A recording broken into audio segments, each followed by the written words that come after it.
Hello, hola.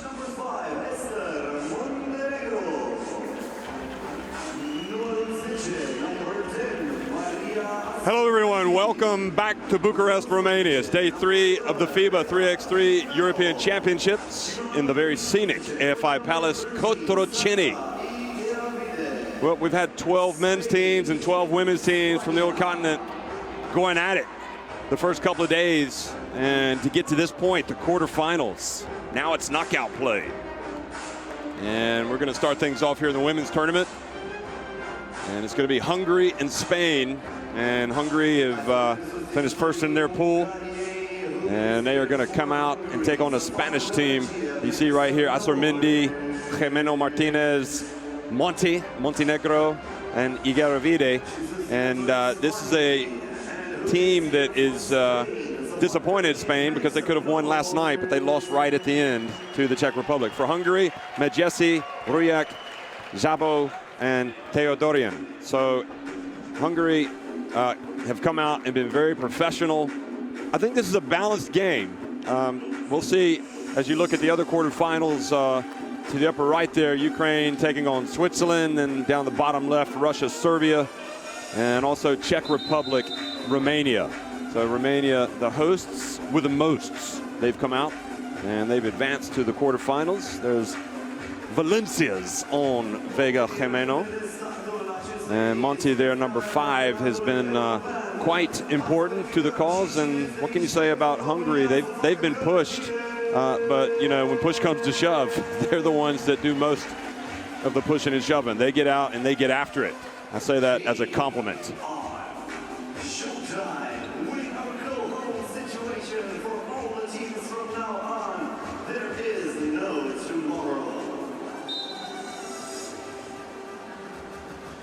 So we are off and running, and it's Medjesi has it stolen away by Azurmendi.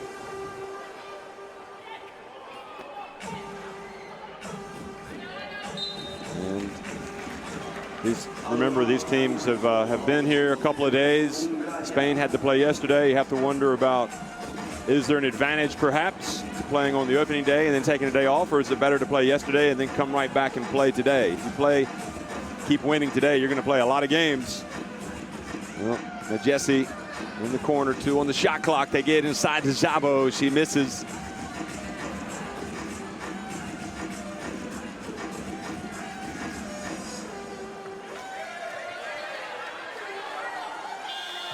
And shot clock violation. So you got 12 seconds on the shot clock. And you got to get that shot off, girls. Let's get it going. It's Hungary and Spain. We're going to have a little bit of Hungarian goulash, perhaps. Or is it going to be a little bit of Spanish tapas later on? And the long one. So Rujak gets it going. But quickly, Spain. And the layup. Misses the easy one. That was Igaravide. And now another one from Zabo. And Spain had a really slow start yesterday. They can't afford that today. And that's more like it. Igaravide drills it. And the no look. And Zabo with the offensive rebound. 1 second on the shot clock. They didn't reset it. And the ball rims out. Now Igaravide outside to Azurmendi. And Igaravide gets in. She's got a chance for a 2-point play. I'll tell you what, she's basically turned her game up a notch. She said, let's go, vamos. Yeah, you're not allowed to take the other person's arm off the body when you drive, so that was an easy call for the referee. Spain going top 4-3. And now they've got a little bit of the wind in their sails. Here's Monty, and a little bit of a head-on collision there from Medjesi. She needs to be careful going after that ball with Montenegro, because she's Monty's a big girl.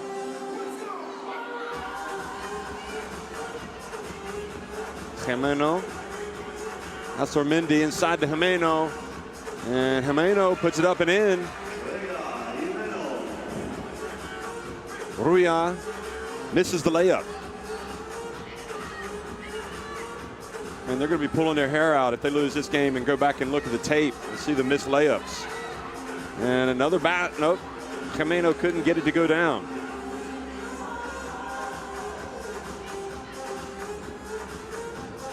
Ah, beautiful shot, the two-pointer.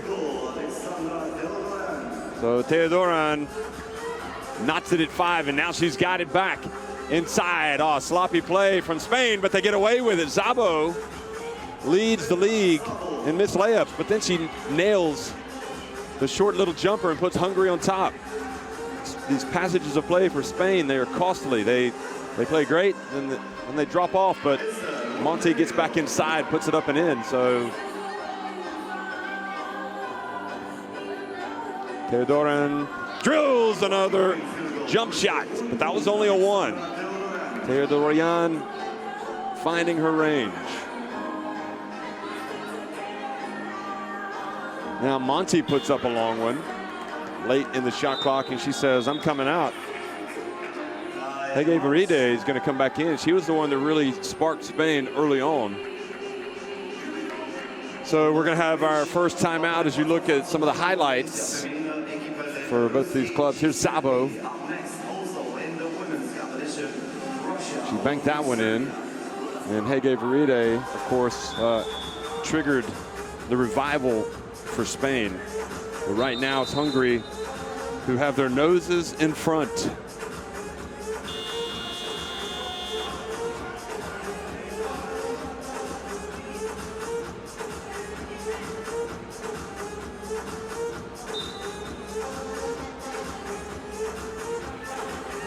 Jesse back in the game for Hungary. Teodoran now met Jesse. And inside, oh, nice cut. Gimeno fell asleep. Hungary up 8-6.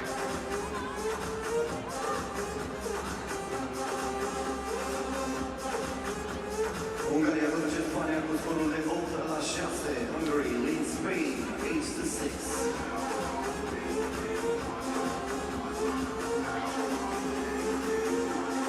Winner of this game will play in the semifinals against the winner of Russia v Serbia. That's Armindi. Over to Gimeno. Hege Veride. That was short, but she chases and isn't able to collect it. Got to tighten up on defense, girls. That's where it's going to happen for Spain. And that's easier said than done against Hungary. They really move the ball around. And an offensive rebound. Those are killers. Teodoran from the baseline. Boy, she has been popping them.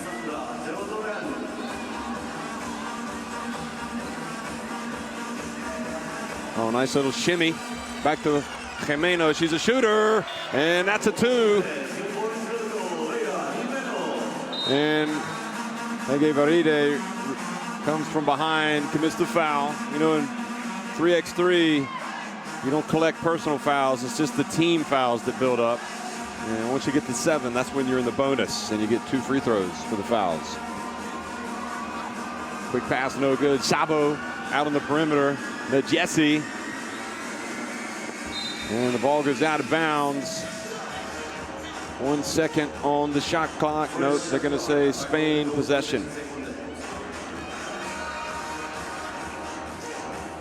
Teodoran is the Hungarian number 4 ranked player. And Hege Veride got inside, was hoping to get a foul call. Well, she's out guarding Medjesi.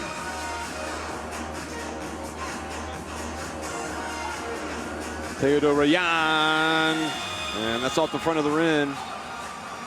Hege Veride was boxing out, but she didn't go for the rebound. And the offensive rebounds for Hungary are helping them right now. Rujak has come back in. So Teodoran is out for Hungary. Here's Rujak. She stops. She pops. Gimeno. Monty's been quiet. She goes right at Szabo. Reverse. Nope, it's not going to count. The foul was before the shot. That is not a bad foul to give if you're Hungary, because she was going in for the easy one. That's Mendy.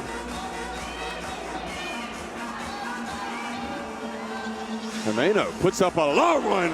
Goodness gracious, he saw the shot clock winding down and she knots it at 10. Now Ruyak.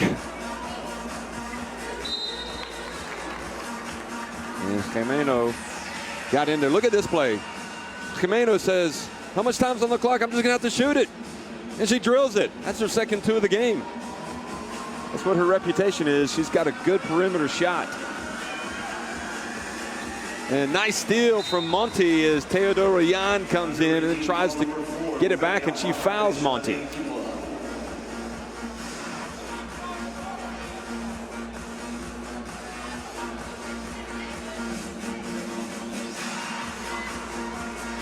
That's Mendy.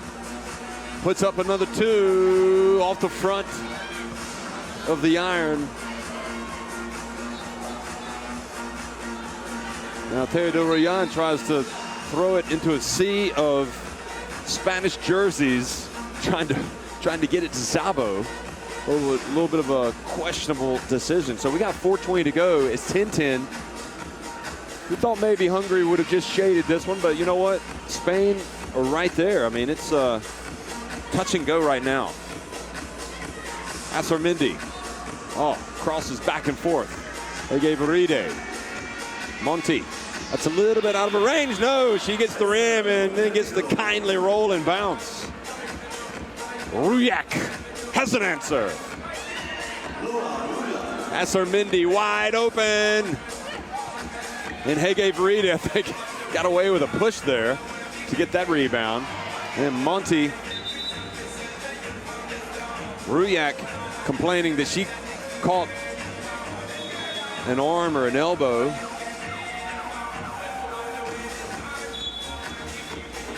And they see the both players going down there. I mean, right now we've got timeout. And quite frankly, folks, you got to play. You got to leave it all on the court over the last 3:47, or else you're going to be a spectator for the rest of the 3x3 European Championship. So as you look at both teams, this setup in the AFI Palace Cotroceni, first of all, we haven't really spoken that much about it, but Sport Arena, what a fantastic job they do planning events. It has been absolutely spot on, and you can understand why this is really the heart of 3x3 basketball in Europe. The fans come out, and we've had just tremendous support from people. I mean, the people that come out, look at this setup, it's incredible. People that go shopping end up watching a lot of basketball. Hege Veride, she misses. That was a tough shot. That was good D from Hungary and good D from Vega Gimeno on Ruyak. Boy, they are in an absolute dogfight right now, Hungary. They know it. And now the dump over to Szabo, and she was fouled from behind. And will go to the line, fouled by Monty, who's holding her neck. Watch this.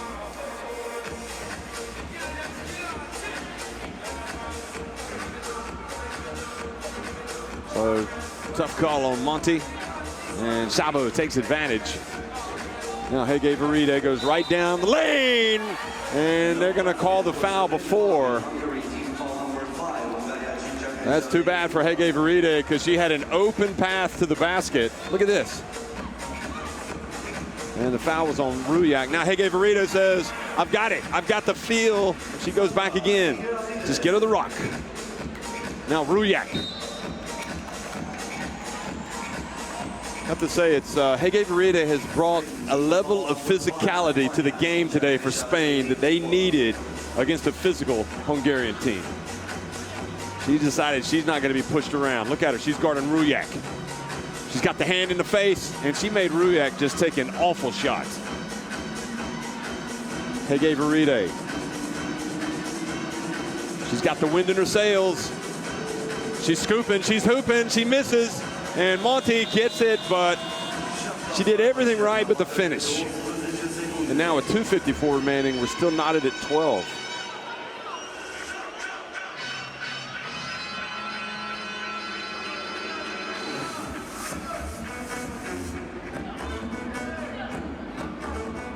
The dump again to Stolar, and they call another foul on Spain.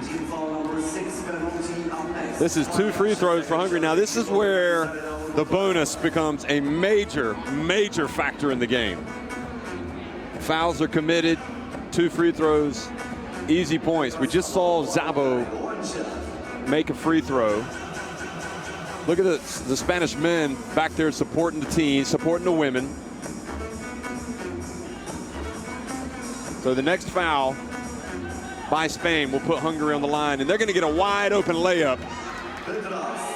Great read by Medjesi, little pump fake, and Azurmendi takes what the defense gives her as well. Szabo picks, rolls, Medjesi over to Teodoroyan. She puts it on the deck. And now that's 2 shots. And boy, that brings back memories of last night for Spain, doesn't it? They committed a foul in overtime. Here you go again. Look at that bounce pass. Nice basketball. You get the double team, then the other player goes straight to the basket. And it's an easy left-handed layup. So Teodoroyan is at the line and makes the first. Spain had the Czech Republic beat last night. They allowed a late 2-pointer, and then right at the start of overtime committed a foul, and they were already in the bonus. And that allowed the Czechs to go to the line and make a couple of free throws to win it. Rujak for 2. Now she was going for the killer 2 there. Monti. Left hand. Oh boy, what a touch from Monti. That was like no, no, no, yes.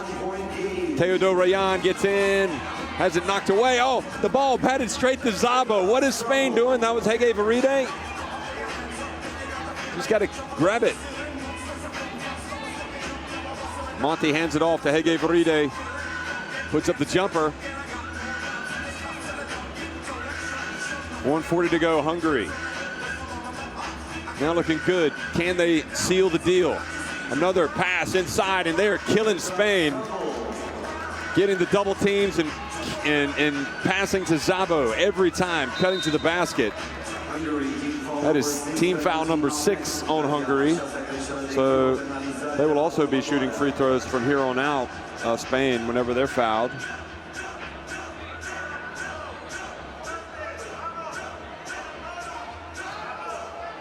They gave Veride to Jimeno. Oh, how in the world? She did a great job making a very difficult shot there. Still a 2-point game, Hungary. Again, and this time the help comes. But another foul called on Spain playing D, and that is going to mean 2 more free throws for Hungary. And we're up close to that 21-point mark now. This thing might finish before the end of the 10 minutes. And Rujak misses the first. Spanish fans breathe a sigh of relief. Look at De La Fuente back there. Rojas as well. Vasco's back there. Spanish fans nervous. He makes 1 of 2. Now Vega Jimeno. Hege Veride steps back. And boy, that was a tough shot. Great play by Hege Veride. Now we're in the final minute. Spain need a stop. Hungary looking to deliver a knockout punch. Bounce pass again. Boy, they are making the passes that lead to the easy baskets. Jimeno for 2. And that was an air ball. So 19 to 16. 40.1 seconds remain. Let's look at this again. Hungary are just fantastic making those cuts and making the bounce pass. I mean, that's been the name of the game for them. The double team. Now, Monti, look at that. Jimeno was waiting.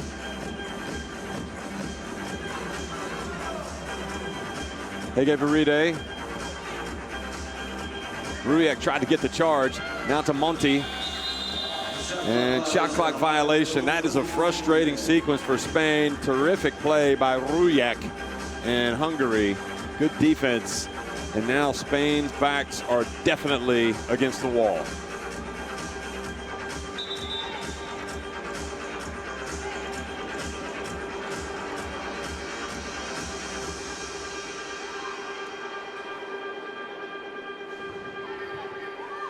Teodora Najesi, boy, she took that shot early on. She helped Spain, but Spain not able to rebound it. Now this is interesting. I mean, Spain, it's difficult because they're going to have to make a shot here, a one or a two, and then they're going to have to get a steal. Because if they foul, they'll put Hungary on the line. Jimeno, almost. Hungary rebounded, 2.1 seconds, and that's how it's going to finish. Hungary advanced. Look at that. They have beaten a Spanish team that was quite impressive, but at the end of the day, you got to really applaud Hungary because they really did solve that Spanish defense. The doubles, whenever they came, they sent the player to the basket, and they were able to make that pass and get those easy shots. So for Spain, I'm afraid it's no mas. And for Hungary, it's they march on and wait to see who they're going to play next. And that's either going to be Serbia or Russia. So here's some of the highlights. Hope you enjoyed that quarterfinal. You could see, looked like the level of play went up a notch here in the first game. So bodes well for the rest of the day. I think one of the strengths of this Hungary team, you have to say as well, is that they've got 4 players who really can make plays. They play well together. You know, they've got possibilities. They clearly have a chance to go all the way. Some other good teams they're going to have to beat, however, but if they play as a team like they did today against Spain, they've got a chance.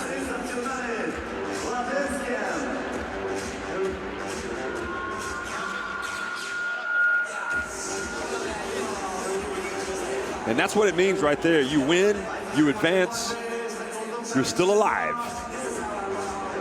Next up, Russia, Serbia.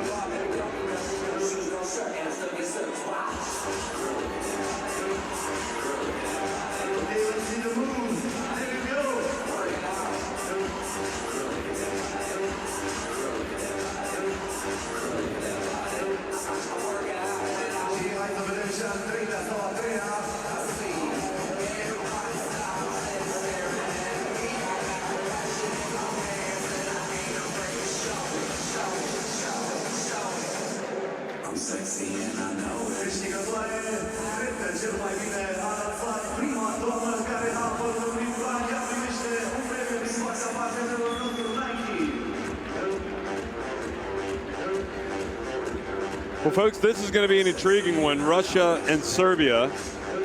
And fans getting ready.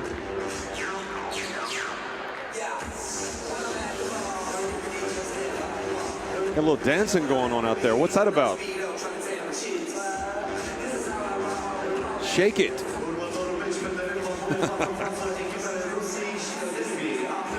Okay. Kind of takes your breath away, that, doesn't it? Not sure what to say.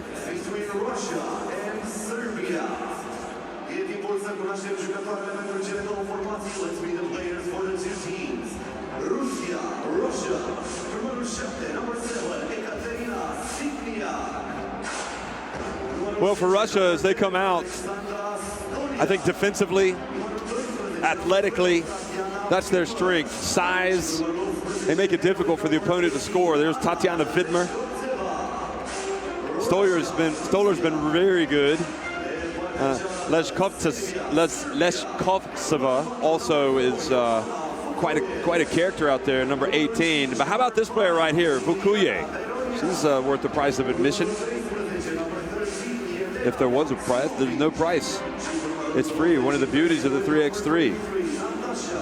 Maksimovic has been good.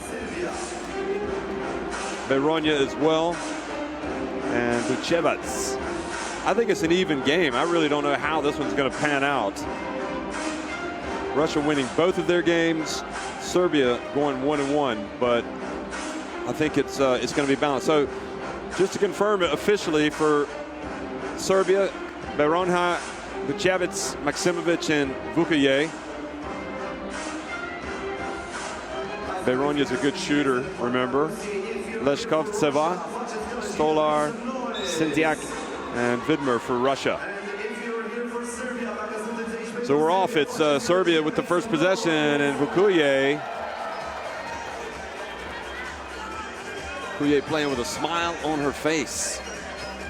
Vidmer takes some early contact from Maksimovic. And Leshkovtseva over to Vidmer, and Vidmer with the long jump shot. That was only a 1. And now Veronia misses, gets the ball back, puts it up again, and is fouled by Sintiak.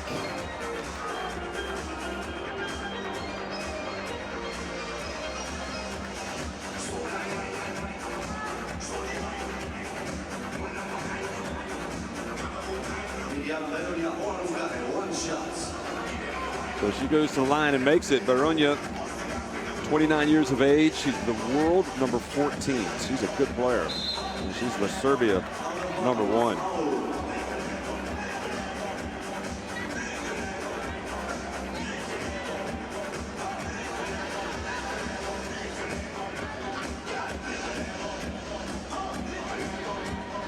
Maksimovic, and that was off to the left. And now Vidmer just goes in defense.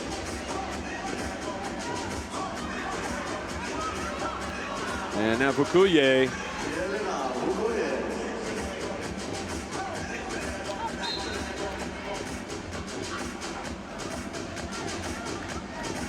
What's this play by Russia now? This is good basketball. Leshkovtseva bounce pass to Vidmer. Maksimovic is a little bit too slow getting back. That's what happens. You get the penetration, you get the help. Somebody else is going to be open. No, Vidmer hits another jump shot, so she's off to a good start today.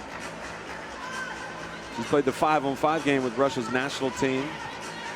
She's won some medals. She's got a trophy cabinet. Stoller now. Leshkovtseva passes up the jumper, then pulls up just inside the line. Vukuye guarding her. And good hands there by Maksimovic.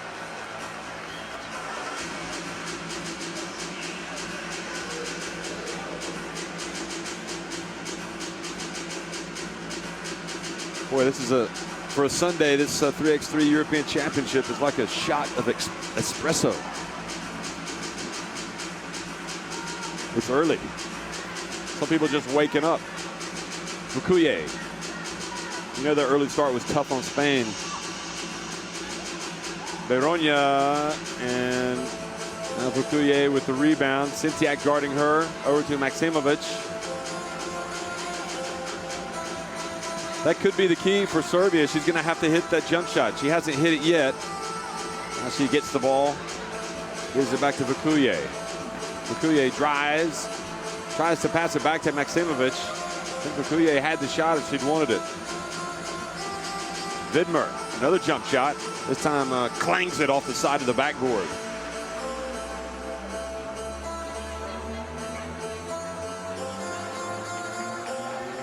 Veronia at the line.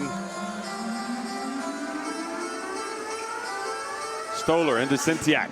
Spins, puts it up. And Vukuye outside still played good D. Vukuye and Maksimovic grabs the rebound. And she was fouled by Stoller.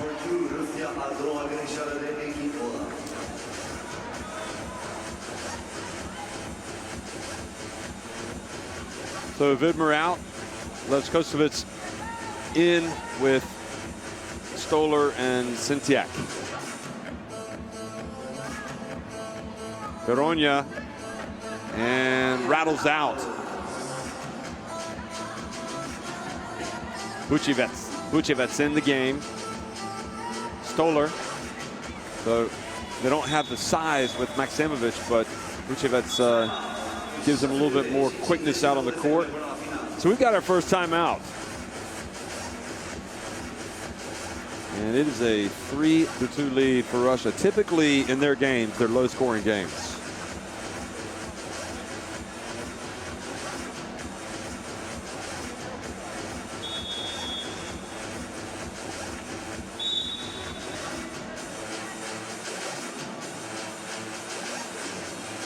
Campionato europeo del basket FIBA 3x3.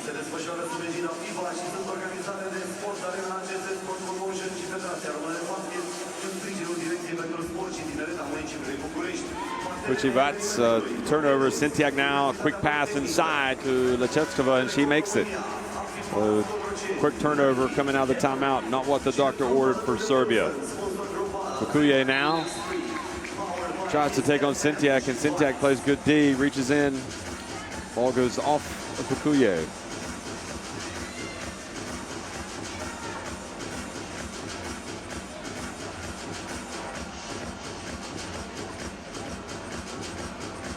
Vidmer, good. Oh, she's hit a few jump shots today. Bringing the offense. Chevac, and now Maksimovic, and Serbia a little bit confused out there. Not who's going to take the ball, who are we passing it to?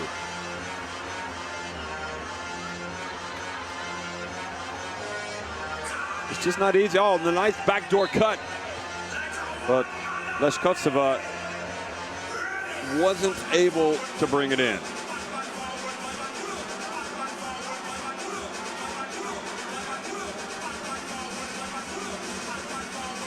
Good defense from Lechkovtseva. 6 seconds on the shot clock. Beronia is going to come back into the game and replace Bucharest. 6 seconds left on the shot clock. 6 sekunde rămase din apă.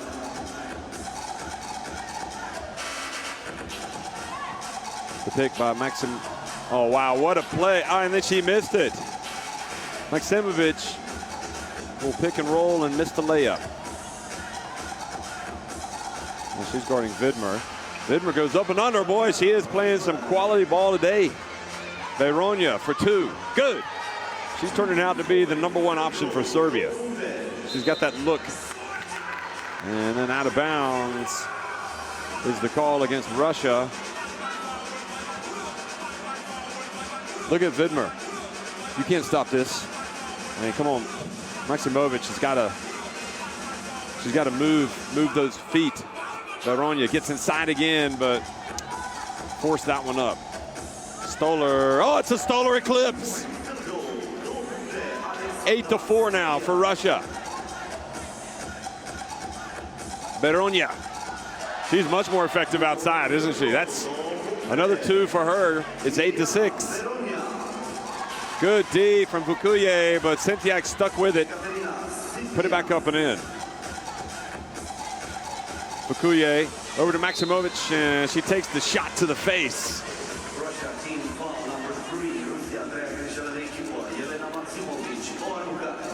Maksimovic was rolling, and she got a little bit of arm.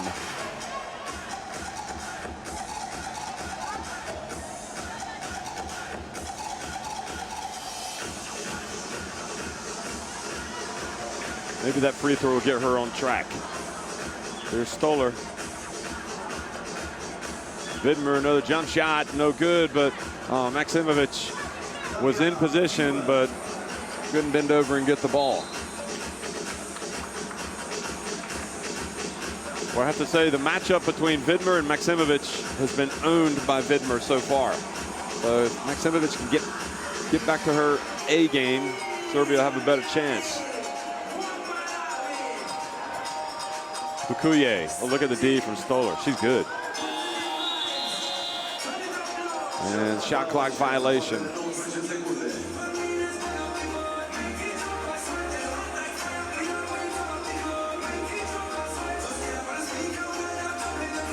I tell you, if I'm Serbia, I'm running stuff for Beronia. She looks confident, and she's not getting touches every time. Sintiak goes up against Bucharest, and Bucharest's offensive foul called on Sintiak.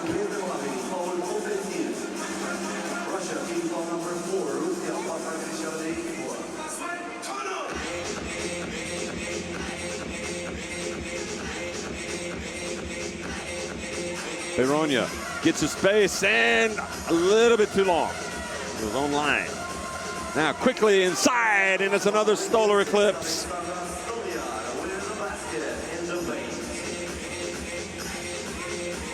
Russia's starting to press on the accelerator. Oh, nice reply from Serbia. Good pass from Bukuye to Bucharest.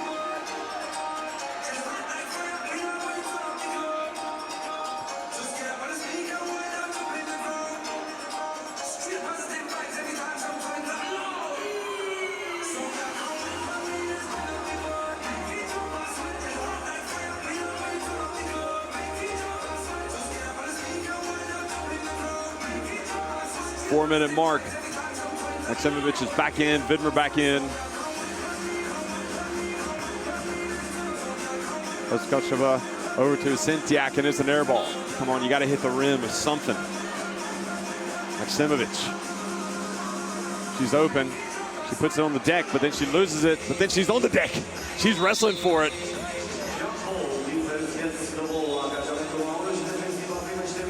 Well, Maksimovic, if I'm her, I'm shooting the jumper.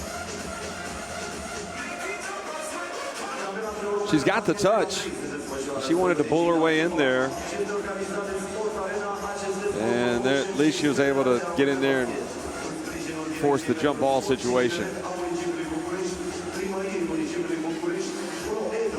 Well, what do you do if you're Serbia? You got to keep playing the D.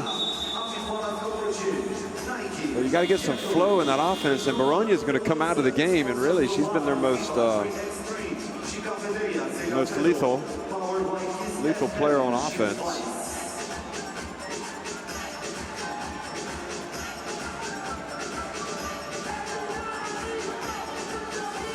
Stoller gets inside. Boy, she's a real handful. She's a versatile player. She's turning it up a notch offensively in this game. Defensively and rebounding, Stoller is she's been solid the first couple of days. Kind of the unsung hero of this Russia team, unsung heroine.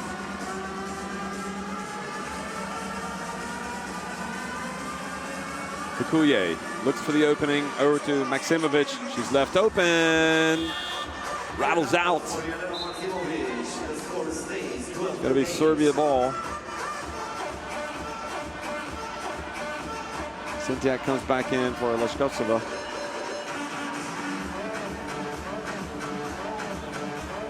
Vucevac and Maksimovic not able to get it with Vidmer coming from behind. Stoller, here she is again.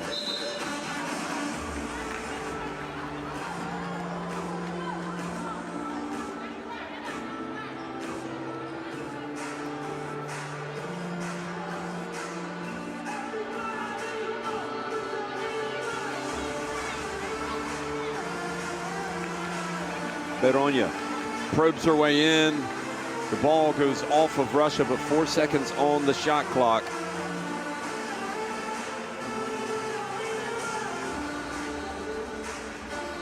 Two seconds, she's got to launch it, and she doesn't get it off in time.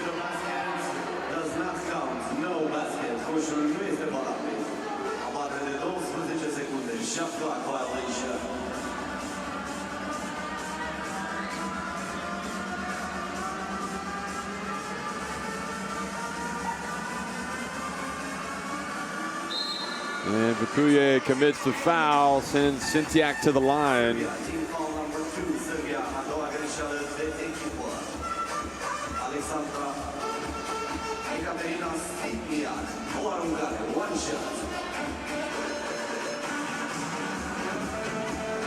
She cashes in. Now Russia with their biggest lead of the game, 13-8.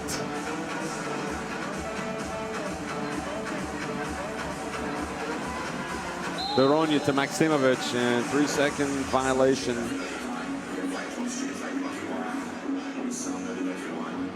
It is just not happening for Serbia right now, and that has something to do with the Russian D.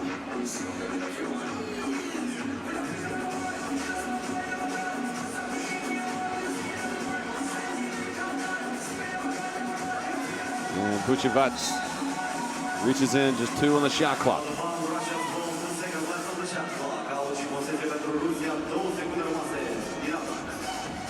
Stoller launches one, tries to get the foul called. Looks at the referee and he says, "Don't even look at me. Not even close." Vukuye puts her head down, drives in, and she was fouled. So Vukuye now going to the line.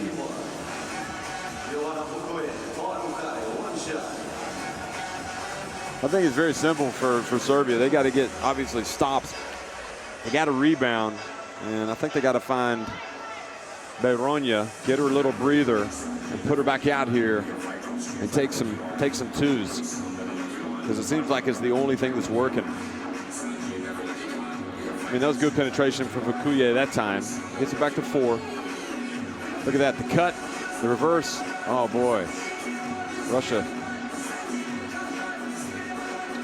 Serbia living dangerously on that one.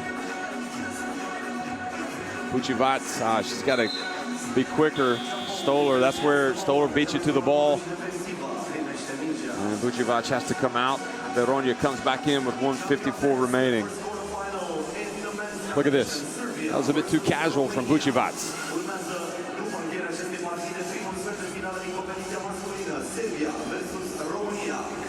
I think as good as Vidmer has shot it today, as well as she shot it, you want to say it with proper English, I think the most important player has been Stoller for Russia. She's just really brought her A game. Maksimovic puts it up and in. Well, a little bit of hope.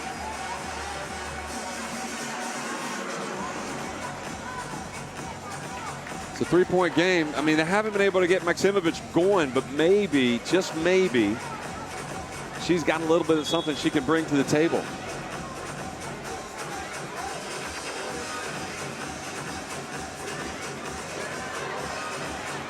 Now Vukuye goes down the lane.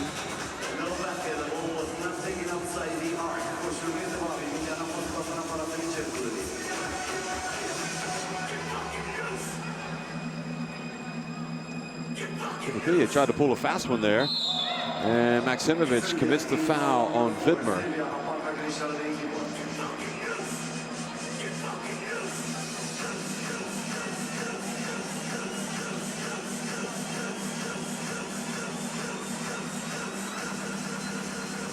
So Vidmer at the line, she can put in a dagger here if she makes this. Take it back up to a 4-point lead. Nope, she misses, but Sintiak with the rebound, and now she is fouled. So the art of boxing out is,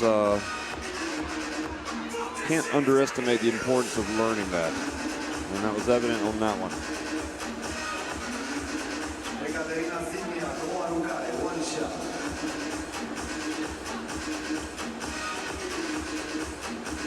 Sintiak's been good at the line today. She takes it back to a 4-point lead. I think Serbia's got to start looking at the twos. There she is. She's open. She passes it up. She's going to do a little bit of razzle dazzle, but she had the two. She's got the stroke. She just didn't take it.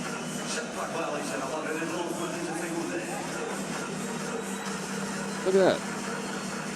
That's all well and good, but you didn't get the shot off. You got to take the two while you got it. And now Sintiak, boy, that is a dagger right there. Oh, nice pass inside to Veronia. Wow. Talk about showtime. Nice pass to Sintiak. She's fouled from behind.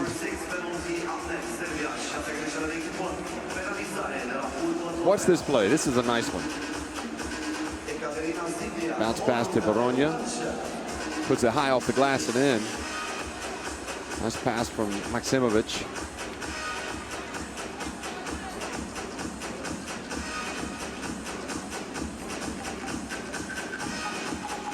Sintiak has looked good at the line, hasn't she? And that's another dagger.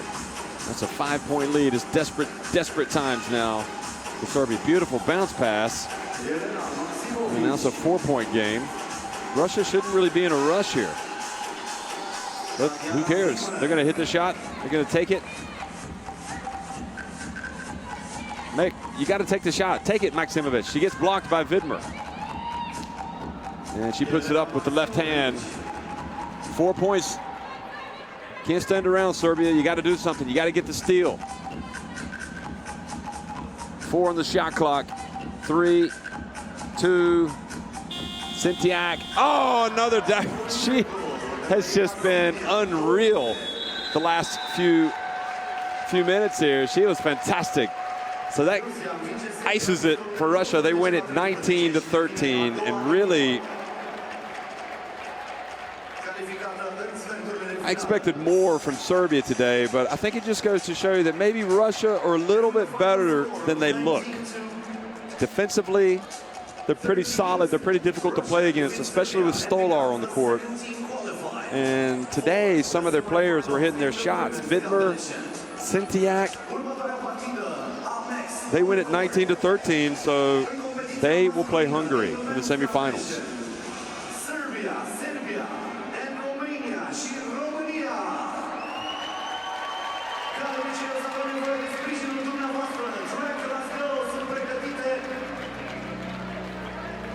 As you look at some of the highlights, you'll see more highlights from Russia than Serbia. They got it going, and they have advanced to the semifinal. They got a great chance to get a medal. One more win and they've got a medal at least.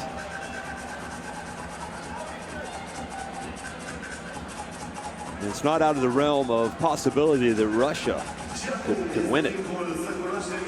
So the Russian men and the Russian women making some headlines here at the FIBA 3x3 European Championship here in Bucharest, Romania. The Russian men winning last night at the buzzer with the two from Alexandrov. Here are the brackets for the women now. You can see Hungary and Russia now will play in a semifinal.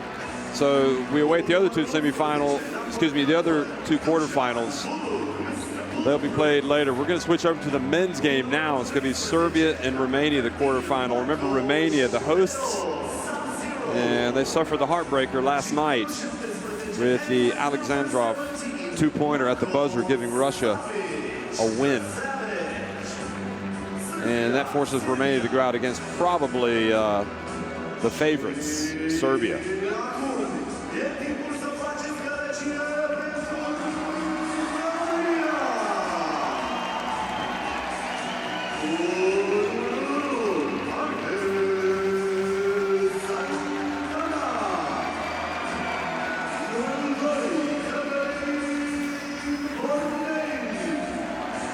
Well, Santana doesn't seem to be too bothered by events last night. He's come out with a smile on his face.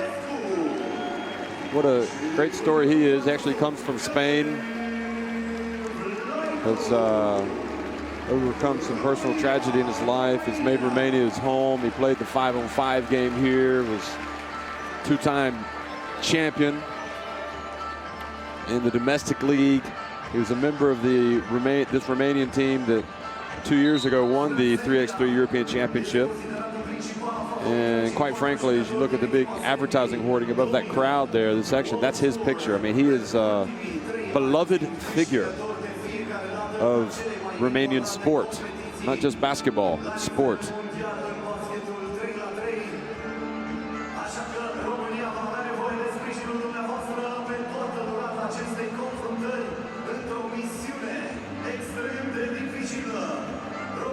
So the Romanian roster: Borde, Popescu, Santana, and Vlaicu. And Bulut, Masterovic, Savic, Zdero. Bulut is bulletproof. Masterovic, the maestro. And Zdero is sub-zero.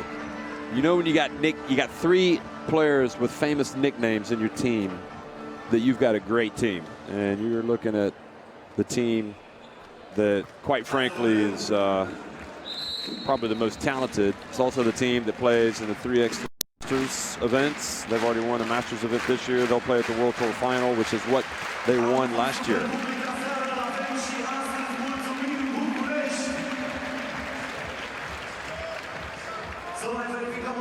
Once again, if you are here for Serbia, make some noise! Și dacă sunteți aici pentru România, să fie călăcire!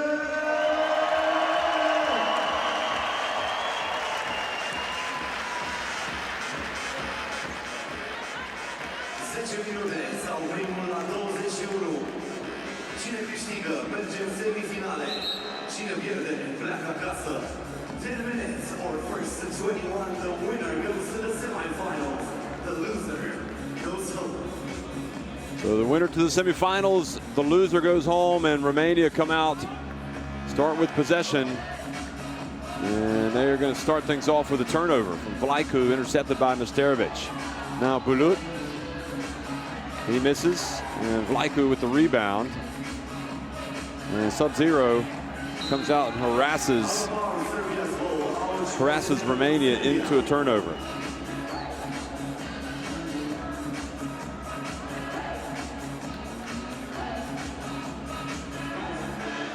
Well, you got to turn it up a notch when you get to the knockout phase.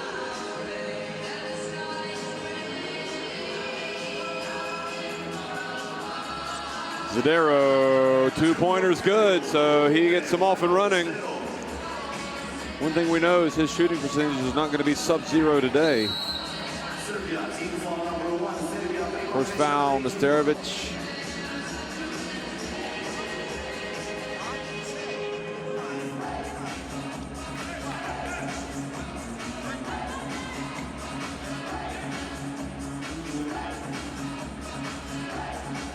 And Popescu.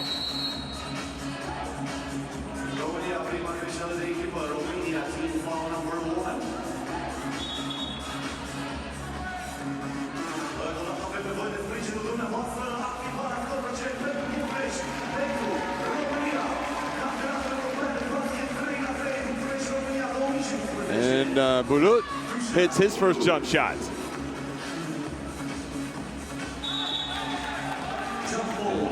Jump ball. It goes back over to Serbia.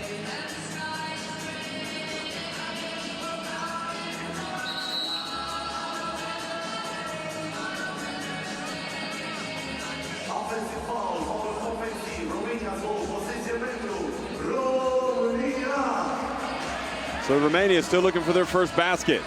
Now inside to Popescu. He's going to go right at Savage. Savage holds his ground. And Popescu with the turnover. And another long one misses from the Maestro. And the ball goes off of Santana. So tough start for Romania. Bourdais is going to come in. Santana's going to take a seat. Remember, Romania played the last game last night and lost in heartbreaking fashion to Russia. And Bulut tries to go straight at Bourdais and misses. Now Vlaicu.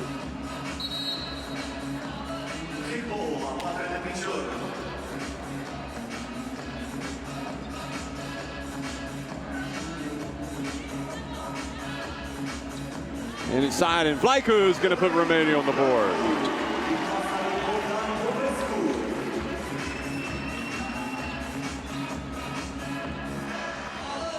Now Bulut has the ball hit by Popescu, one on the shot clock, and Popescu makes two great defensive plays in the space of a couple of seconds. And Savage gets rejected. Look at that. That's what Popescu brings, really, is D and his rebounding.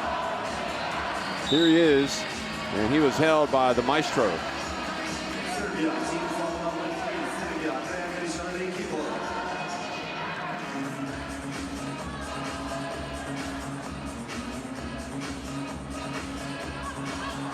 Now Savage open, Vlaicu goes down, wide open, that's off to the right. But then Zadero comes in from around Bourdais. And I think Vlaicu has been called a technical foul. So it's going from bad to worse for Romania. So Bulut is at the line and misses the free throw. So uncharacteristic miss by him.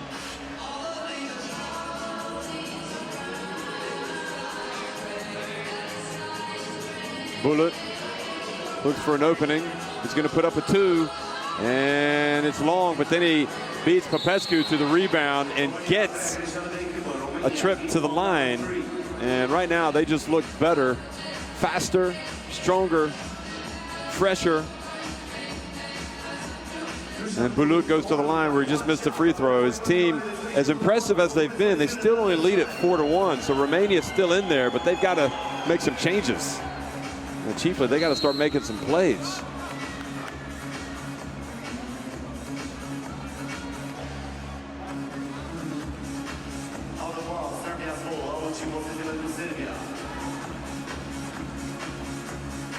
Now Savage hits the two. And they've got multiple weapons. Now Popescu puts it up, but he was fouled beforehand. So that is now foul number 4 on Serbia.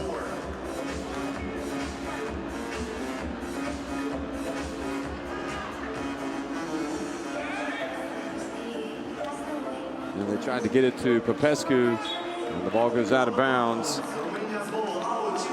So it goes back to Romania. So Romania is struggling right now in a big way, just 1 point in 2 minutes and 40 seconds into the contest. Serbia 7-1.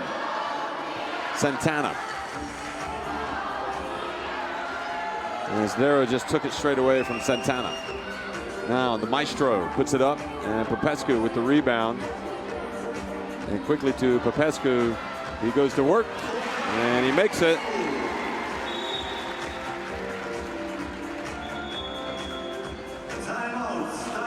Looked like Popescu may have caused Zdero going around him. So that brings the timeout. Serbia in command right now, 7-2. Romania, perhaps some signs of life, but they're going up against the best, really. It's going to be a difficult test. A huge ask. And they're fortunate, really, that Serbia have missed a couple of shots, but even so, they're also making some shots.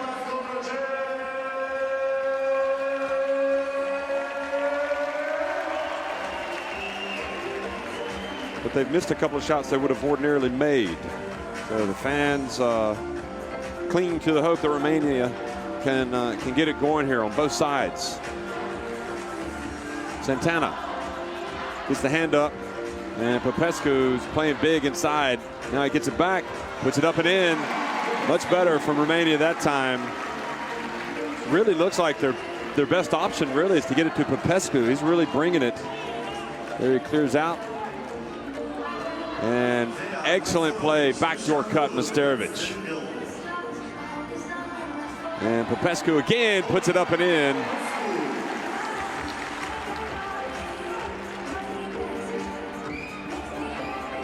And Bullet a little bit out of control. Oh, they're going to say he was fouled, so he goes to the line.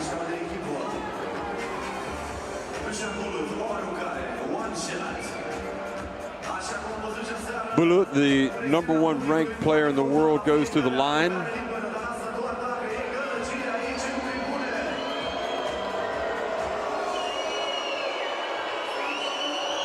Chance to take it up to 9-4, and he does not. We're talking about going in and coming out. Vlaicu for 2. Another backdoor cut. And Vlaicu has to be careful. He's already had a technical.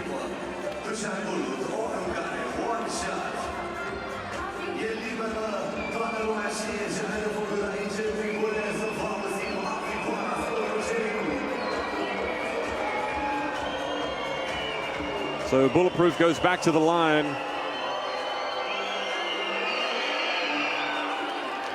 Takes it up to 9-4 this time.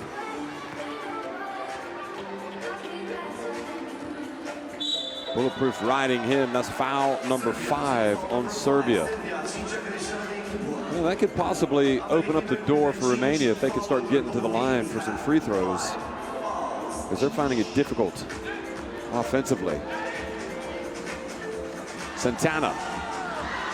Well, that would have helped for them if that goes. Now Bulletproof just goes straight in and misses. Popescu. And, oh, they're going to call the foul Popescu. Oh, 3 seconds, the violation.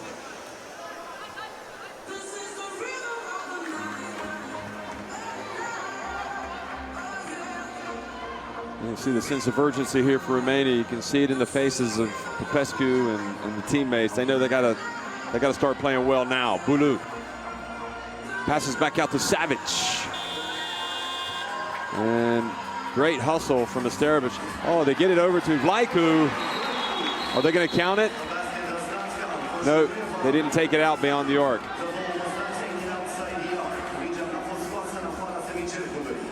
You got to take it out from behind the arc.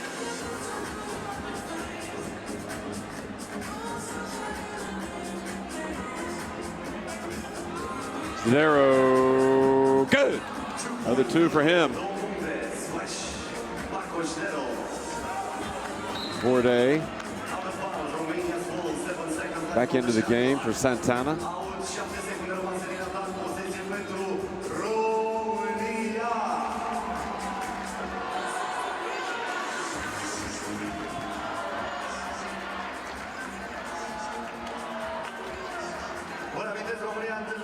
Echipa considerată cea mai puternică din competiție, formația care în circuitul mondial FIBA 3x3 World Tour domină toate. So Santana looks on with a worried look. Zdero sits down as well. Popescu drives in, hoping to get a foul called. Savic puts up another one, rims out. Popescu with the rebound and steps out of bounds.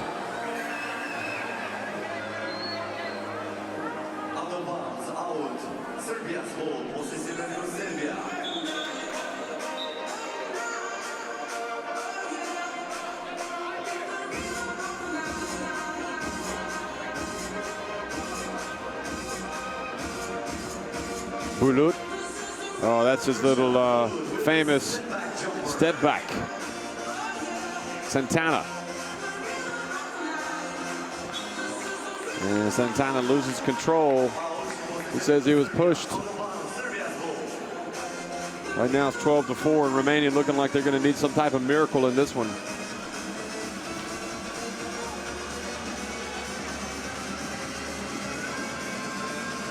And there is pass to Bulut.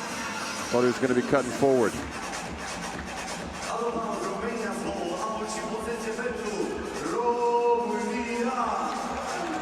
Nice backdoor cut.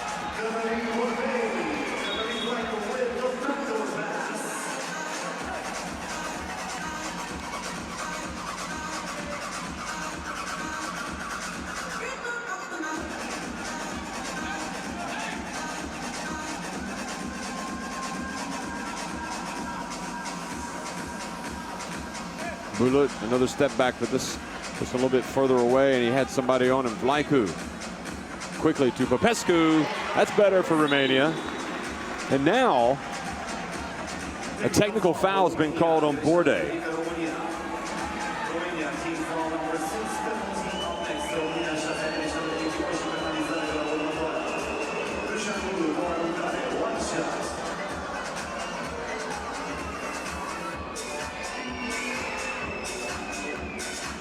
So it's the second time. He had already been warned, Bordet, and it costs his team a point. A little bit of momentum.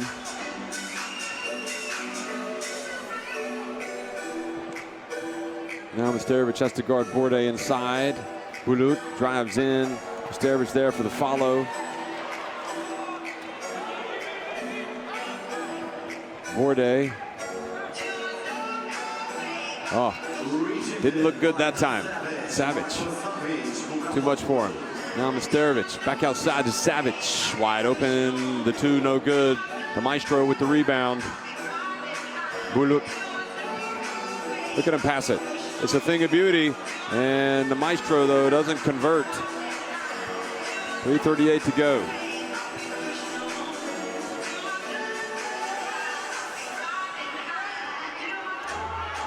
Vlaicu puts up a two right at the shot clock buzzer. Boy, everything is difficult for this team, and now Serbia have really got the wind in their sails. They are just cruising against Romania, the defending champions.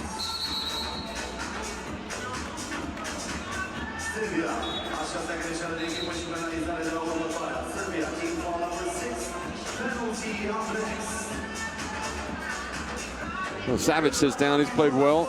Everybody's played well for Serbia. He got timeout on the court. Some work, some looks of almost resignation on the faces of Romanian players. They know it's going to be awfully difficult to claw this deficit back.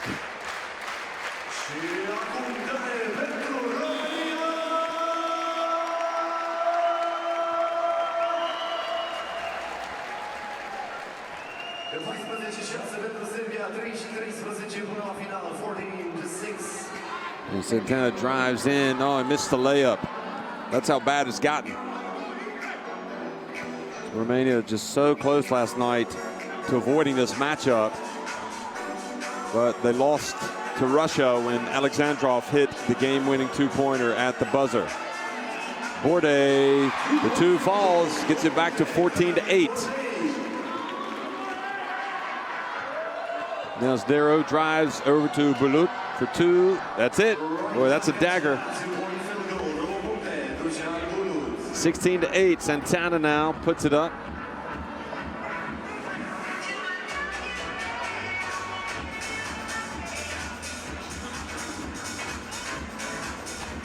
And another jump shot for Bulut.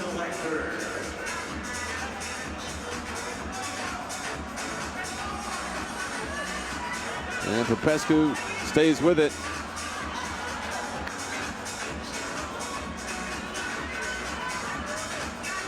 Oh, bounce pass, beautiful, but Mesterovic couldn't quite collect it. But watch Bulut on this play here for Serbia. Just steps back, easy as you like. They just pass it well together. They've got a little bit of razzle-dazzle, a little bit of flair. And Romania just really up against it. Borde draws the foul as he drives in. You know, and it probably helps a lot that this Serbia team also plays as Novi Sad Awada in the 3x3 tour. I mean, they've been together for a couple, 3 years, 4 years, and they just play all the time. So they've already been playing a lot of games on the 3x3 tour this year.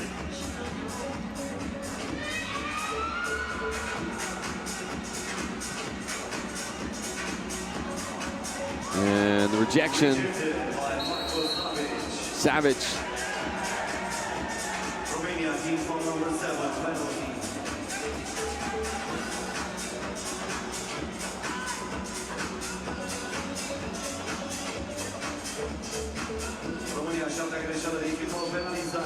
So the Maestro's going to the line, and the Romanian fans looking at it and saying, you know what? If only we'd beaten Russia, we wouldn't be playing these guys right now. This was not a good matchup for them.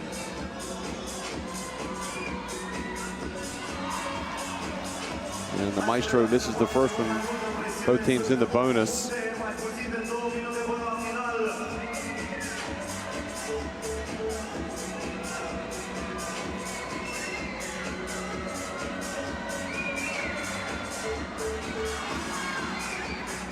And that pretty much typifies everything. Popescu was going to pop out and try to catch the pass, and the ball just fell straight to Serbia. They missed free throw, and it's looking very much like they're gonna win this before the 10 minutes are up. Bulut.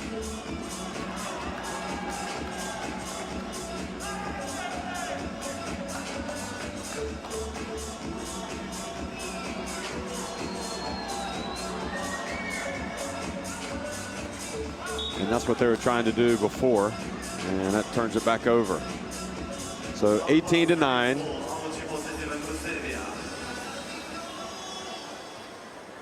Maestro is open. It's a long rebound. Bulut, the two.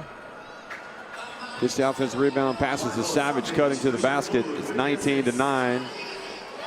Laiku for two. It's 19-11 with 1:07 to go.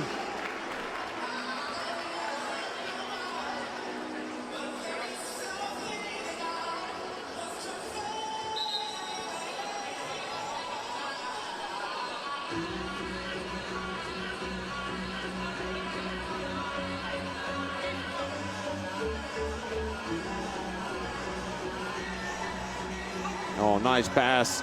Savic leaves him for dead, just goes in for the layup.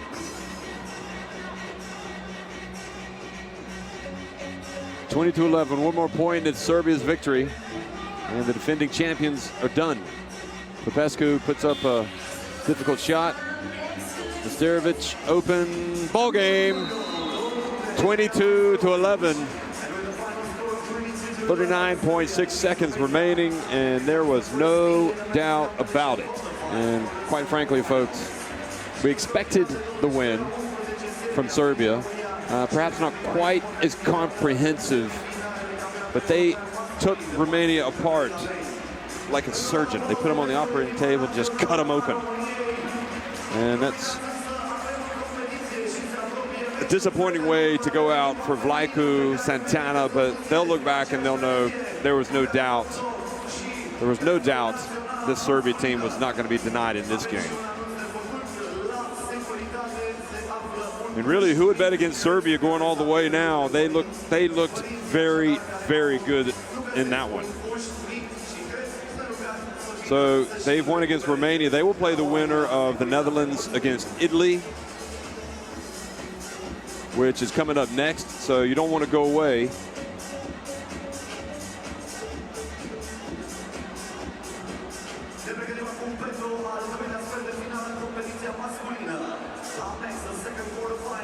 The Dutch and the Italians will square off. The other quarterfinals that we're going to have will be Slovenia via Poland and Russia against Spain.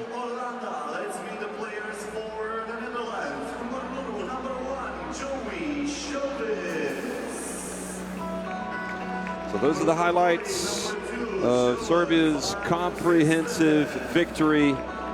Well done, Serbia, and well done, Romania. I mean, you had some good moments in this tournament, but just didn't quite have it this year. So now it's time for the Netherlands and Italy, and we were talking about this game last night, wondering who had the advantage, and it does seem to be a very evenly matched game.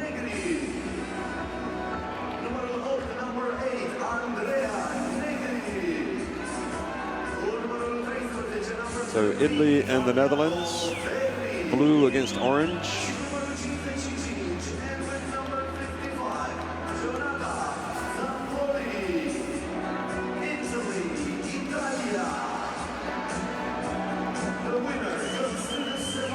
Interesting how balanced this is. I mean, even the teams, from an age standpoint, pretty similar. Actually, Italy's average age is 30, the Netherlands 28, but the Netherlands have a couple of 32-year-olds. Italy has 3 31-year-olds. You got both Negris, Andrea Negri and Claudio Negri, Damiano Berti and Gionata Giampoli for Italy. And for the Netherlands, you got Jesper Japsi, Joey Chehelvis, Matthew van Teram, and Jord van Vilsterum. Van Vilsteren is perhaps a little bit underrated in this team. Actually, he's the Dutch #2 and the world #52. Japsi, Jesper Japsi, really gets out as the Dutch #1. Really does a lot of the hard work in there. Van Tongeren is the Dutch #4. He's world #64. And that man right there, Joey Chehelvis, is 27 years old. And he is the Dutch #3. And I think they need to have Chehelvis on the court as much as possible. You can see that he's got to be the guy that they get the ball to kind of to cope when the pressure is turned up by the opposition defensively.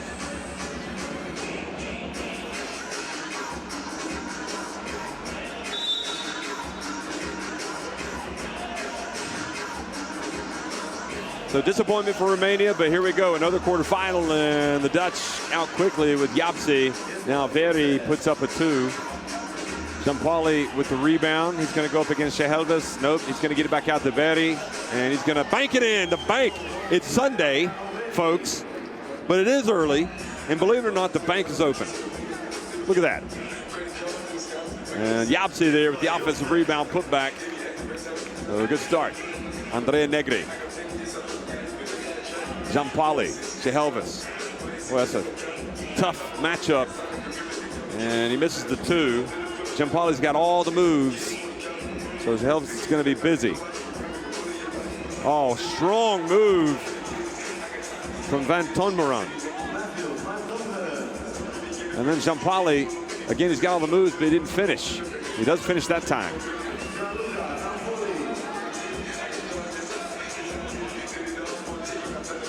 Van Tonmeron again, drives in. And he thinks he's going to own that matchup, and he does right now.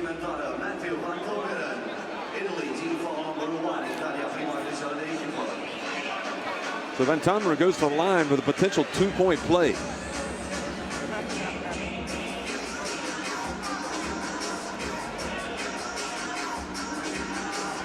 And the miss, but the Netherlands get the rebounds. Chehelvis drives in, puts one up.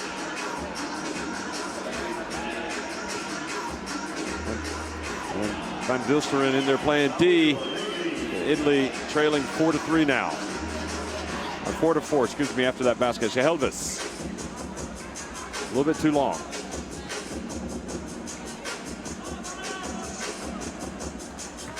Giampoli, boy, going behind his back.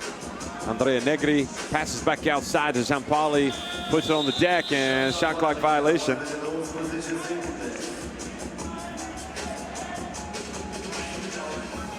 Betty back into the game along with Yapsi. Yapsi rolls. Good D from Giampoli to help out. And a little bit of air from the young man, 23-year-old Van Tonmeron.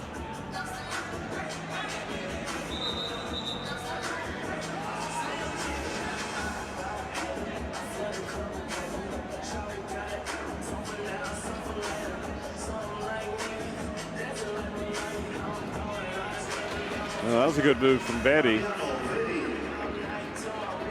And Italy go back in front now, 5-4.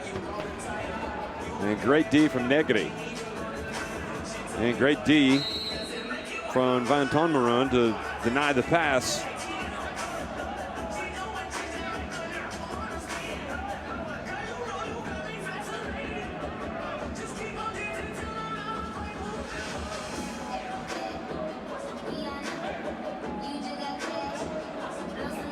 Ooh, Andrea Negri looking kind of smooth in there. Now, Claudio Negri goes up, offensive rebound, and draws the foul. Say he took a shot to the chin in this tournament. He's got the Band-Aid or the wrap on it. So he's going to go to the line. Look at this.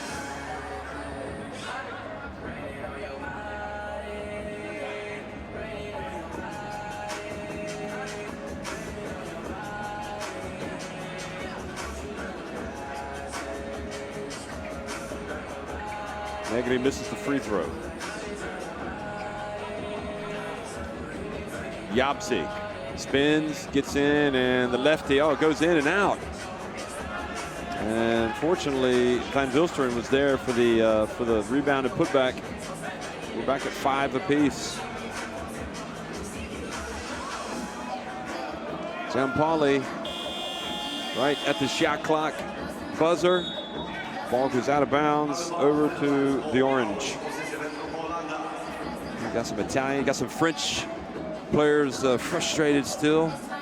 Gentil and Blanchard, the Undertaker. They lost both of their games and they went out. A lot of people thought they might even win this.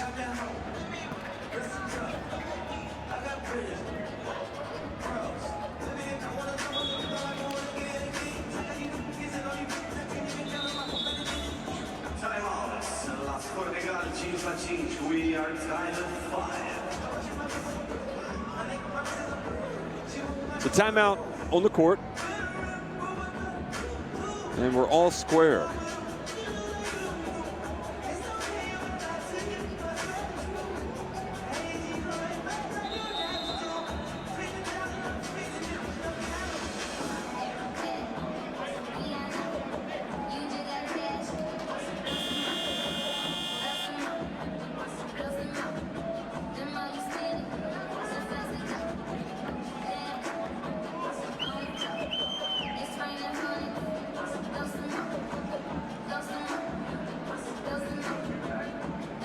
So Negri, who's also got that bandage on his chin. Maybe they've had a mistake in the bathroom shaving. Maybe it wasn't actually, somebody get those guys some new razors. Anyway, Negri guarding Chehelvis. Italy with that 1-point edge. And Tamarun. Negri. Ogoraberi. Yapsi, time to go to work. He's going to take it straight to the rack, spins, gets up, puts it up and in. Jesper Yapsi, yes sir. Now Negri drives in, gets it back. Oh, smooth as silk to follow. Italy, 7-6. You can see why we thought this would be a close one. Bounce pass. And good D from Italy to take it away. Zampali now goes back, goes up hard, puts it up and in off the glass. And the basket knots it 8 apiece. Zampali, he puts up a 2. And that's where Italy does things well, attacking and launched the 2.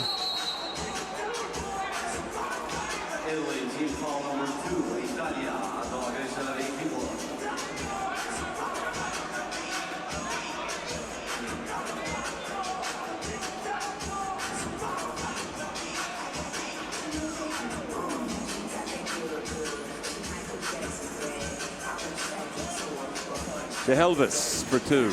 Good. Oh, that's a big one. Now they got to play some D. Oh, quick pass. Good find. Very rolls. Zampali is really pulling all the strings for Italy. Chehelvis, bounce pass. And the Dutch get it right back. Dutch delight.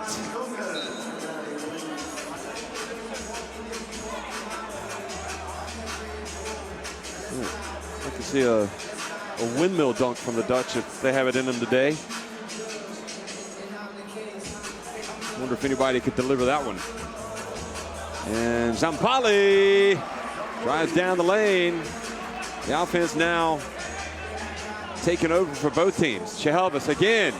Beautiful. Oh, he was going up for the dunk, but the swat from Claudio Negri. I think it was Van Tamarun who went up for the dunk and had it blocked. Claudio Negri getting up for really the swat of the day, and Van Tamarun's going to go out. Watch this. This has got to be one of the plays of the tournament.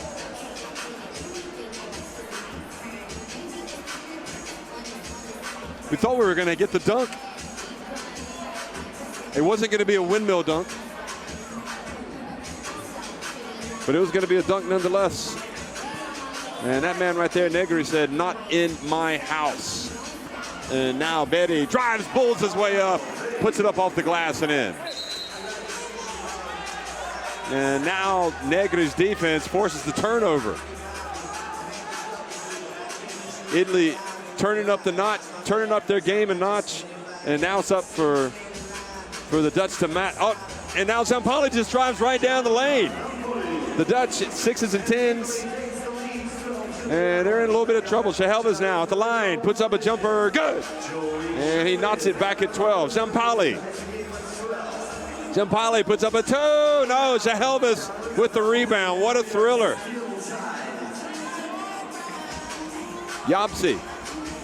And Negri forces the turnover, gets it Zampali, and that was a 2. So Italy back in front by 2.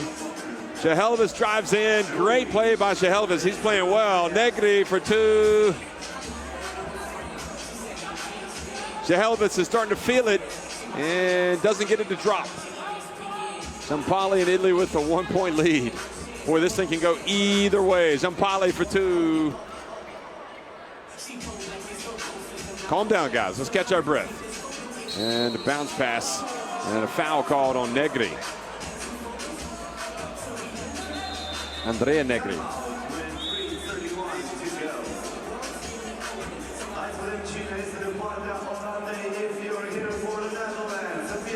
Here's another look at the play from Yapsi.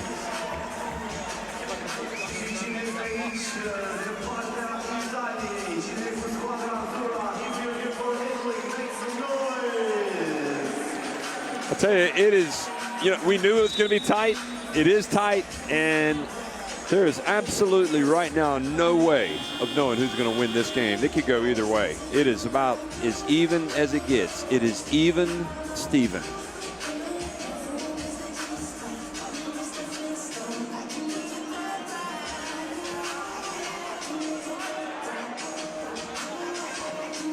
Shahel was bumped out on the perimeter. 4 fouls on Italy. I mean, Netherlands have only committed 1 foul. So it's been a pretty clean game overall, just 5 fouls with 3.5 minutes remaining. Tomarun over to Shahelvis. He puts up a 2. And Negri with the board.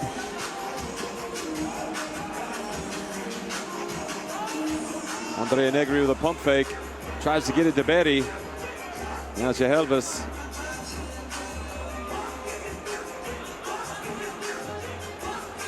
Shahelvis drives in.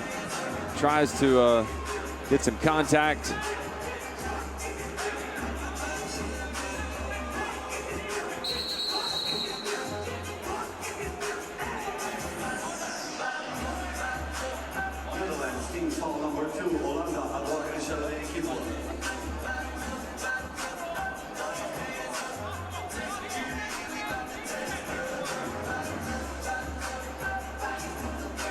And Giampaoli goes past Shahelvis. Nobody helped out Shahelvis. And now Italy with their noses back in front. Yopsi for 2. Good! Boy, that came at the right time for the Dutch, didn't it? That's what you call a Dutch dagger. And Negri puts it up and then tries to beat Yopsi to the ball, and he does. He holds him off.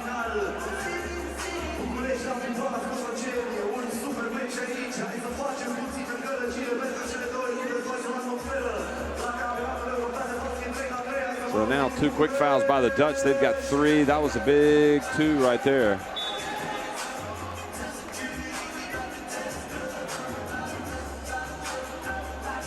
Yopsi having a laugh with Negri, trying to get the turnover. It's a good sign. Shows they're having a good time. Competition is fierce, but keeping it all into perspective.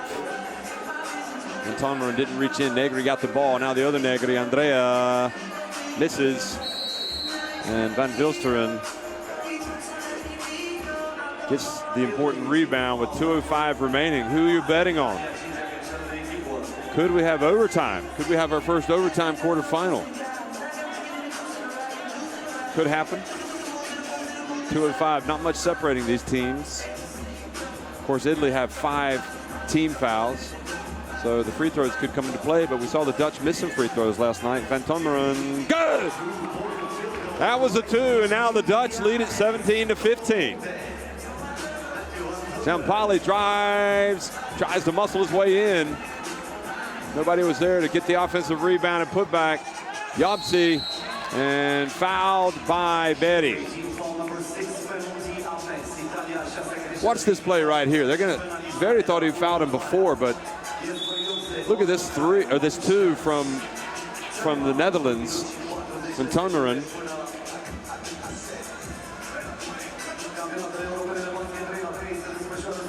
And this is what we'll come back to, the drive and the foul.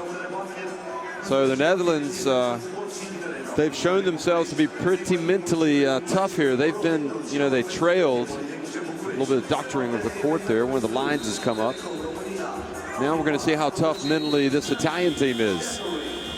Andrea Negri is out. Claudio Negri in with Giampaoli and Betty. It really seems like with Italy, I mean, Negri's played pretty well there today, but, they play as well as Giampaoli plays.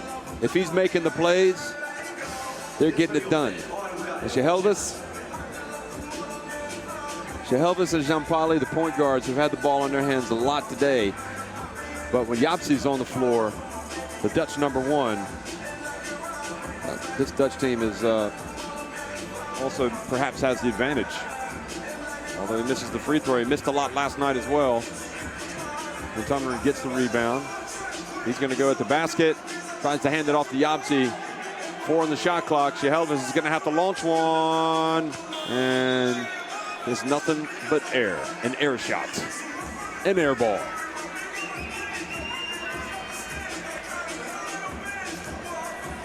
Elvis can't believe it. Look at this arena.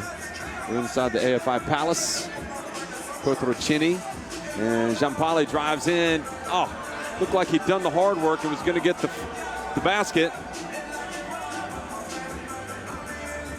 And Elvis scoots over to Van Tonmer, and he's going to go right in. Oh, and he missed the dunk. He had it too. What a turning point this could be. Negri with the rebound. And it is a massive, massive turning point because Yopsi then fouls the shooter Negri, who goes up and now has a chance to tie it. Here it is. This would have been a highlight reel play, and he just did not flush it.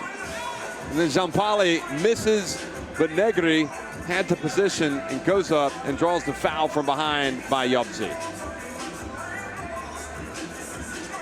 Well, he had the dunk.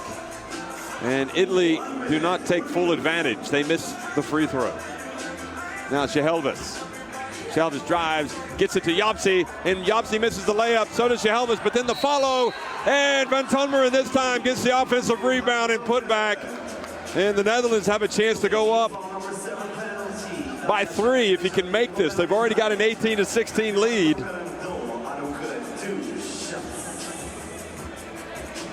Boy, they missed 2 layups, but they kept sending bodies to the backboard. And the offensive rebounds pay dividends. And Van Tanderen gets it up to 19-16. And because they're in the bonus as well, they get the 2 free throws. What a play.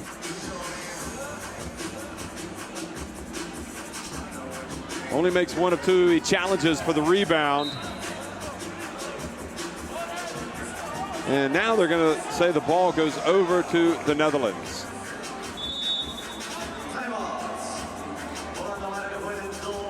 So Italy have got their backs to the wall.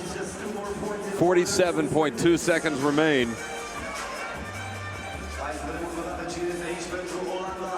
What's going to happen here in the closing stages? People on the edge of their seats.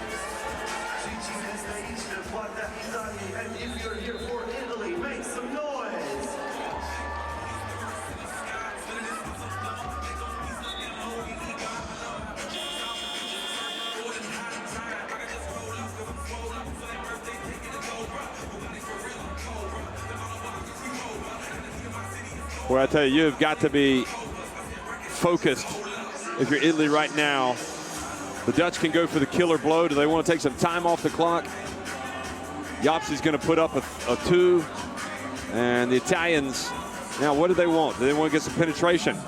Well, Giampaoli's going to put up a 2. And almost. And this one play has injected some life into the Italians. Giampaoli gets the foul. So he's got 2 shots and he can cut it to 1. Boy, these are big. Just when it looked like the Netherlands had the game in their hands, here come the Italians. And Giampaoli misses the first one.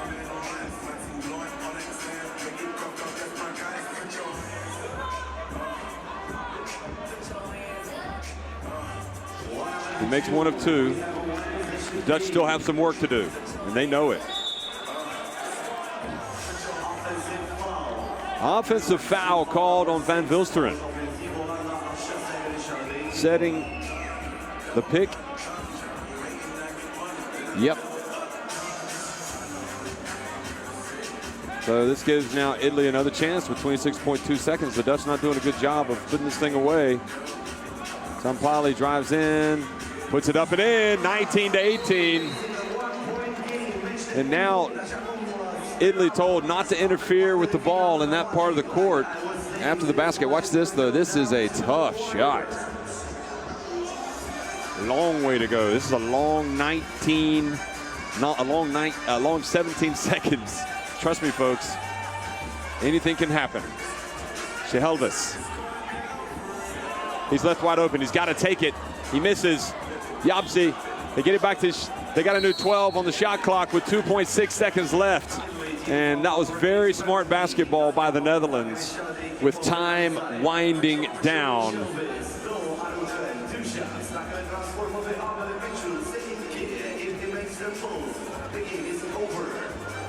He gets it to 21. It's the ball game. And he makes the first. What a turn of events. The Italians had a chance. They got it close. Look at the Dutch delegation back there. They are sitting on the edge of their seats. They do it right, folks. They've got a great plan for the 3x3 in Netherlands. Negri puts up the desperation shot, and the Italians lose a tough game to the Netherlands. They know it was a game they could have won, but the Netherlands also have really done exceptionally well here.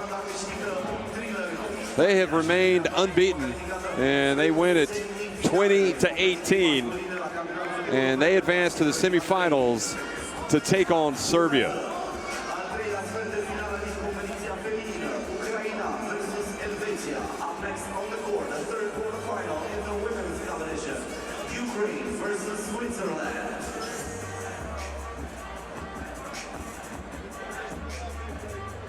So look at some of the highlights. The Netherlands, they play with a lot of energy. They send guys to the glass. Chehelvis does a good job of dancing around on the perimeter and reading the defense. Yapsi, you know, there are times when he can just take the game over. He had a big two as well. Chehelvis hit that big two. I mean, Italy, you know, if they'd played a little bit smarter, perhaps right down the end, they had a chance. Jampali, terrific player, but they weren't able to execute down the stretch when they needed to, and they've lost a tough one. So the Netherlands move on to the semifinals, and they will play Serbia. We're going to go back to the women's bracket now, the women's quarterfinals, and we're going to see Ukraine take on Switzerland.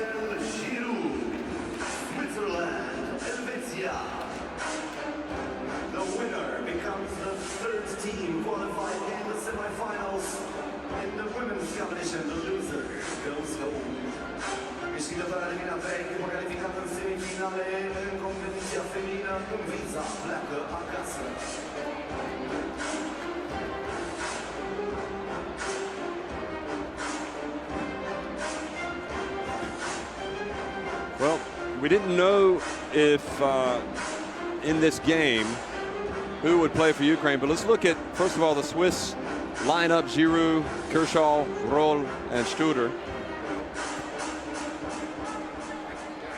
Kiselova, Maznichenko, who took the blow and needed the stitches. Skorbadiuk and Zaritska, who hit the game winner the other night at the buzzer in the overtime against Italy to knock Italy out.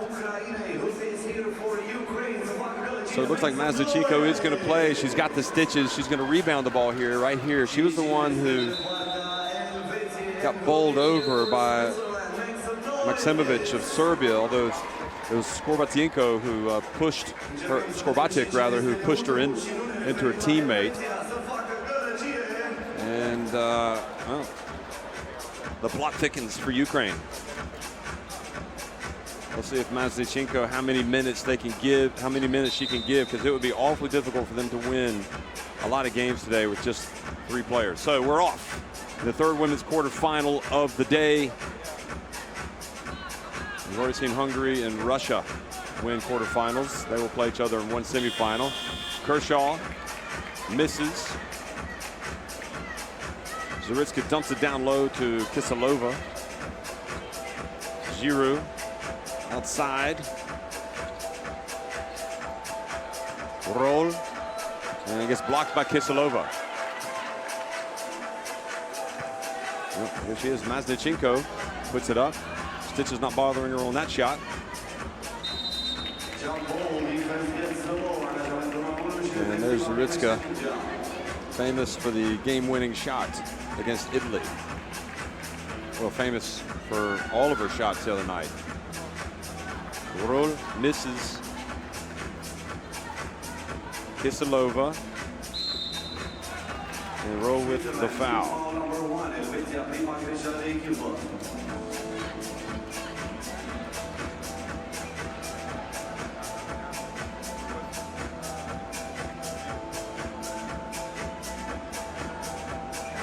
Now Zritzka goes hard at Kershaw, but she travels.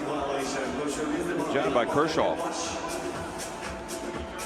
She gives away a lot of body against Zritzka, but she played good D there. Studer in the game now, hands it off to Giroux. Giroux swatted by Mazzachenko, gets it back. And that Ukrainian size is a real factor here to overcome. Clearly much taller, much more length than the Swiss players. You can see the stitches on Mazzachenko, so brave start by her. Skrbadiak has come into the game now. So they've got perhaps more ball handling. Roll. And Roll travels.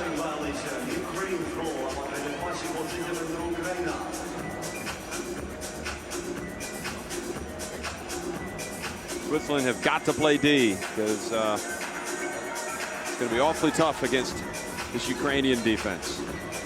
And Giroux not able to rebound it. Ball goes out of bounds, back over to the Ukraine train, baby.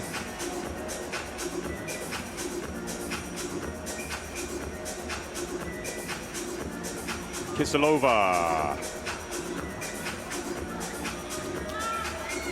And wide open, Kisilova kisses it off the glass. Bill Raftery style. And Studer drives in and she puts it up off the glass and in with reverse layup. And Skrbadiak not able to answer. Maybe Studer will be kind of the X factor in this game.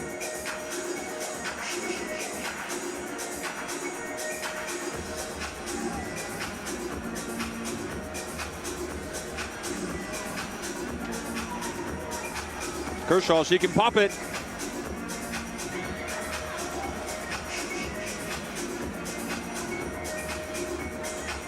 Zritzka. She shoots it well.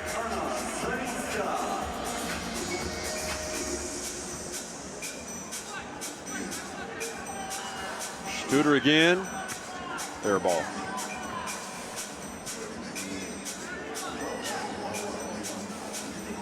Skrbadiak not really looking for her shot yet. She can nail it. Kisilova. And good D from Roll. Skrbadiak takes the seat.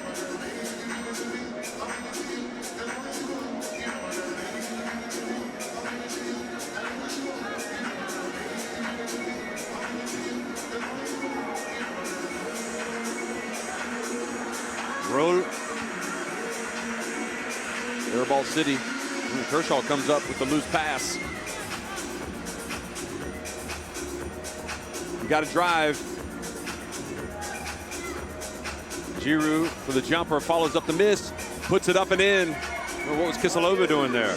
Just watched. Got called ball watching off the offensive rebound. Now Zritzka gets inside, and great defense from Kershaw. Very impressed by her defense in this game. Going up probably against one of the premier players, you'd have to say, was Zritzka, and not giving anything away. Then Zritzka has to foul Kershaw.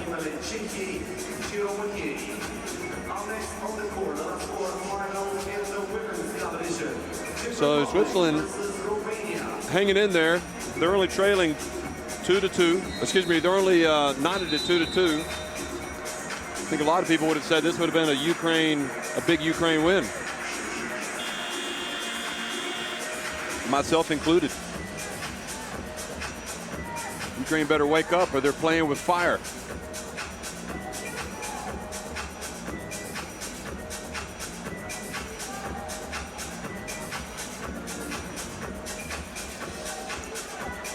Studer. Roll. Zritzka with the rebound.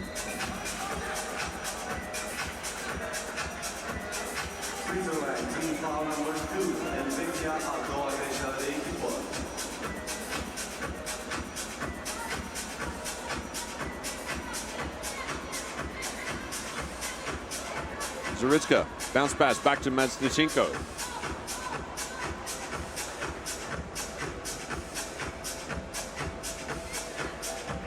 Studer stops, back to Giroud. Back to Roll. He's got to put it up. Switzerland a little too patient. Now Ukraine. Zaricka, good! I tell you, they can shoot it.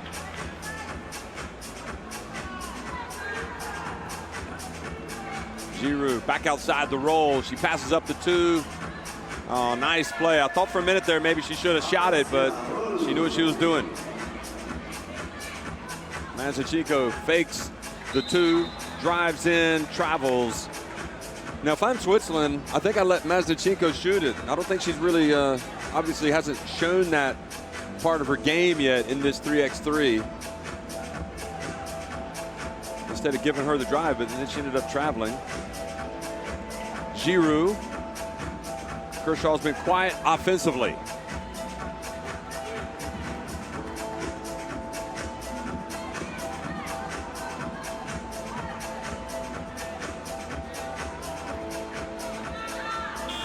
Mazdachenko, did she get it off in time? Yes, she did, but no matter.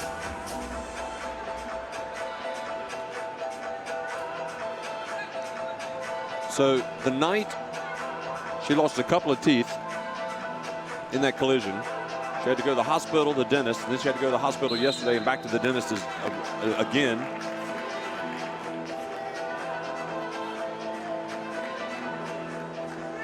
I'll tell you what, folks, if you're watching in Switzerland, and we know you are, call your family, call your friends. The Swiss are giving the Ukraine team a very, very hard time so far. A little hesitation there from Zaricka. Mazdachenko puts it up and in. Good play by Zaricka.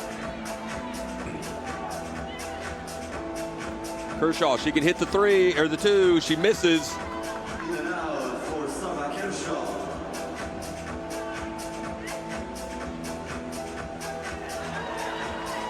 Nice play by Zaricka. She's starting to wake up. She must be smelling the coffee.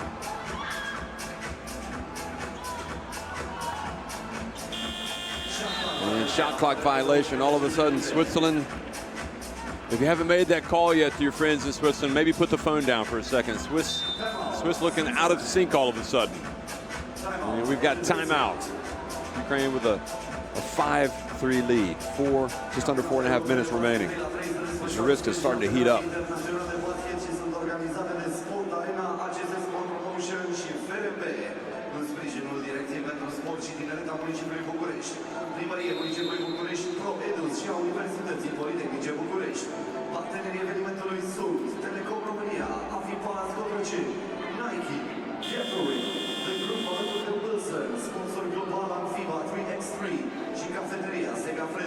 Powered by Kiss FM, she fights.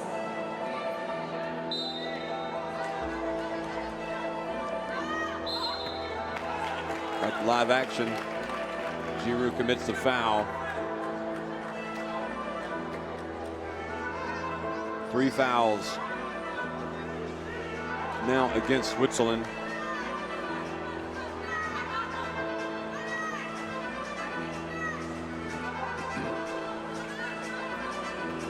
Mazdachenko, shot clock winding down. Kiselova gets it up just in the nick of time and scores.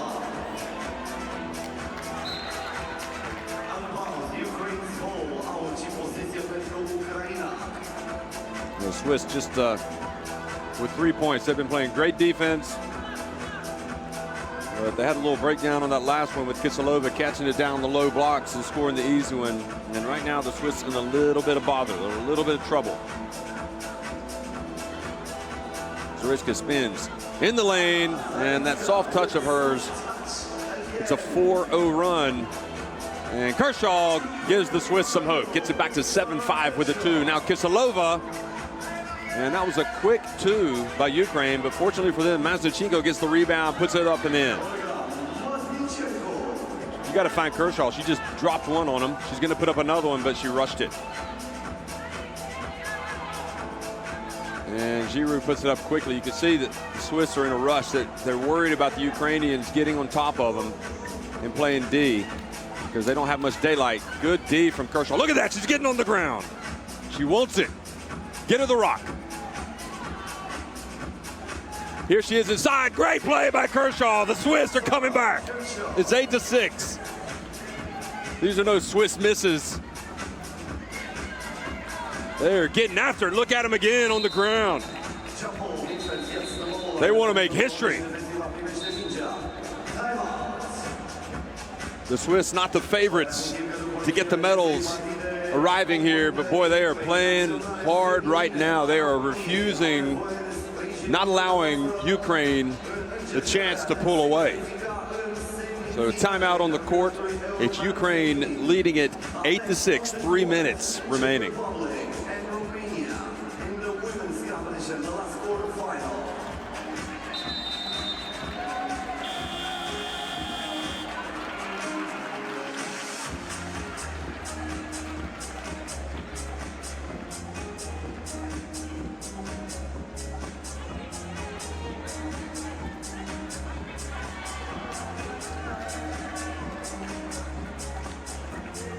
Badiak and Studer back in the games. And good block from Mazichenko. I think from a defensive standpoint today, I mean, Mazichenko has been terrific. So it's been crucial for her to return back to the lineup. Now the pass. Oh, Giroud gets it up in time. 8-7, the Swiss down by just 1. And the dump over to Mazichenko, she misses. And then the help defense from Alexei Roll. And the jump ball. And the possession arrow.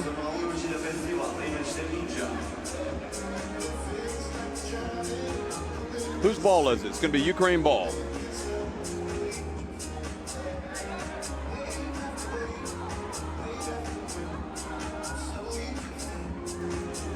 Sorry, I was wrong on that one. Every jump, there's no such thing as the jump ball, but when they're tied up, it goes automatically to the defense. And quick play to Kershaw. The Swiss have tied it.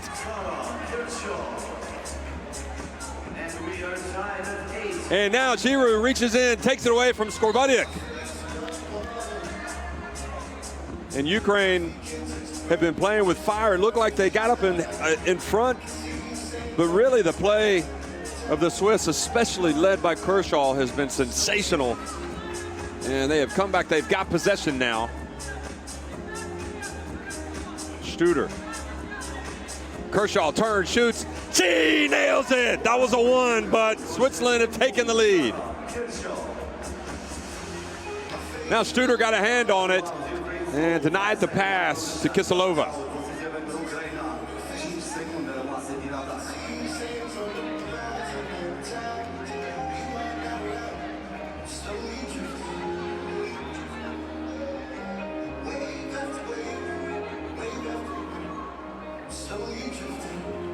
Zaritska turns to her left, forces one up, gets it back, goes hard, bulls her way in, and it's called for the charge.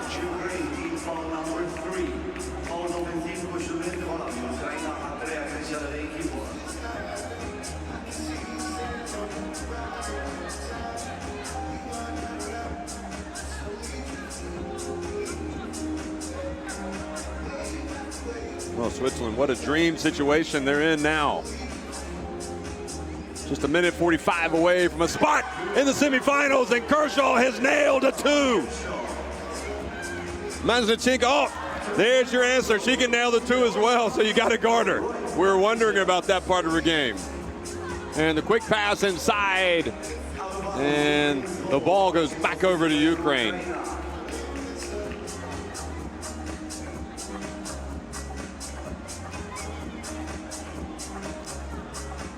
Now you know why Mazichenko has been sensational.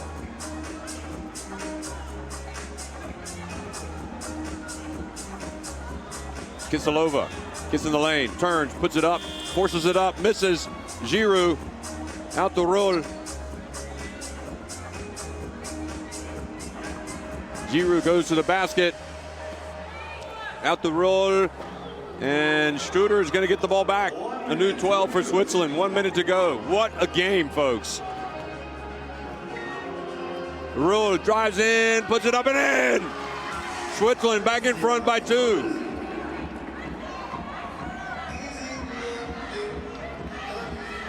And Giroud defends, denies Zaritsky the ball. I think Switzerland on the verge of a major upset here. Springing a major upset against Ukraine.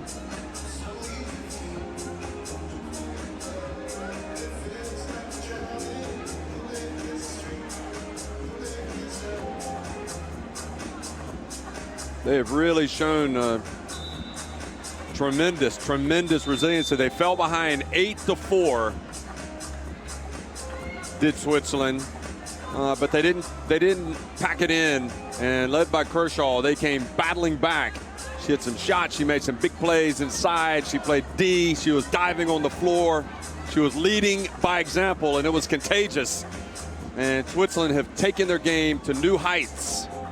They're right now have outscored their opponents, Ukraine, 8-2, since trailing 8-4. Now Switzerland have the ball, Ukraine in trouble. Kershaw, 4 on the shot clock, roll. And a foul called on Ukraine.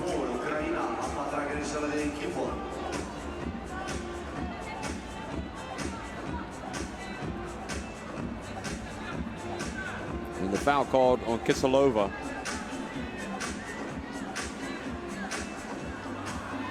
Now Roll picks up the dribble. Giroud, 20 seconds to go. Switzerland, 1 second. They're not going to get a shot off. Oh, do they? Yes, they do. Now Zaritsky. Well, obviously Ukraine have shown the ability to snatch victory from the jaws of defeat. Will they do it again? They did it against Italy. Now, here they are. They're going to go inside. They're going to put it up and in. Zaritsky. They've got to commit a foul. They got to get a steal. Do they know what's going on? They don't. Only 3.2 seconds remaining. You've got to know the situation. They've still got a couple more fouls to give and only 3.2 seconds remaining. Folks, back in Geneva, back in Mies, back in Lugano, back in Lucerne, Switzerland right just 3 seconds away from springing a major upset. 2.4 seconds to go now. I mean, they're going to have to hope that Switzerland also miss free throws if they can foul them here, and then they called the foul. Kershaw said, "I didn't get fouled. I didn't get fouled." I mean, how many times do you see a player look at the ref and say, "I didn't get fouled"? She didn't want the clock to stop. Well, Kershaw right now can ice it if she makes both of them. 1.8 seconds remain. Ukraine came here with high hopes of getting the title, and they could be heading out in the quarterfinals. Well, and that was a very risky play by Roll. You just give her the shot. You don't challenge it because they could call the foul. But Switzerland, nevertheless, win it 14-11 over Ukraine. It's huge disappointment for Ukraine. Brave effort from Masachiko coming back with the stitches, but you've got to tip your hat to the Swiss. They have come out and pulled off so far what has to be considered the result, the surprise result of this 3x3 European Championship.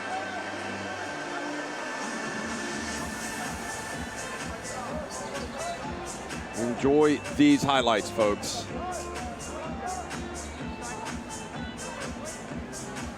Well, I think the Ukrainian women are absolutely stunned that they have not advanced to at least the semifinals.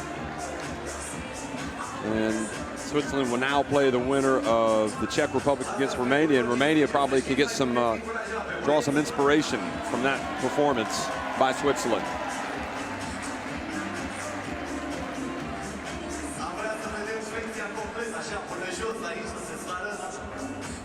Înțelegem, după 3 zile, plus multe altele înainte de amenajarea terenului, e mai greu.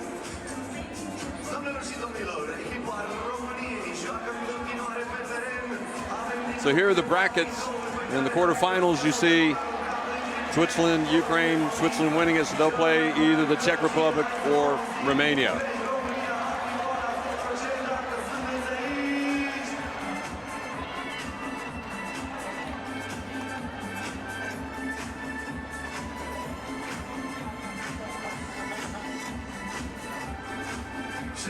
Este timpul să cunoaștem jucătoarele pentru Czechia. It is now time to meet the players for the Czech Republic. Cu numărul 6, number 6, Katerina Zavazalova. Numărul 7, number 7, Romana Stelikova. Cu numărul 8, number 8, Teresa Vorlova. Well, we've just watched Switzerland beat a Ukraine team that finished second at the European Games last year. I mean, Switzerland had a good team coming in. Now they're going to have to play the winner of the Czech Republic and Romanian. And you just wonder really if the Czech Republic are already thinking, wow, all we have to do now is beat this Romania team and Switzerland to get to the final. Maybe they think that the path to the title game has opened up quite considerably, but that's a dangerous way of thinking, just having watched Switzerland.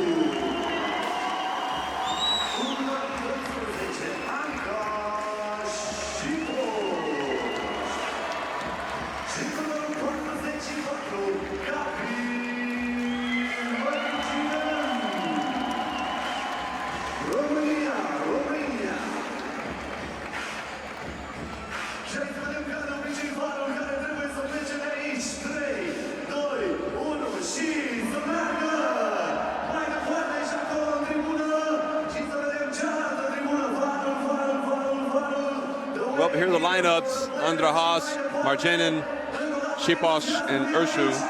Sonia Urshu, who's had a good tournament for Romania and for the Czech Republic. Minarovichova, Stelikova, Vorlova, and Zavazalova. 3 of the top 11 ranked players in the world. Nina Ravichova is the world number 2. She wears number 9 for the Czechs. Vorlova is the world number 3. She wears number 8. And the world number 11 is Stelikova. And she hit the big 2-pointer last night to force overtime against Spain. So the Czechs, they know they're vulnerable. And they got to come out ready to play. And that should have been like a shot across the bows just watching the Ukraine team fall to Switzerland.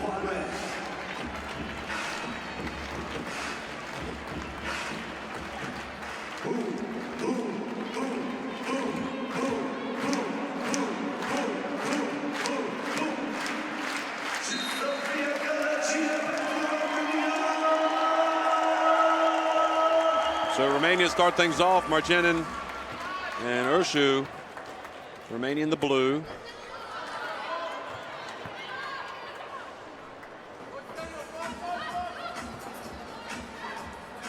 And the jump shot. Stelikova goes up and knocks it to her teammate.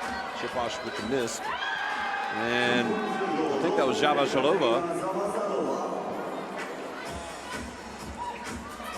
Urshu gets it inside. Puts it back to a 2-1 game.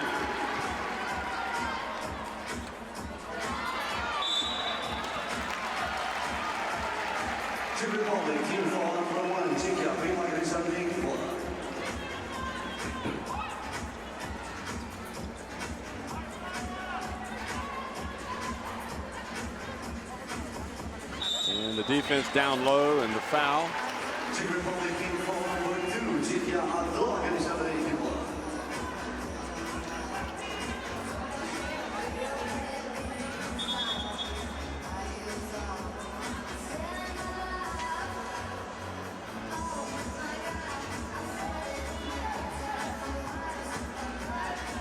Marginin drives in, misses.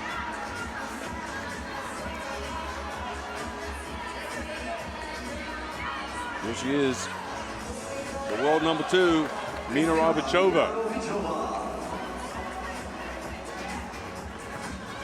Urshu spins, passes back outside. Chibosh misses, and they don't get it off in time because the missed shot didn't touch any rim.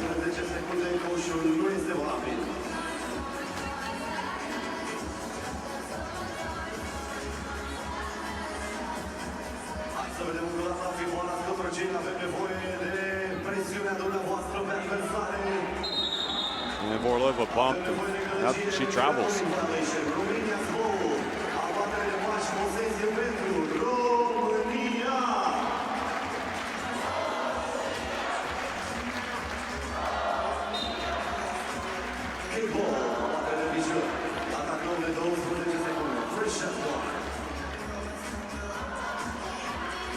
Well, nice pass to a cutting Marchinin.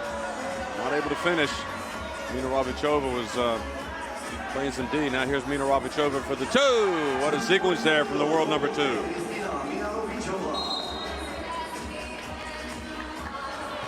No basket, social media, Czech Republic, team foul number 3, Czechia, a treia greșeală de echipă.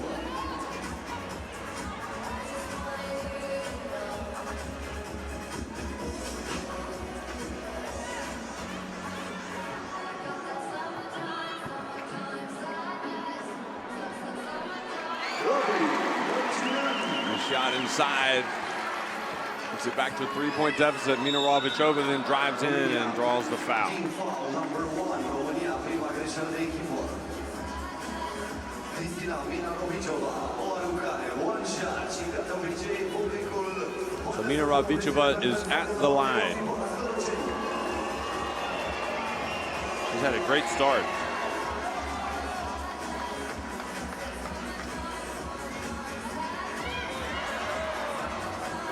Was wide open.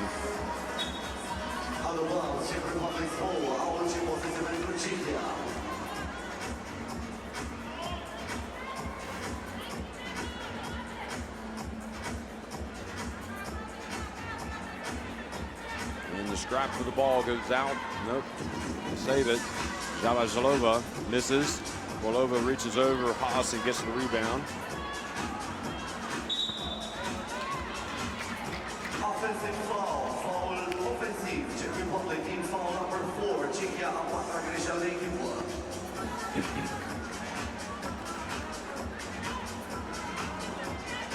The offensive foul called against the Czechs. They've now committed 4 fouls. And Ursu misses the long one. Mina Rabachova, another 2 for her. Well, these fans have already watched the Romanian men go down hard to Serbia. Now they're watching their women's team trail early on 8-2 to the Czechs.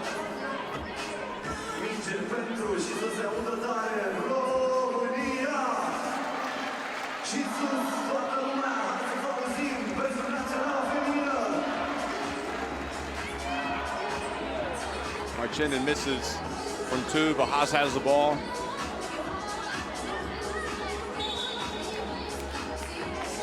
And the ball goes over to the Czechs.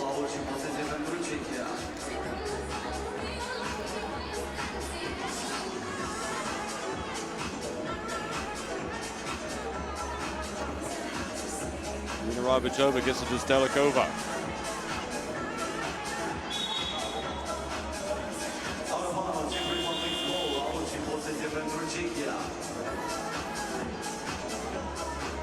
It's a white ball, but they're going to put some time back on the shot clock.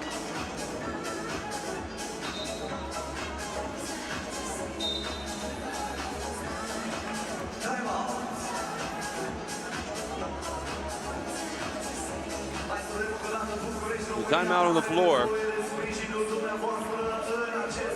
The Romanians needing to work some magic to get back into this one. They're down by 6 points.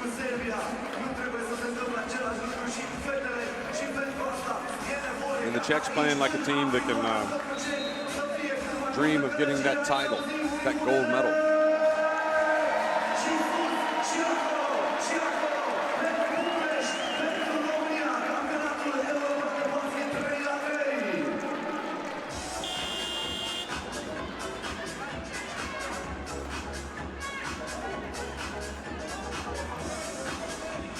Chiposh misses. Zavazalova gets it to Stelikova, and another offensive foul called on Stelikova.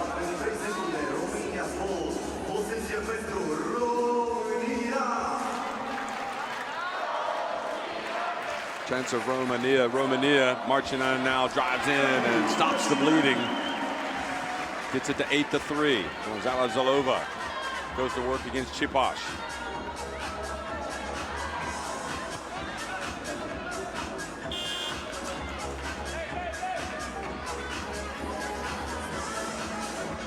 Ursu. Chiposh. Oh, the bank. Somebody call the bank. The bank is open. 8-5 now. Two-pointer from Chiposh. Ursu puts it up and in. It's 8-6. And those Romania chances starting to pay some dividends.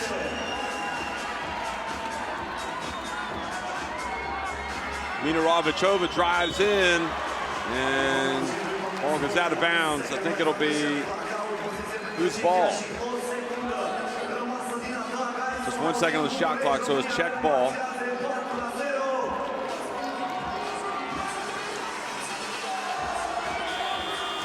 Good defense from Ursu.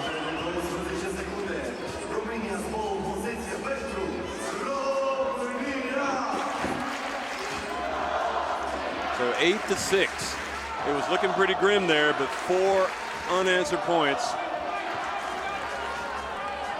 And now 8-7. The Romanians are alive and kicking. Minarovichova.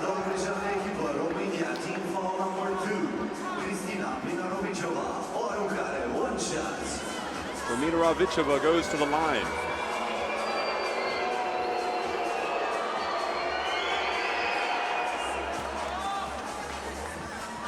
Takes it back up to 9-7. So it's a 5-1 run. Offensive rebound from Haas. Orlova knocks it out of bounds. So 11 on the shot clock.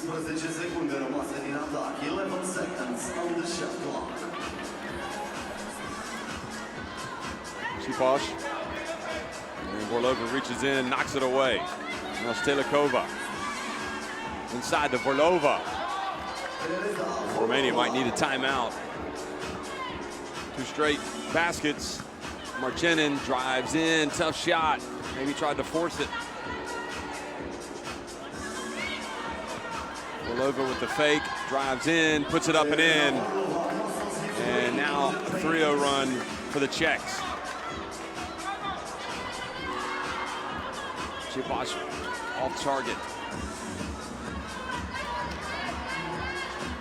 And the pass to Zavazalova, and it's back to 12-7.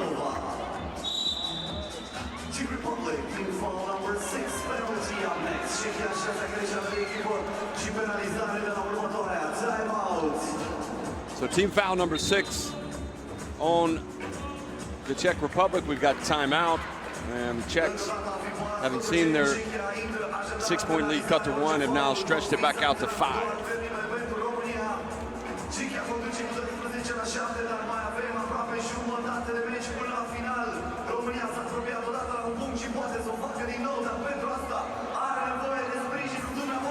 The winner of this game will play Switzerland, who upset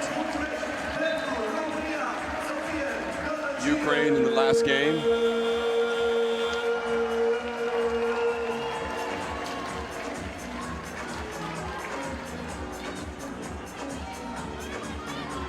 It's a family affair here, folks. Here's Marchenin on the baseline. Puts it up, follows the shot, gets it to Ursu, to Haas. And then Haas fouled by Zavazalova.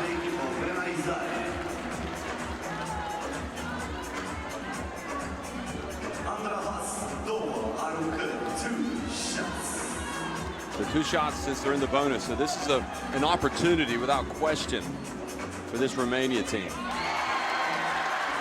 Every time they're fouled, they get 2 shots. You get to 10 team fouls, you get 2 shots and possession.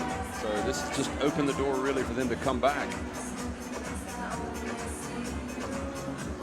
Well, she shot this well, didn't she? 3-point deficit now. Javazilova over to Mina Rabichova. Romania team foul number 3. România pleacă și de echipă.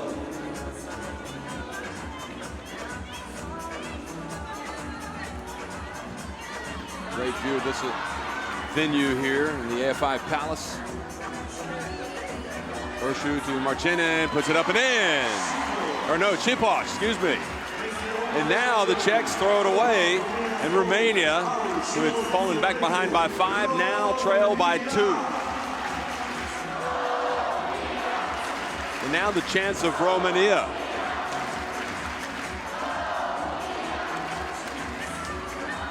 Marchinin deciding she was going to force it. România poate greșeală de echipă. Romania team foul number 4. Timeouts. 12-10 diferența așadar de o singură. So timeout on the floor. That foul was on the Czechs, or excuse me, the Romanians. It'll be Czech ball.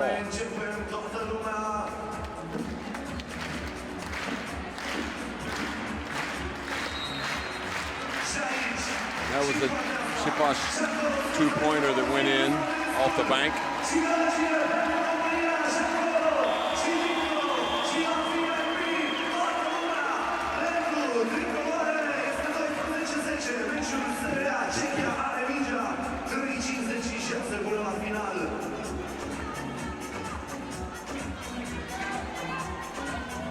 Telikova turns, shoots, and Marchinin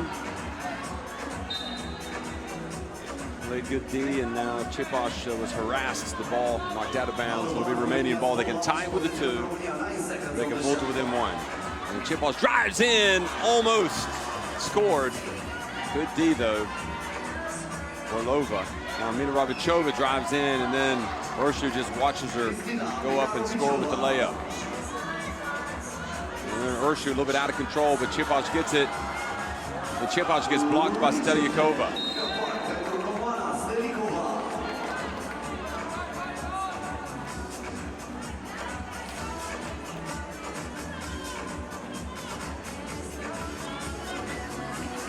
So big block by Stelyakova. 3:23 to go. Javazilova. Stelyakova battling for position, has it knocked away. Urshu drives, puts up a jumper. Good. It's back to 2 now.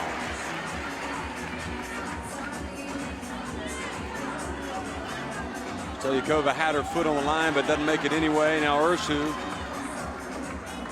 for the Romanians, puts up a 2. Haas with the rebound. Shot clock did not reset. And the ball goes out of bounds off of Javazilova. So another chance for Romania with 2:47 remaining.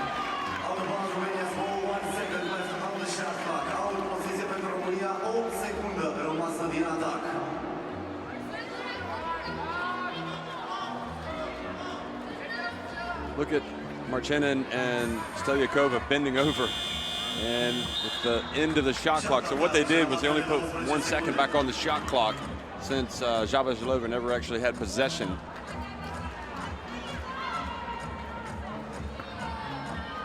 And Orlova gets in, and a foul called on Haas.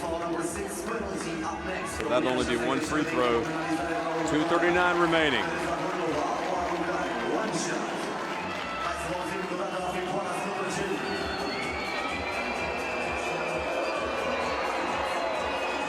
And she was short, but the ball bounces out to Mina Rabichova.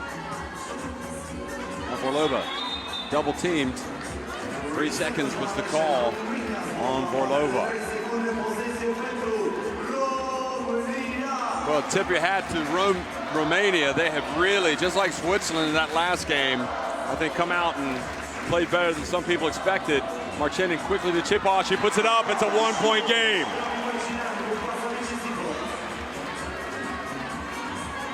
Mina Ravachova goes against Urshu, forces it. Marchenin gets it to Urshu. Stops, puts it up.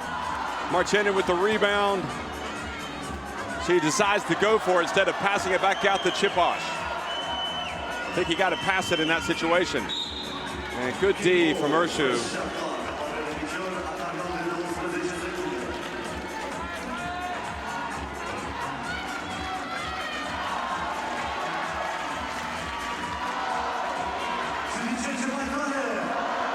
Zavazilova looks for space, puts it up. It's short, she follows the shot, but it'll lose her, and it goes back over to Romania.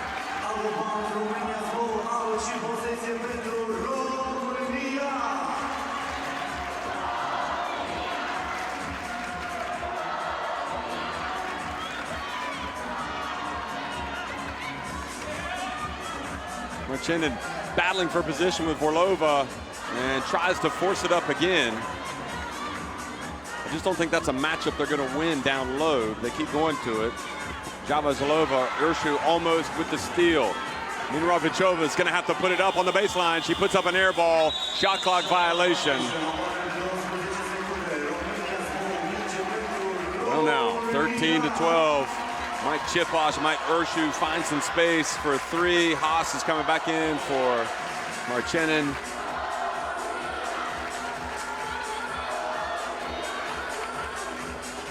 Over to Urshu. Haas drives in, misses, but the follow, Chiposh goes up.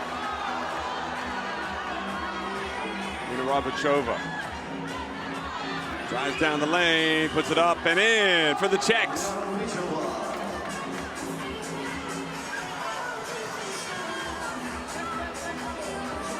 Urshu kind of lost her balance, kind of flailed. Put up a tough shot. Now Vorlova goes baseline. Hands it off to Zavazilova. Misses, but Vorlova with the rebound. Chiposh knocks it away, and Vorlova keeps it alive. Gets it over to Zavazilova, and it's a three-point lead. Haas puts up a two. Good! And that gives some hope to the Romanians now. Mina Ravachova, Vorlova. The Romanians are not going quietly. Mina Ravachova puts it up, and it's good. They've left Haas open. She just hit one and passed up the chance for another one.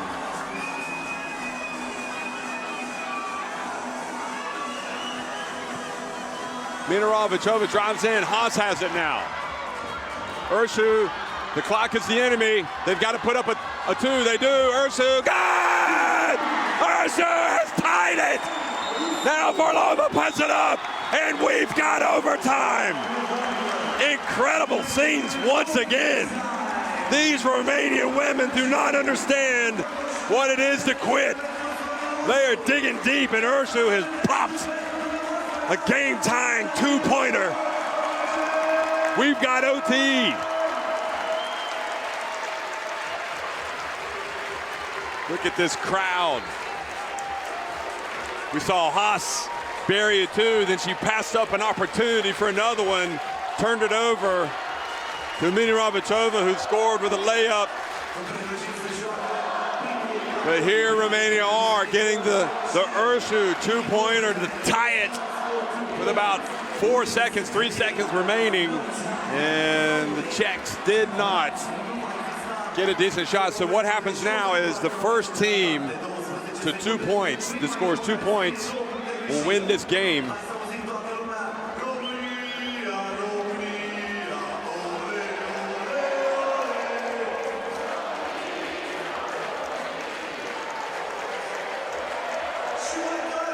This is what 3x3 basketball is all about, this FIBA 3x3. There's Santana watching events unfold. The men already out. Mina Ravachova, Stelyakova gets flooded by Urshu. And then Marchenin goes in, misses the shot, but Urshu gets it back. Might they look? No, they're not going to look for the two.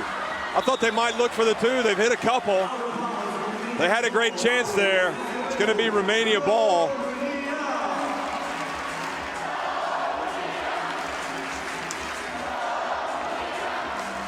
Oh, Marchenin left wide open.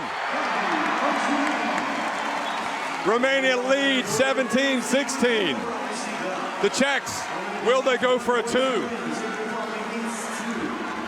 Look at the play. Minarovic-Over, no, she's going to drive in. She's going to get swatted by Ursu again. Now, oh, and Forlova fouls Marchenin. I mean, I've got to tell you, folks, it looked like maybe she was already standing there. Well, she did.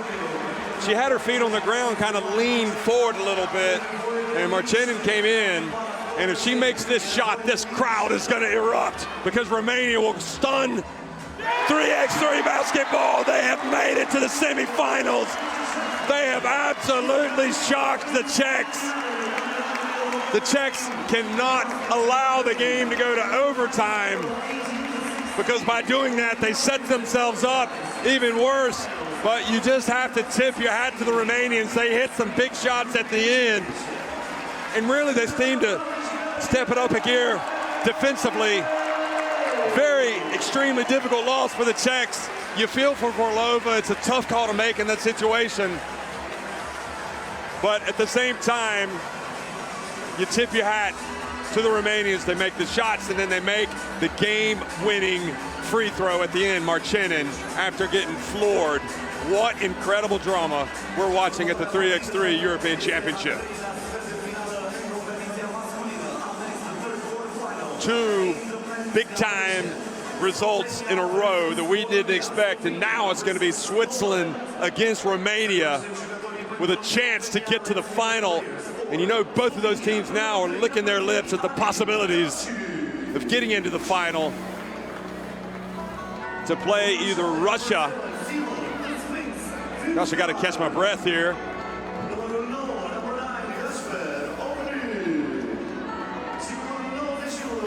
To play either Russia or Hungary. So things do not always go according to plan. That was the massive, massive 2-pointer from Ursu to force the overtime. Look at that, the emotion. She has played excellent. Then a breakdown defensively for the Czechs. Marchenin had the layup. The Czechs did not go for the 2. They went for the 1. And Minarovic-Over got swatted, and then it went back, and Romania got it. So now we switch back over to the men's quarterfinals, Slovenia and Poland. And it's a crazy kind of basketball madness right now that's taken over here. Koenig, Kulon, Lewandowski, and Ruch playing for Poland. Finsgar, Kavcic, Ovnik, and Sribot for Slovenia. But this is why 3x3 is so terrific, really. Look at that. This is the quarterfinal situation for the men. You've already got Serbia, the Netherlands in one semifinal. Now we've got Slovenia, Poland, followed by Russia and Spain. The pulse is racing. We have just watched a barn burner. We have just watched Romania thrilled the home crowd. The Romania women with an upset of the Czech Republic, a team that has 3 of the top 11 ranked players in the world. And that's, my friends, why you've got to play the game. It doesn't matter who the favorite is. You've got to play the game, and when you're the home team, you have got a chance. This crowd made a big difference in this Romania team, but I have to say the Romania women also really got that crowd behind them the way they were playing. Ursu clearly now has hit some major league shots. She's one of the stars of the competition. Sribot in Poland, and you know that Sribot has been able to really take over games early on, establish themselves, as well as Gaspar Ovnik. Finsgar hasn't really looked like he's been 100% fit, but maybe now that we're in the knockout stage, we're going to start seeing more offense from him. Finsgaard is going to start things off. He's going to miss it, but Striebo's going to get the long rebound. Ovnik now is going to get a chance for a 2, and he drills it. There's one player you don't want to shoot the 2 if you're Poland. It's Ovnik, and he just nailed one. Lewandowski gets blocked by Finsgaard. Now Ovnik falls down. The turnover over to Kulon. And then the pass. Zakor was out of bounds.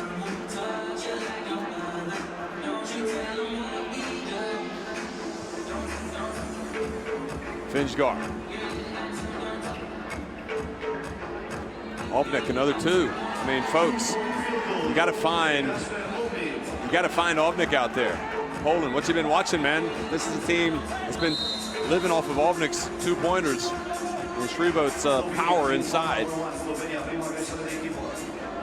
Look at that.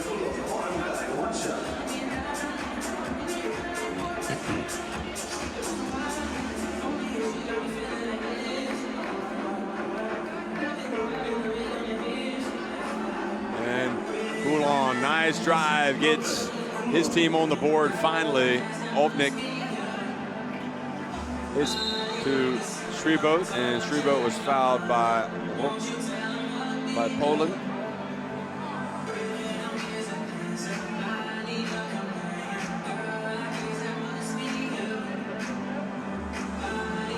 That's Ovnik, the bounce pass to Striebo.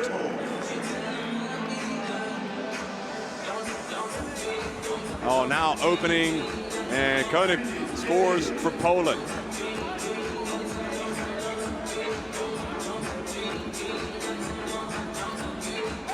Finsgaard loses it as he gets in.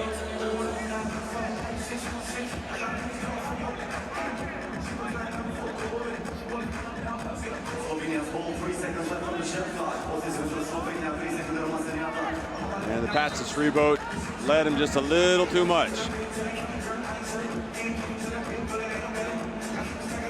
Kavic coming in now for Slovenia. Kavic, 29 years old. Striebo's the youngest, is 24. And Kulon as well is 24 for Poland. So it's the young guy going up against a veteran, and the young guy gets it to go down. Kulon guarding Ovnik. And blocked from behind. Great play from Koenig. Koenig, rather.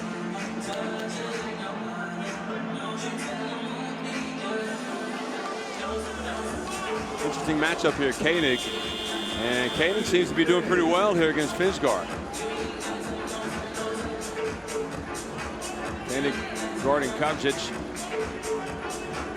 Ovnik over to Kavcic, and he scores with the left hand.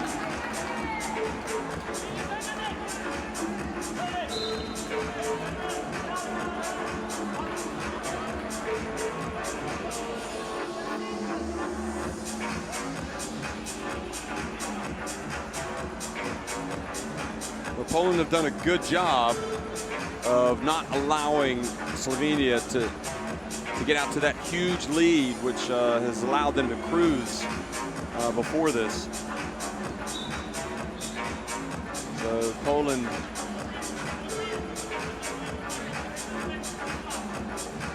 what Poland have not done yet is get Odor going, and he's out on the perimeter now. He hands it off. Lewandowski, there's Odor. But he's got to come down with that ball strong. Finsgaard did a good job of knocking it out. Finsgaard now for 2, misses.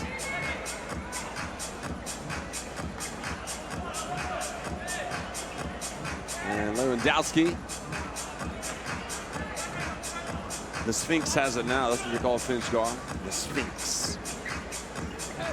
And you can think about that kind of shot. Kavcic passes it back outside. Striebo, he saw the shot clock winding down and rushed one up. And his shooting percentage drops. So awkward game so far for Slovenia. They don't look entirely comfortable. Kulon for 2. And tell you what, Koenig was there for the putback, possibly the putback dunk, if it hadn't hit the rim the second time. But Poland looked comfortable coming over for the timeout. 6-4, Slovenia, 3 minutes in.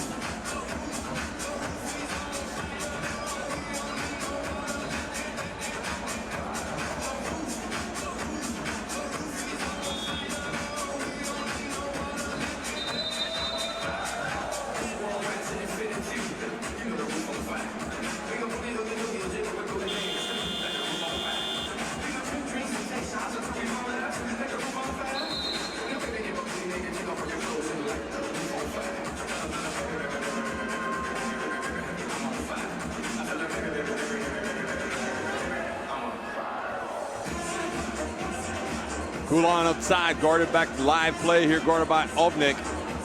Shot clock down to 3. Boy, Kulan's not going to take no for an answer. He's putting that ball up. New shot clock, and Odor gets it, puts it up, pulls Poland to within 1. Oh, Ovnik looked like he might have gotten away with a travel. He's got it back out to Kovcic for 2.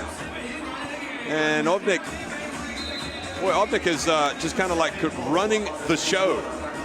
But he looks like he's hurt his right hand. He may have to go out of the game. That is not a good development.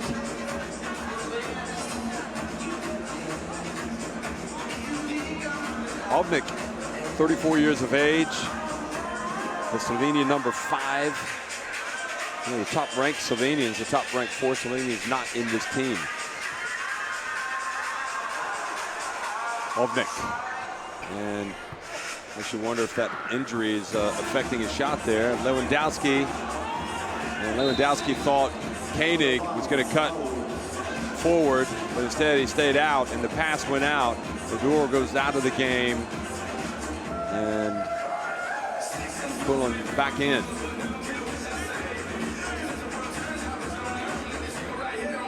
Finjgar.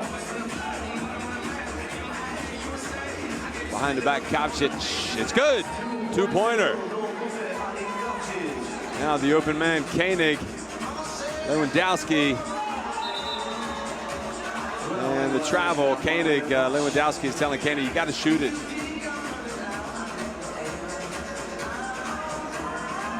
It's 8-5, Slovenia. Doing a good job of doubling, of helping.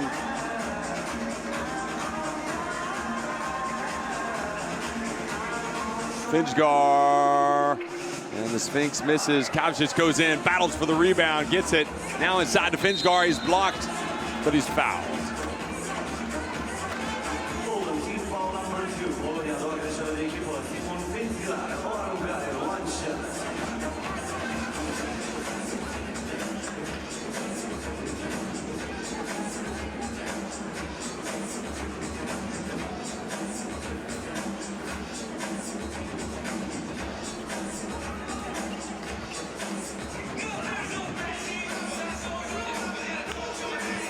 Kulan drives in. Odor drives in, scores, gets it back to 9-6. That was much better. They need to get him going. Now he rotates to help, and Finjgar can't catch the pass. Gets it back over to Poland. Odor is going to come out. Right when we say he's got to get going.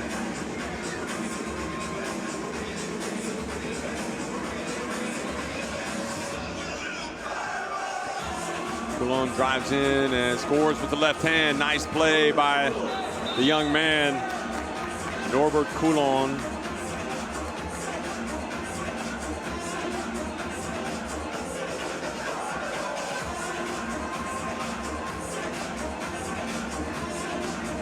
Koenig, that's going to be short. Koenig gets the rebound. And Kovcic is in a little bit of pain over there. Gets up, gets the ball back, passes it inside, but then the turnover to Lewandowski. What was Shribo doing? Kind of in a daze. Koenig puts up a 2, rattles out. Shribo's been kind of a non-factor offensively. Ovnik. Lewandowski does a good job of boxing out Kovcic. And see Kovcic limping. It could be he's turned his ankle.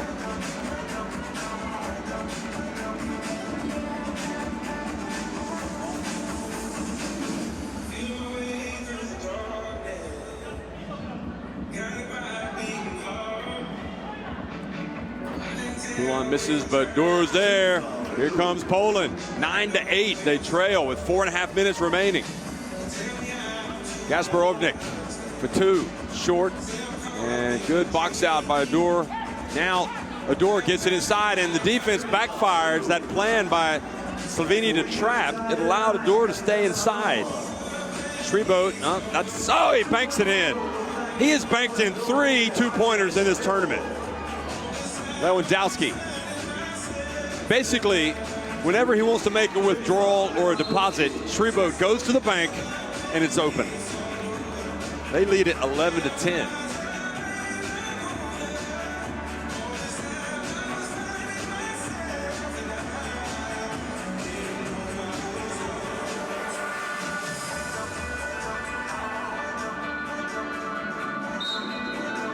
Ovnik was fouled beforehand.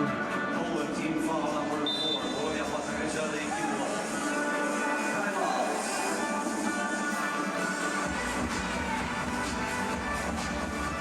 Campionatul european de basket 3x3 se desfășoară sub egida FIBA și este organizat de Sport Arena, ACS Sport Promotion și FIBA cu sprijinul directiv. Well, here's some of the plays.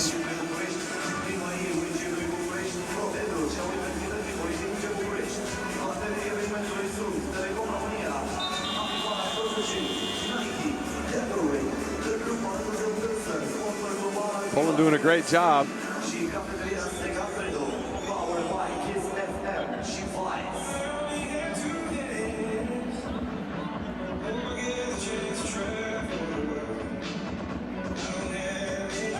Ovnik out to Finchgar as live play resumes. And Ovnik battling hard, and Kulon fouls him.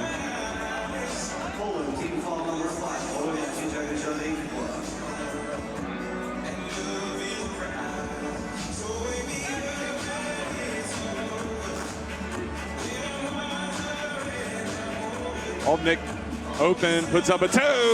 Every time you leave Gasper open, he's gonna nail it. Gasper Ovnik just keeps popping in the 2-pointers.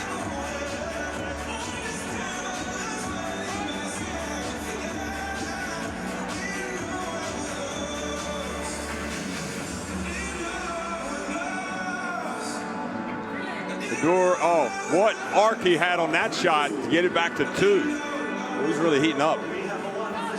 Finchgar drives in and gets the foul, goes to the line.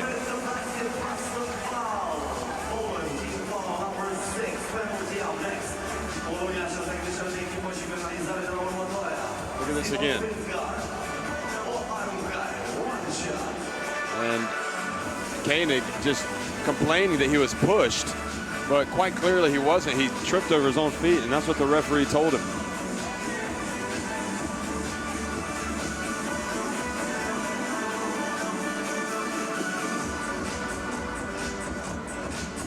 This is the free throw.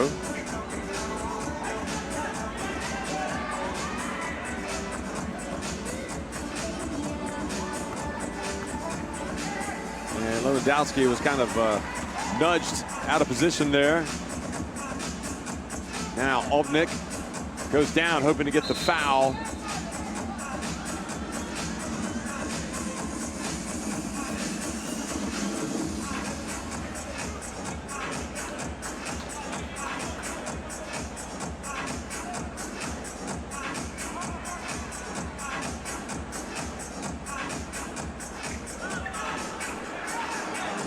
And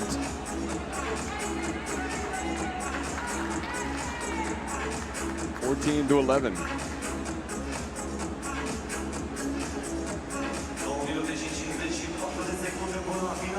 And long one, no good.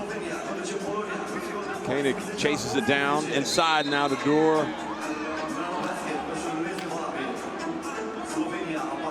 Four team fouls now on Slovenia. 2:46 remaining.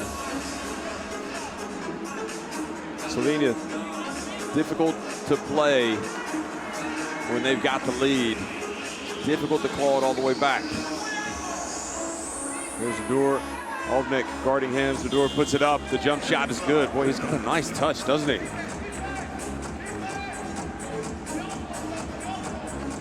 Kavcic left the game earlier with a twisted ankle. And he is fouled by Koenig.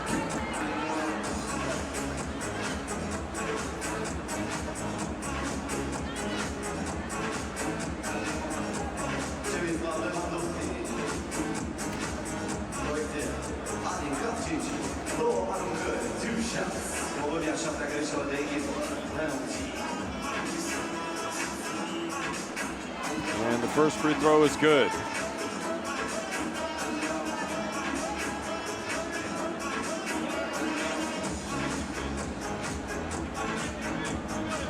And the second one is good. And now trouble for Poland. They're down 4. Will they look for the 2? No, Kulon's going to go in and he's going to put it up, but the foul called before. Slovenia now with 16 fouls.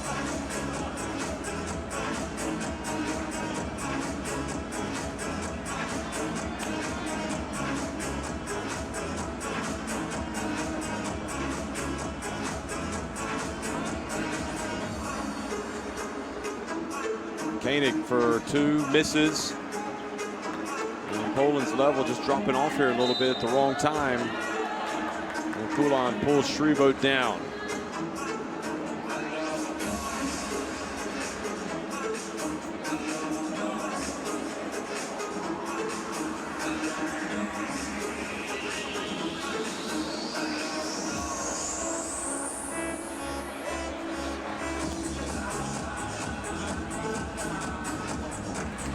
Shrivo misses the first free throw, so a let off here for Poland.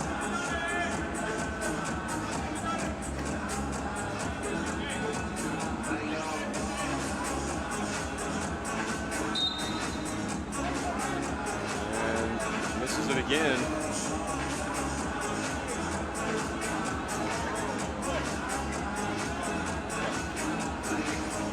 Lewandowski guard down the perimeter. He's going to put up a very difficult 2. He got the front of the rim. Now Kacic open, passes to Shrivo, an easy one. And the lead is 5. If you're here for Slovenia, make some noise. So we've got timeout. Poland had played so well, but they've just kind of faded here the last minute or so. And now they're in real trouble. 17-12, they're down with 1:53 to go.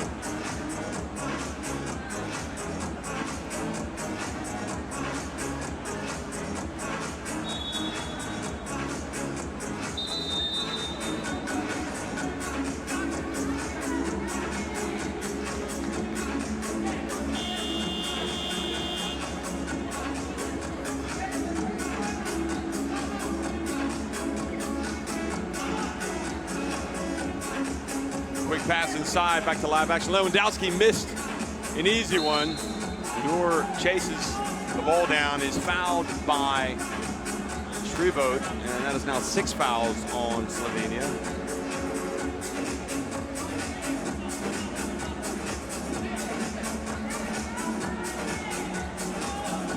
Kulon looks for the opening.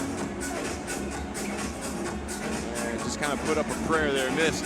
Obnik, surprised he passed up the open 2.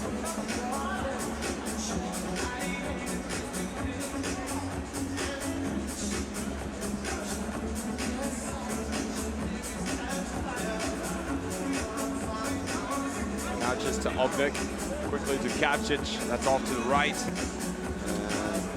Obnik, oh, what hustle, and just the hustle by Obnik gets Slovenia another point and closer to the semifinals. Kulon at the line. And now the foul leads to 2 free throws for Poland. That has just about given them some hope.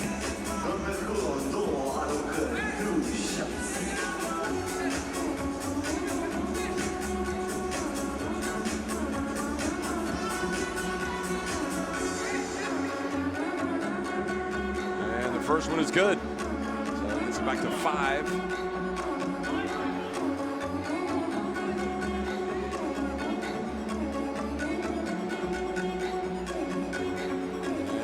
Is good as well. So back to a 4-point deficit.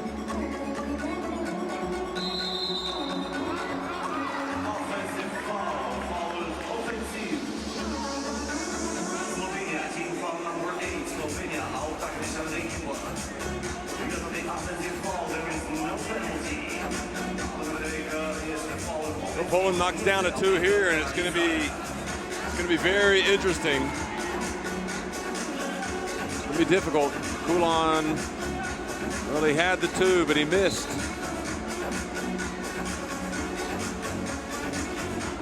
Finchgard takes it back out top.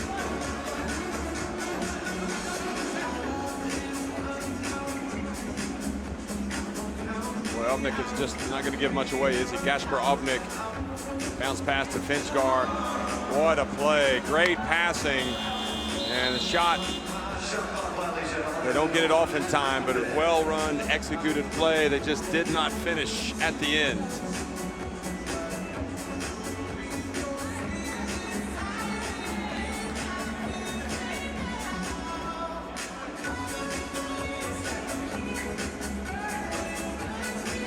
Kulon gets it to Dor, and they're going to take No, they're not going to take. Oh, we're going to have a little dunk. Nope.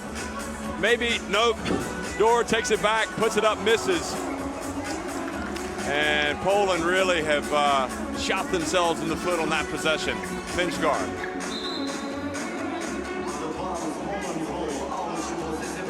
Foul called against Slovenia, gives it back to Poland. They really had an opportunity before that. Missing layups, perhaps almost overpassing.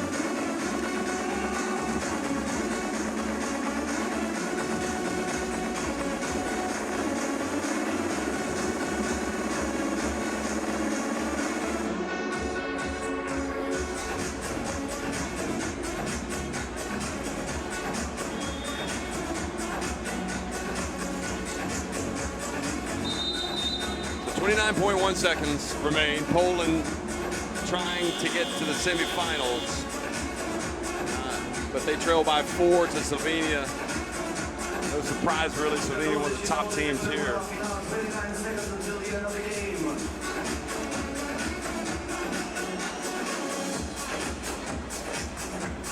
And the drive, Kulon into the corner, and just could not handle it. As they say, it was too hot to handle for Lewandowski. Ovnik. Over to Kavcic for 2, and he hits it. And now Slovenia, 20-14 on top. They might get to 21. Kulon passes back out for the 2, and Koenig misses. Kavcic has it, and he's going to make it. And indeed, they are going to get to 21 right at the very end. So Slovenia, pretty convincing at the end. They win it 21-14 over Poland, who had some really good passages of play in this 3x3 European Championship, but just not turning on all cylinders. And their hopes of getting to the podium die here against a very good Slovenia team. Up next, the last quarterfinal in the men's competition. Russia versus Spain. Urmează ultimul sfert de finală în competiția masculină. Rusia versus Spania.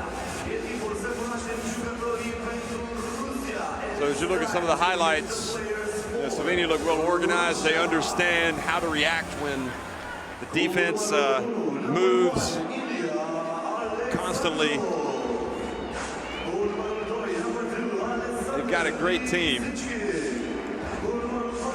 And they will face now the winner of Spain's game against Russia. So Kavcic, his last basket, took it to a 21-14 win for Slovenia.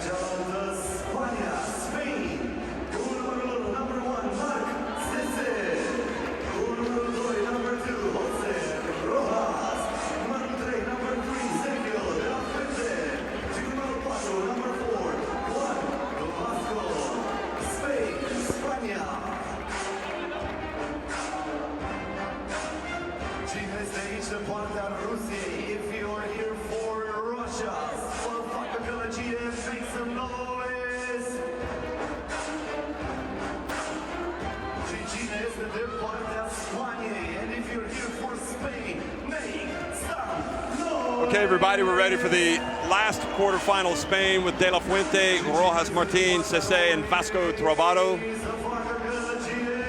And for Russia, who had that titillating, thrilling win last night over Romania, Alexandrov, who for me is the player of the tournament after that performance, Kuznetsov, Lisichkin, and Zakharov.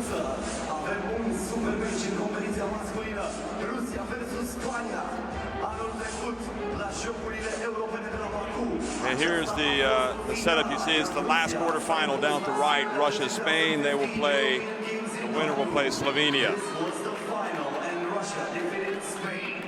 The winner goes to the semifinal. The loser goes home.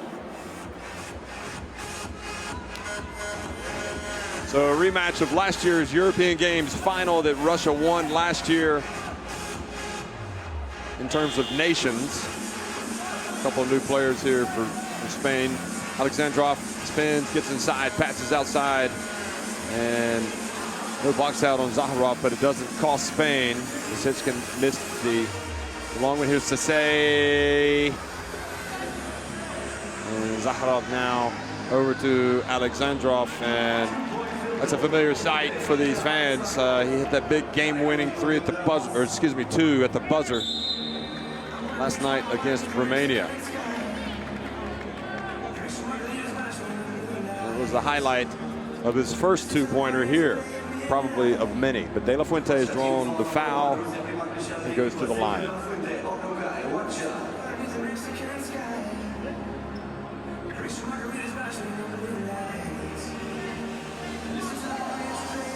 And the pass to Zakharov, wide open.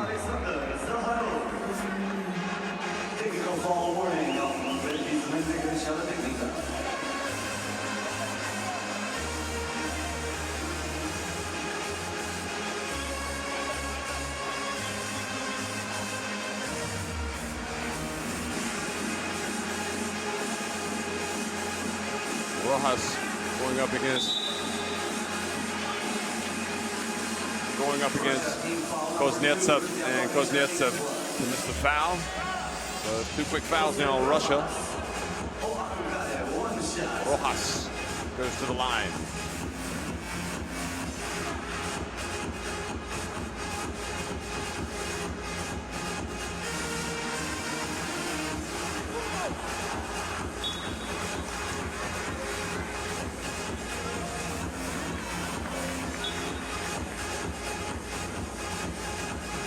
Vasco in the game now gives him that considerable size in the low post.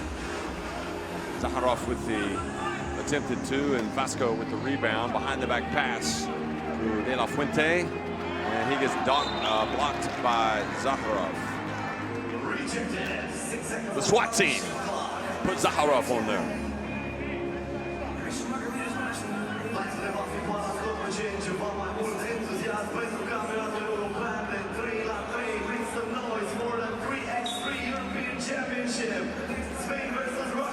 Rojas fakes the handoff. Goes up against Kuznetsov. He's going to put it up, and shot clock violation. So Spain not turning on all cylinders offensively.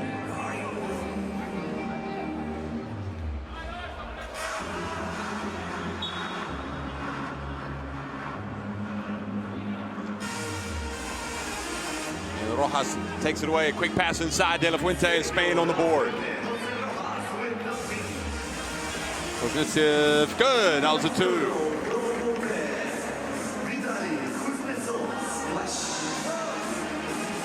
Rojas.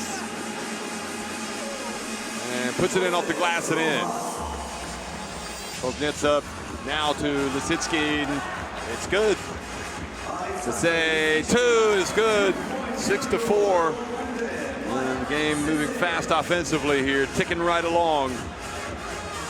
Alexandrov going to post up Sase and passes to an open Lisitsky. De La Fuente tried to rotate down and help out.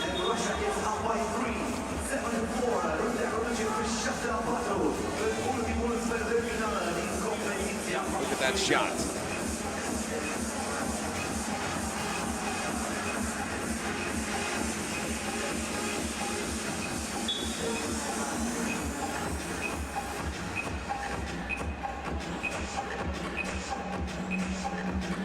Here's Rojas. Inside, Vasco. It's good. Short, Alexandrov now. And it's good. Still hot from last night, the MC says. It's so true. Rojas. And loses it. So sloppy play by Spain, and Russia out to a big lead already. Just 2.5 minutes into the game, and they've already got 9 points.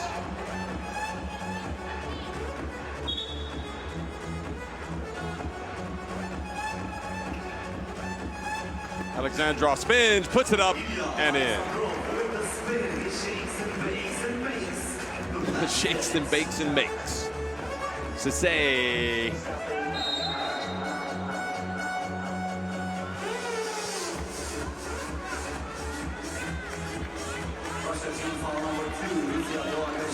Look at Alexandrov getting it inside. So Alexandrov will go out. having given his team a 10-4 lead.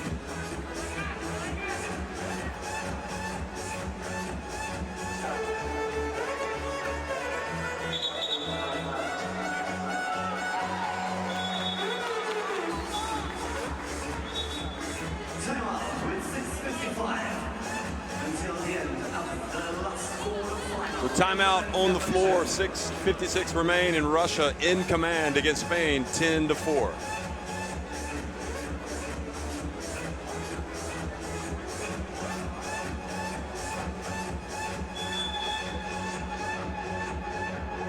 Look at some of the highlights so far from Russia's virtuoso display on offense.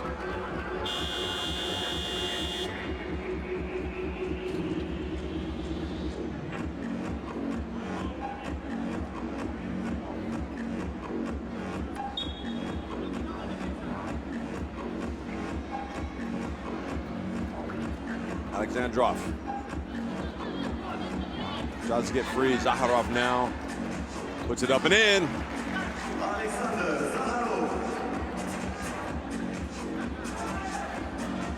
Cisse drives in, puts it up for Spain. 11-5. Spain got to start playing some D. Russia going to get to 21 very quickly here. And the block by De La Fuente. That's the fourth foul now on Russia. And that could be a factor here if the fouls start to accumulate. They get up to 7 and they get into the bonus. Spain will get 2 free throws for every one of those fouls.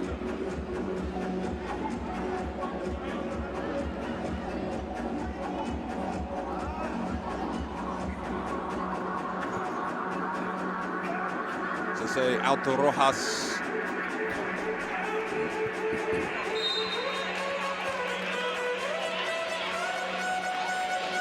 So it's going to be Spain possession. The ball went out of bounds off Lisichkin or Kuznetsov.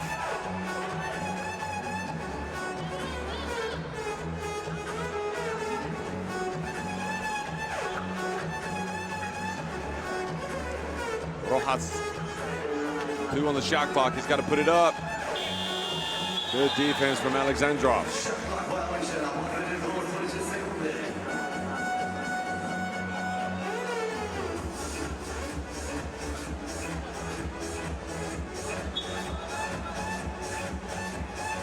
Zakharov goes up against Vasco. It's on line, but too long.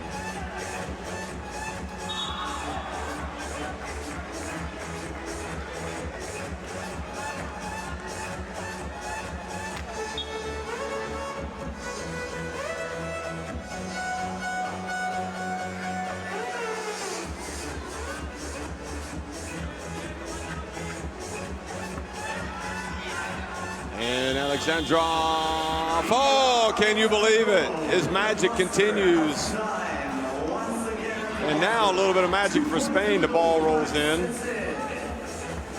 And Cisse guarding Alexandrov, passes it over to Kuznetsov, and he hits a 2. 14-7.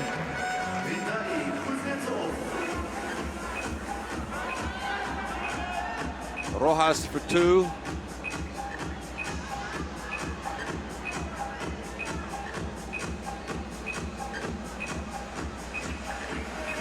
Zakharov follows up the miss over to Alexandrov. He doesn't miss often, but he does there. Still comes in, gets the rebound, puts it up and in. And the 2-pointer from Cisse. Back to a 6-point deficit. Zakharov. And Russia just shooting some jumpers. I mean, not much defense being played really, in all honesty, folks, in this game.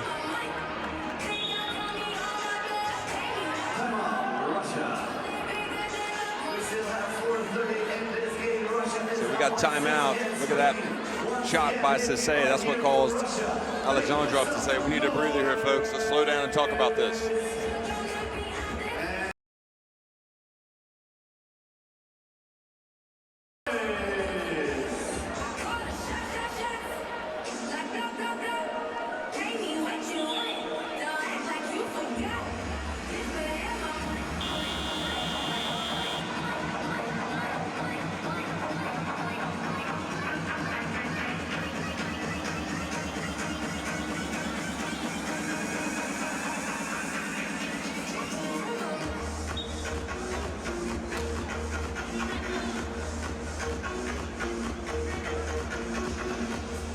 Kuznetsov crosses up Rojas, but Rojas makes up, gets back in position. Well, Vasco. And Vasco just lost it over to Zakharov, and he went up for the layup. And now Zakharov has been called for the technical.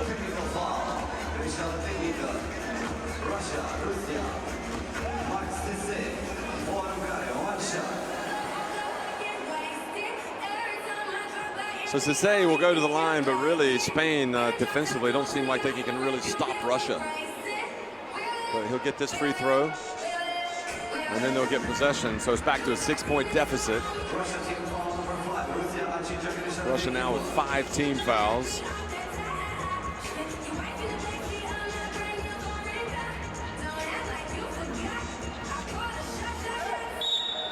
Man, look at that.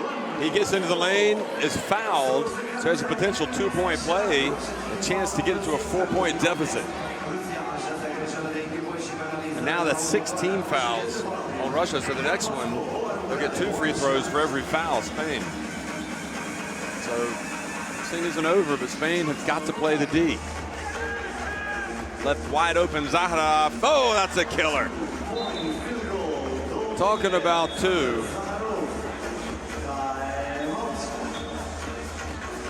So the dagger from Zakharov takes it, the Russian lead up to 18-12.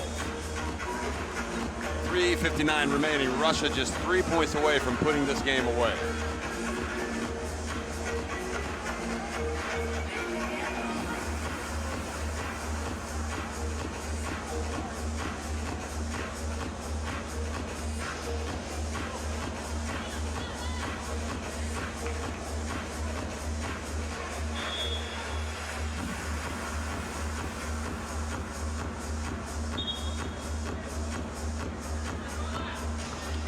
Fuente comes out of the timeout, drives, scores.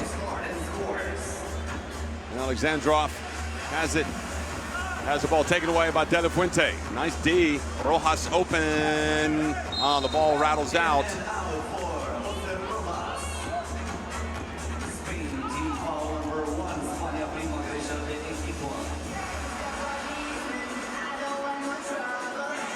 Foul called on Vasco, voicing his displeasure. That would have made it 18-15 had Rojas been able to knock it in, but he didn't. Now Lisichkin, oh no, Kuznetsov hits the 2. Russia just 1 point away from victory. And De La Fuente gets inside, follows up his miss. It's back to a 6-point deficit, but Spain have got to D up. They can't allow any fouls.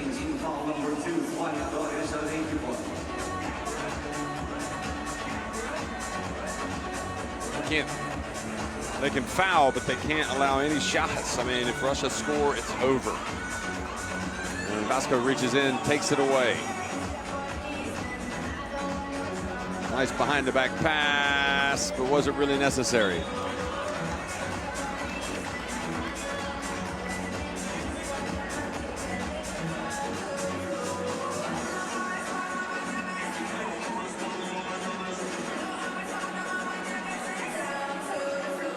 Kuznetsov almost have to have Sese out there instead of Vasco, because Vasco's still limping around.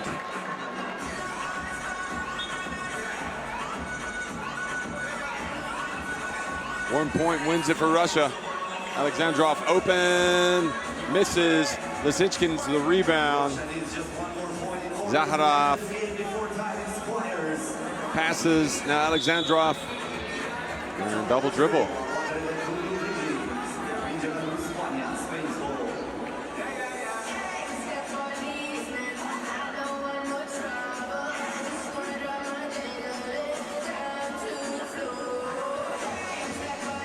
De La Fuente passes to Sese for 2. Good.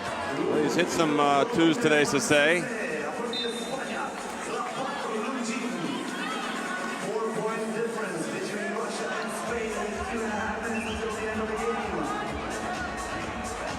They need to get a stop. It's not the clock that's the enemy, it's Russia. 1 point wins it for the Russians. And well spotted there by Sisse. No, Spain not going quietly. Another two, that's all. Oh, he banks it in. The bank's open for Sisse, and we've got a 2-point game. Spain chasing the game now. They got to get a stop. Zaharov. And he was trying to get into the shooting motion to get a trip to the free throw line. But he did not. But Russia have possession. So if Spain can get one more stop, they can launch a game-tying two, an attempt at a game-tying two.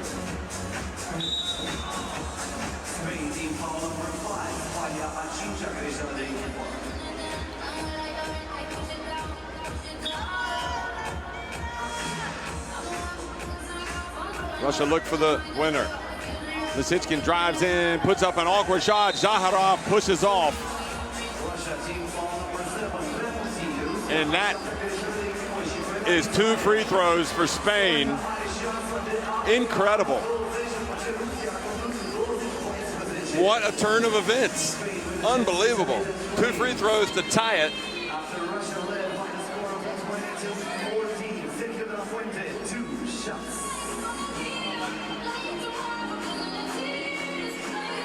First one's good, incredible. Spain looked dead and buried. And they've tied it. Now if they can get a stop and score, they'll win it. But if Russia can just get that one elusive point. And Spain had the foul to give. That's why you never give up, folks. You never, ever give up. If you've got life, you've got hope. Alexandrov almost skipped up there and traveled. He's going to take the shot. And he wins it. So just like last night, Alexandrov to the rescue for Russia. Maybe they were just messing with us. Maybe they had it in the bag all the way along. But look at that, Alexandrov. Quite possibly the most dangerous player in this tournament when he's got the ball in his hands at the end of the game. Russia win it 21-20 over Spain. All full marks to Spain. They almost came back and pulled off an improbable come from behind win.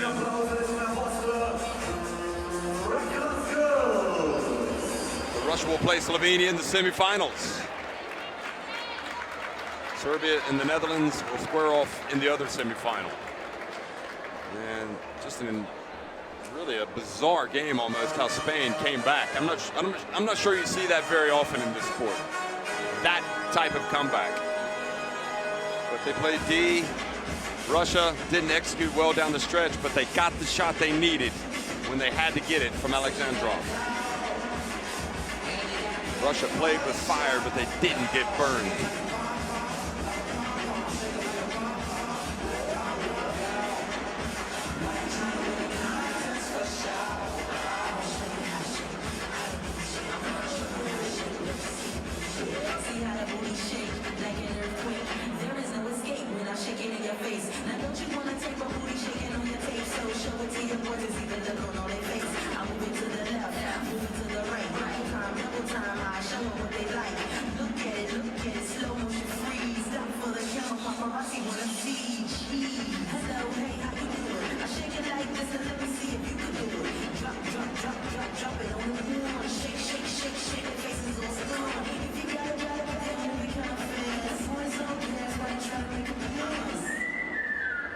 Congratulations!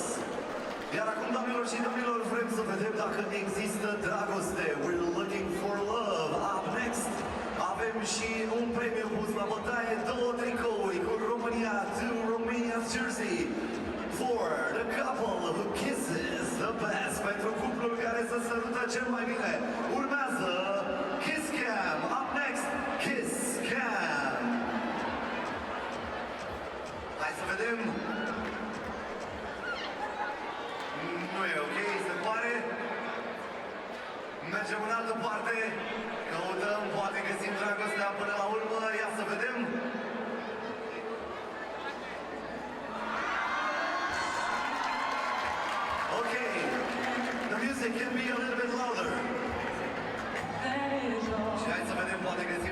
mai pasional, mai pasional.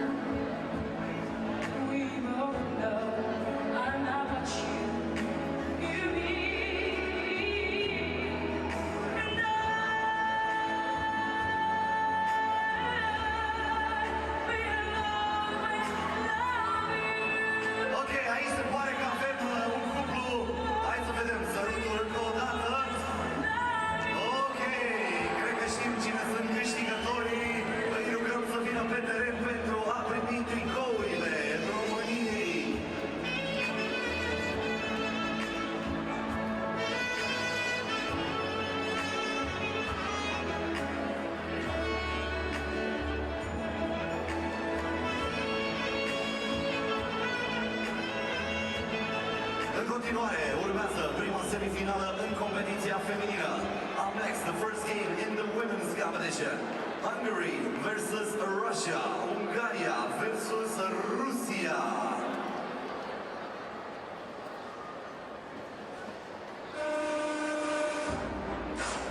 Începem cu Ungaria. Hungary, cu numărul 3, number 3, Petra Sabo. Cu numărul 7, number 7, Alexandra Teodoran. Numărul 10, number 10, Dora Menkeshi. Și cu numărul 12, with number 12, Nora Ruia.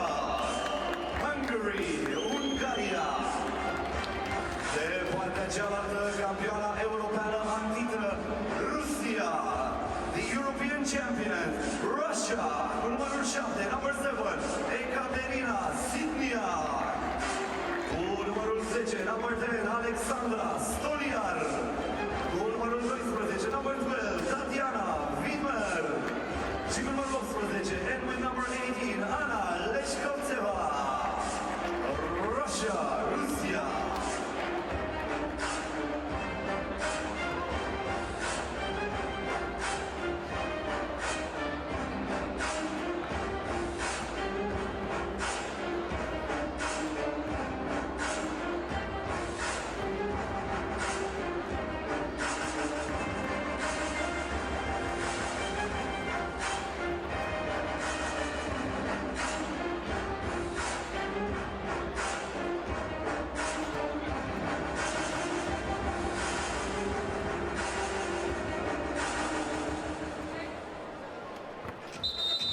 Verificăm să vedem cine este aici pentru Ungaria. If you're here for Hungary, make some noise.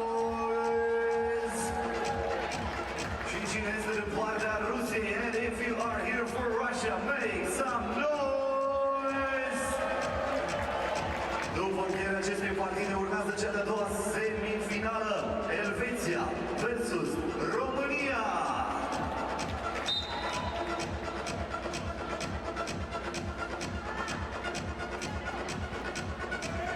Okay, the first semi-final for the Women's 3x3 European Championship underway.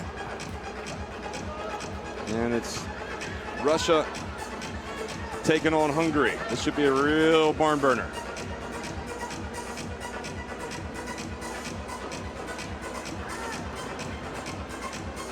Jesse puts it up, and now the rebound, Sintiak over to Widmer.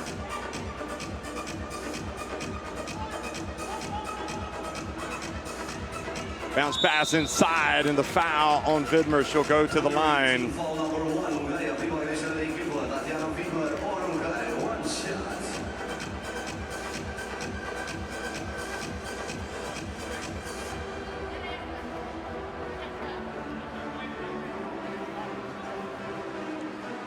And Widmer's free throw rims out, but Sintiak with the rebound.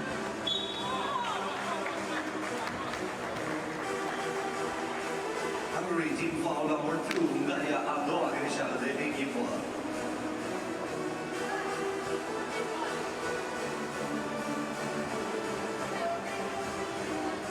Ekaterina Sitniak, one shot. And Sintiak, after being fouled, makes the free throw, so it's Russia to draw first blood here against Hungary. Now inside, Zabo Loses control into Vidmer, who rushes up the shot and misses. And Szabo this time, oh, she missed an easy one.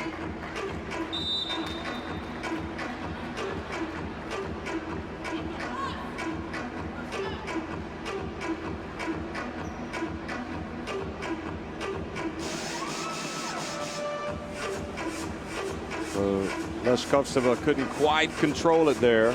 Ball goes out of bounds.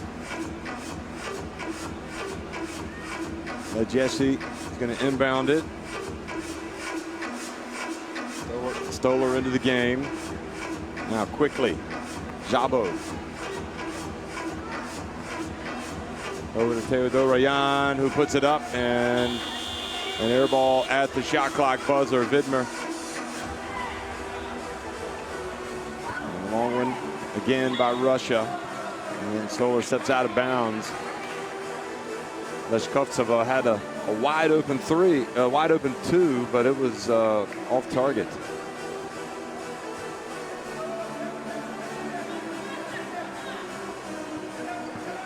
Jesse drives in, gets blocked. Leszkowska called for the foul.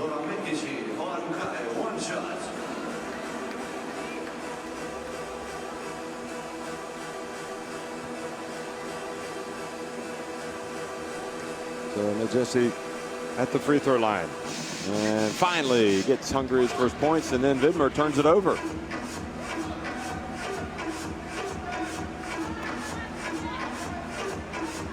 Jesse passes up the two. Over to Teodorayan. She hits the two.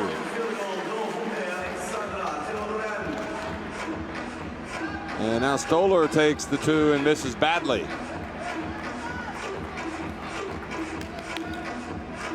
And Vidmer misses, and Szabo. 3-1 Hungary, 4-1 Hungary now, and Hungary showing signs of pulling away. Russia need to get it together. Now watch this play by Hungary over to Teodorayan, and she knows how to bury the two if anybody does.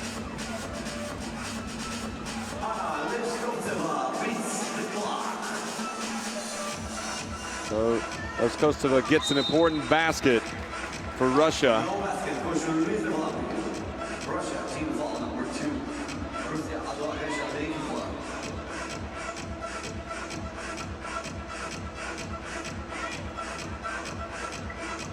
Ruják into the game for Hungary, number 12. She's got her hands on the ball now. She puts it up and puts it over the basket. And that'll be Russia and Sintiak's ball.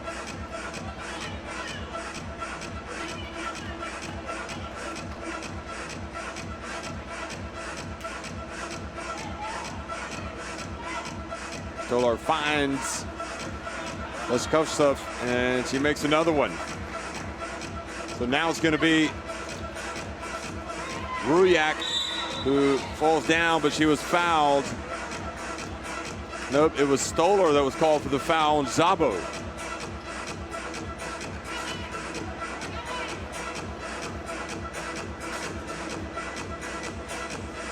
That's where we thought we were going to see the foul. Ruják drives in. Oh, did she take too many steps? No, she did not. So it's back to a 5-3 lead for Hungary. Stolar gets inside, puts it up. And Jesse with the rebound, looks to attack. Szabo perhaps with a size mismatch. But Jesse's going to take the jumper. Ruják puts pressure on Leszkowska and forces her to fumble the ball out of bounds. 6 minute și 45 de secunde până la final. Campionatul european de basket 3x3 se desfășoară sub egida FIBA și sunt organizate de către spontanea. So timeout on the court. It's Hungary with a 5-3 lead here early on.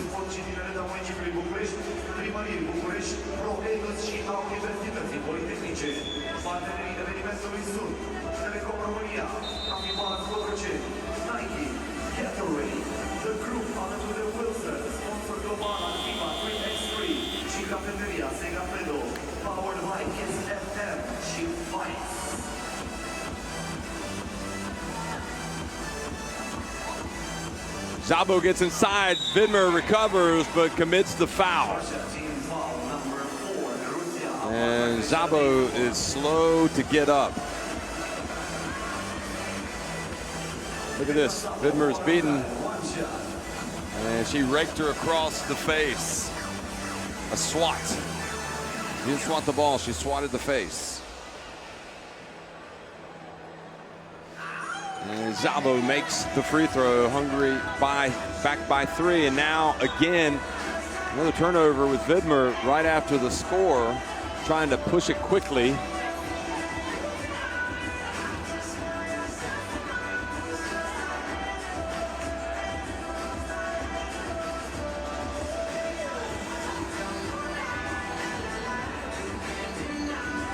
Ruyak looking to make the bounce pass. Medjesi, good! 2-pointer. Russia in a little bit of trouble here now. 8-3 they trail. Stolar puts up a 2. And almost got the kind bounce. Medjesi now outside. Finds Ruyak on the baseline. Vidmer. Another turnover by Vidmer.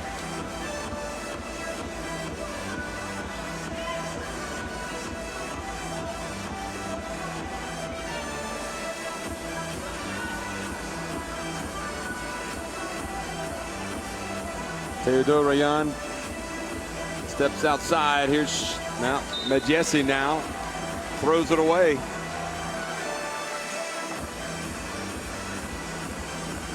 She's got that interesting hairstyle, that hair color. And now an offensive foul called on Sintiak. She played the role of steamroller, and Ruyak got steamrolled, but got her team the ball back from Stolar. Watch this.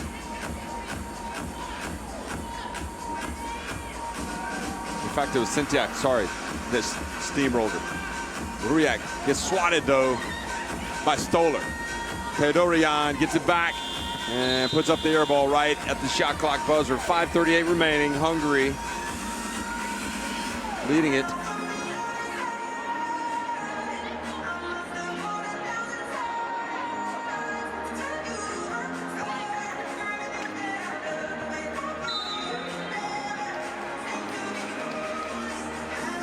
So Russia have 5 fouls, and Hungary now have, I think, 4 fouls.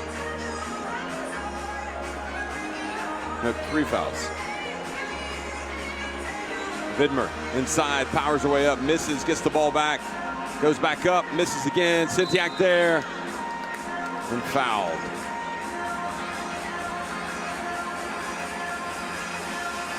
So Hungary with 4 fouls now.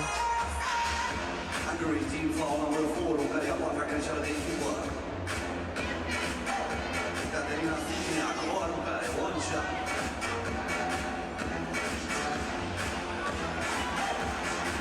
So the free throw cuts it. 4 points now.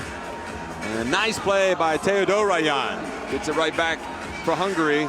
Leskosova misses from 2-point range. And Hungary right now the better team.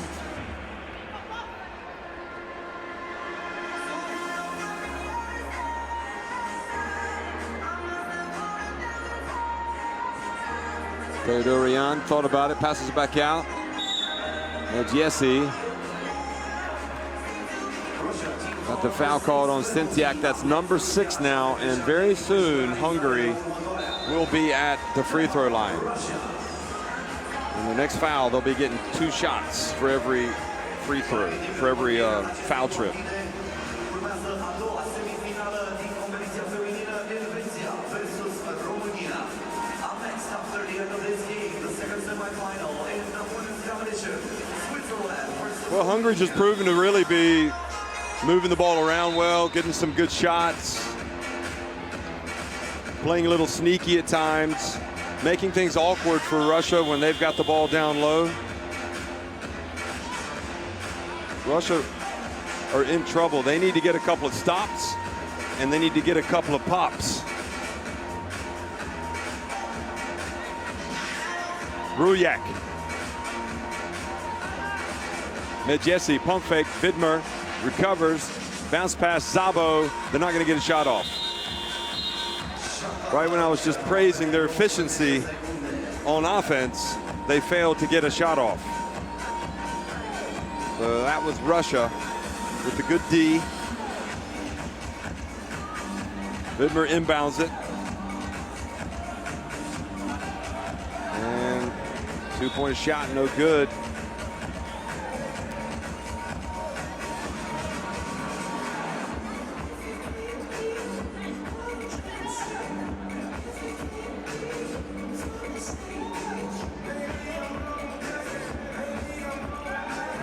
Stoller gets in the paint, puts it up. Ruyak drives, puts it up, misses. Vidmer battling for the ball, but Ruyak diving on the floor, gets it back for Hungary.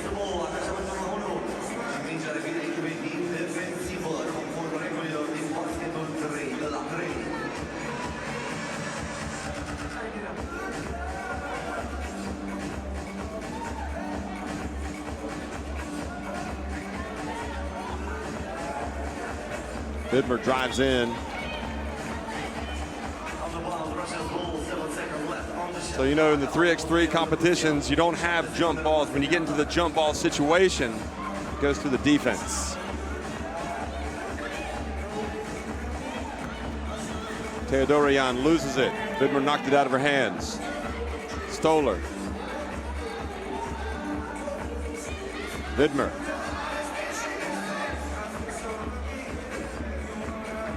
Teodorian.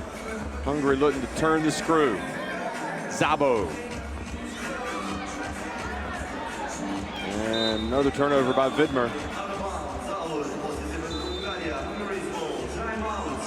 Well, Russia have really struggled with the turnovers. And another timeout. Hungary leading it 9-4 and looking pretty comfortable at the moment with 3:43 remaining. And we saw the Russian men just win their game against Spain to progress. Zaharov there watching, Kuznetsov as well.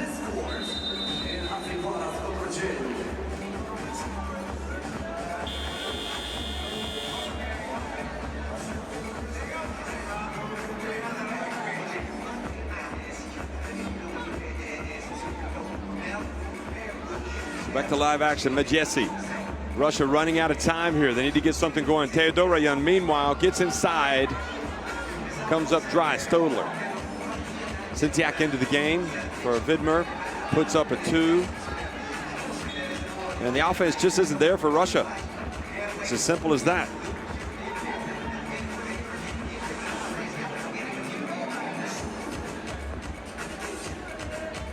Nice pass, Majesi to Ruyak, but she doesn't take advantage. Door being left open by Hungary. Russia needs something like a 2 to fall. And Majesi comes away with it.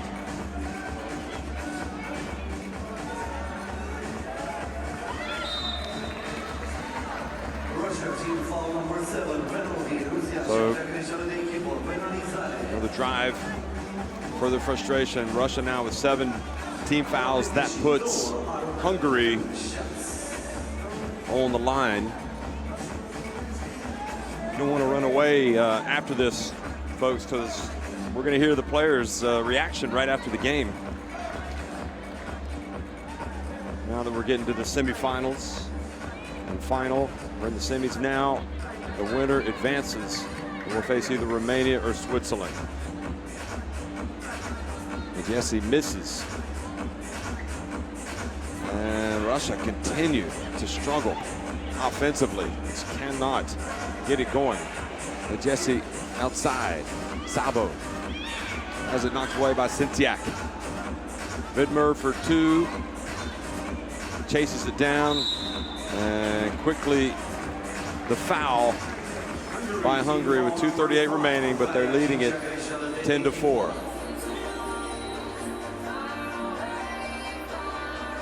Leshkovtseva was fighting for position and she was fouled.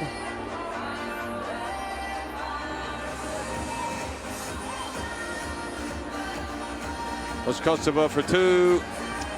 And they just can't buy a basket. Finally, Leskostova knocks one down with 2.5 minutes remaining to get it back to 5. Still time for Russia if they keep playing D. Leskostova, though, called for the foul.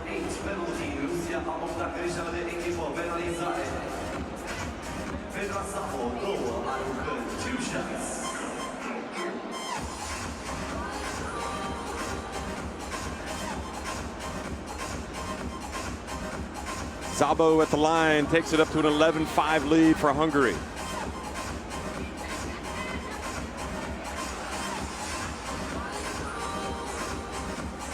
Now 12-5, and the Hungarians starting to look pretty convincing here. Stolar, well, right when I say that, they allow Stolar to go right down the lane.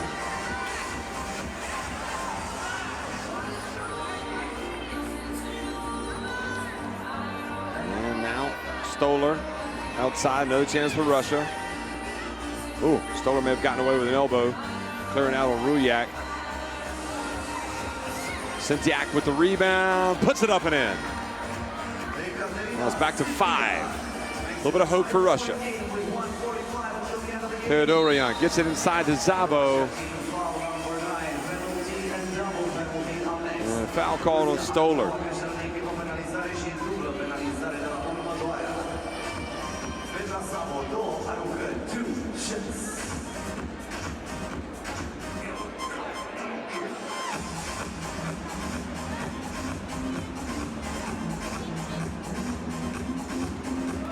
Szabo misses the first.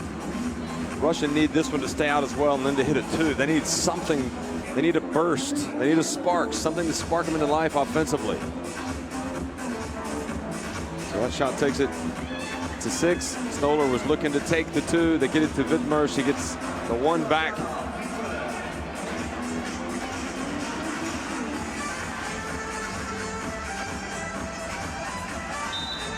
Stolar playing D with about 3 seconds on the shot clock.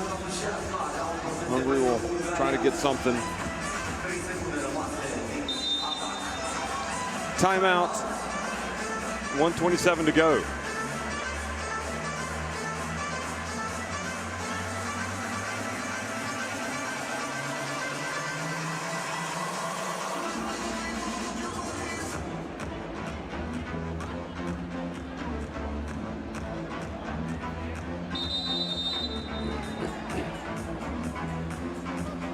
Well, offensively, certainly in this 3x3 European Championship, I wouldn't say that Russia have been fantastic. I mean, they've had their struggles. So I suppose against a really good Hungarian defense, it's not surprising they've struggled for points. Now, Hungary had a play there where they thought they might get a point, and they just couldn't control it. Szabo couldn't make the catch. Now Russia going to dump it to Vidmer. He's going to pass it back outside to Stolar. Now to Vidmer again. And Vidmer just didn't have the finish.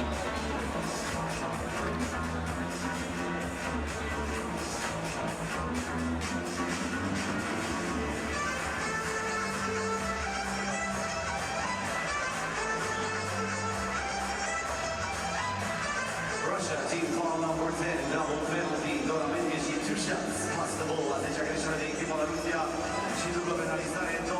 So unsportsmanlike foul, or technical foul, was called against Russia. Unsportsmanlike. And Jesse is able to make 1 of 2. And it really just seems like no way back for Russia, unless they have an Alexandrov on the roster, which they do not. Maria gets inside. Vidmer quickly outside. Leskostova.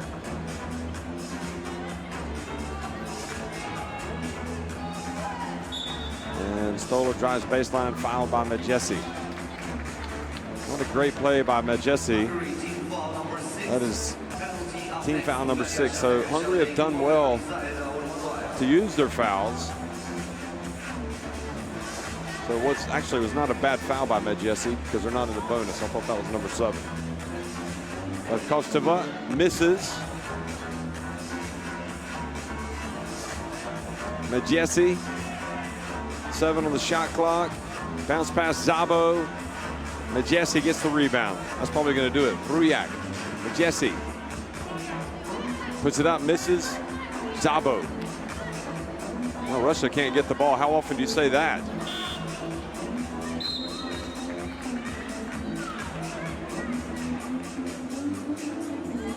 Well, the foul means 17 fouls and 2 free throws for Russia. Really, I mean, you do not want to give Russia any other way to get points because they are just simply not scoring. So by fouling them, you've put them on the line for a couple of free throws. But fortunately for Hungary, there's only 16.4 seconds remaining.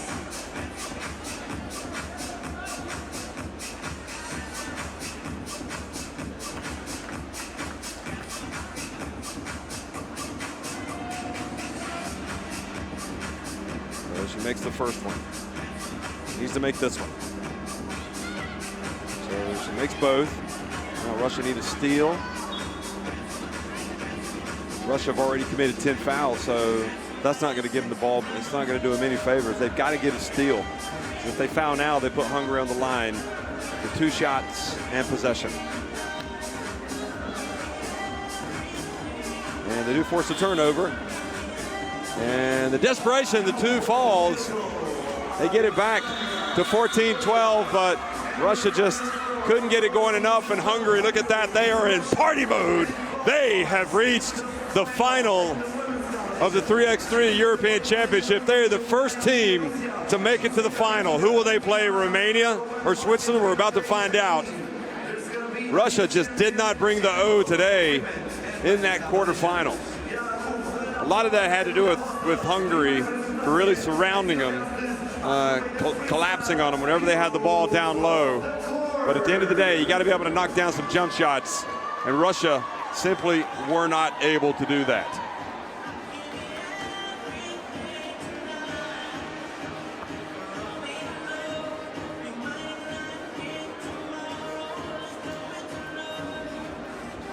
Why don't we go see what Mrs. Rujak has to say about this as she speaks to the 3x3 team here. You see her, she's lining up for the interview underneath the basket.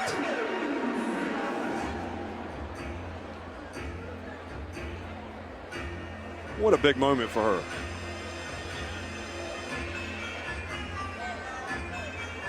Take it away, Nora. Win in the semifinal against Russia. They were bigger, they were taller. How did you manage to beat this Russian team who had won everything in women's 3-on-3 the last couple of years? First of all, thank you. We knew that they are bigger, but we knew that we are the faster one. And we are tough, so we knew we have to box them up all the time. And we have to fight, and it worked. You have prepared not for 1 week, 2 weeks, you've prepared for a month for this competition. Explain how much you worked to be here and be successful. After Andorra, when we get here, we said that, okay, here we have to give everything. And first we would like to be in the best 8. Then next step, best 4. And now it's like, you know, we have a medal anyway. So it's a big pleasure and we are so happy. Congratulations and see you in the final.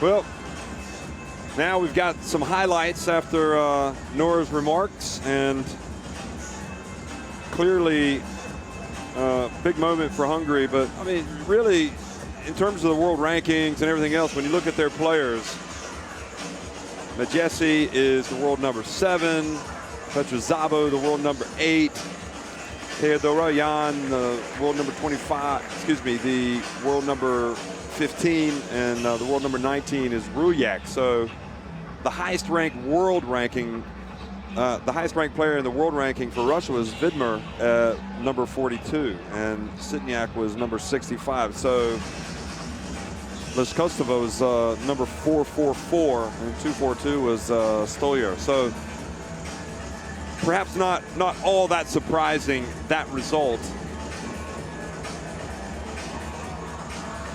So here's how the brackets are. We see that Hungary have won their game. They've advanced to the final, but below them you see Russia. They will play in the 3rd place game. So now the question is, will it be Switzerland or Romania that makes it to the final to play Hungary? We're going to watch that game next. And the loser, of course, will play Russia.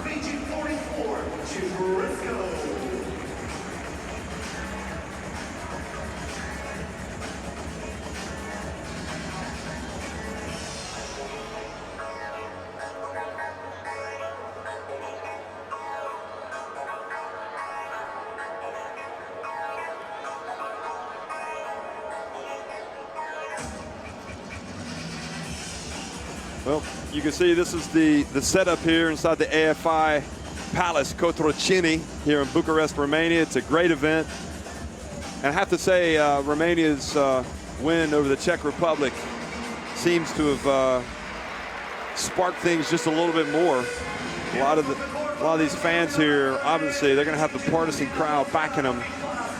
You didn't really tip your hat to Switzerland, though. They came up with a huge result in their last game. So to get this far for them, that's a big moment.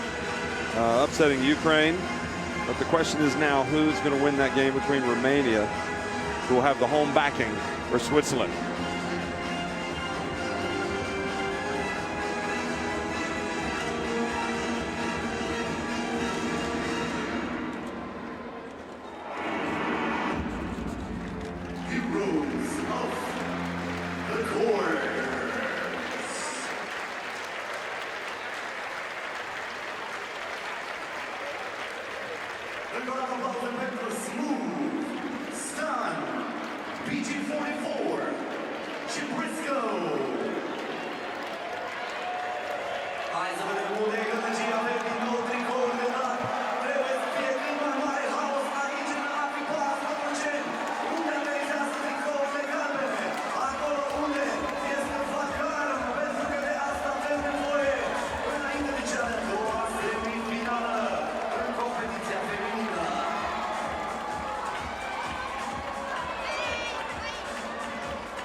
A doua semifinală în competiția feminină, după ce Ungaria a trecut de Rusia, campioana europeană a titlă, pune față-față echipele Elveției și României. We have witnessed the first semi-final where Hungary defeated the former European champion Russia. In the second semi-final, it will be Switzerland versus Romania. Este timpul să cunoaștem jucătoarele pentru Elveția. Let's meet the players for Switzerland. Number 4, Sara Gershaw. Number 5, number 5, Alessia. Number 6, number 6, number 7, and with number 7, Switzerland, Elveția.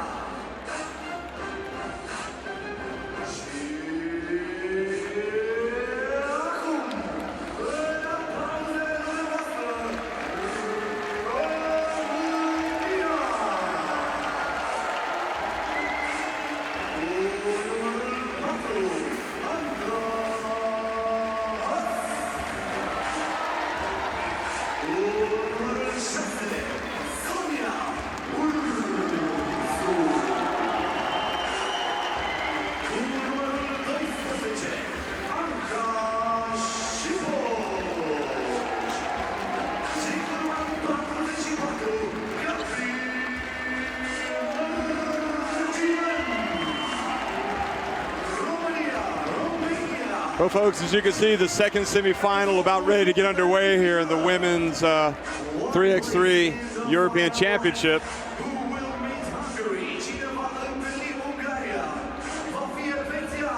Romania getting the big upset over the Czechs.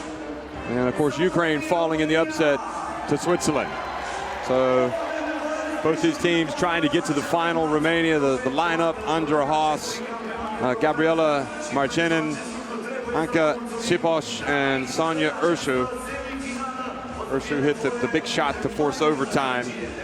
And for Switzerland, Maria Giroux, Sarah Kershaw, Alexia Roll, and Dorothee Schuder. So Schuder comes off the bench normally.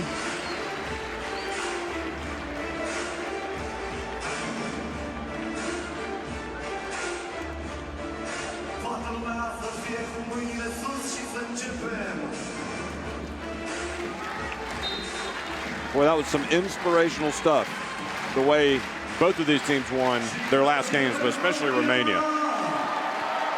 And Romania Tsipas going to start things off, almost knocked down to 2.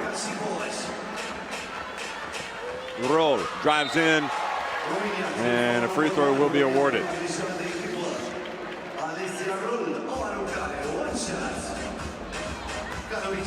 Here's another look at it. Roll.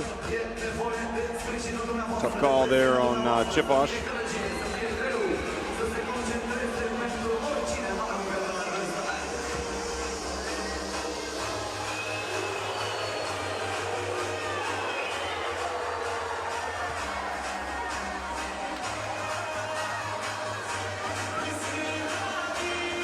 So 1-0 lead early on for the Swiss. And Urshu puts it up and in.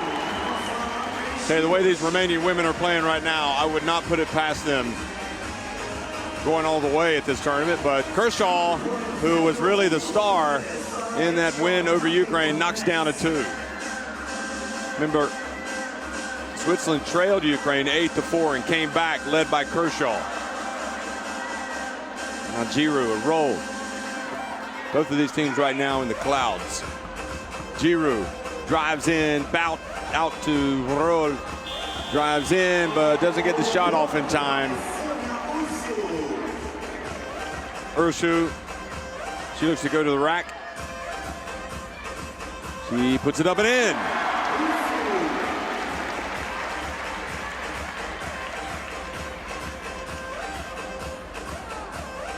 Inside to Giroud. Urshu with the rebound.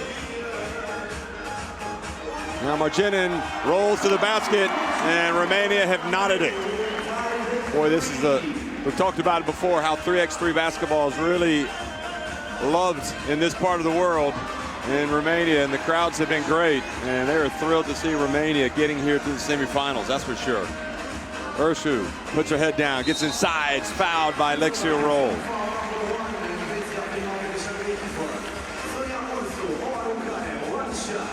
Urshu's ranked 170 in the world. Tsipas is their #1 ranked player. She's at 103, and Andra Haas is ranked 107. Gabriela Marginin, maybe the most famous, the 29-year-old, she's ranked at 188. Urshu gets inside. Studer now in the game. Gets it to Kershaw. Kershaw loses it. Andra Haas, who's come in, she comes up with it. Alexia Roll falls down. Urshu, and that was an air ball. Well, it was a net ball. She got the outside of the net.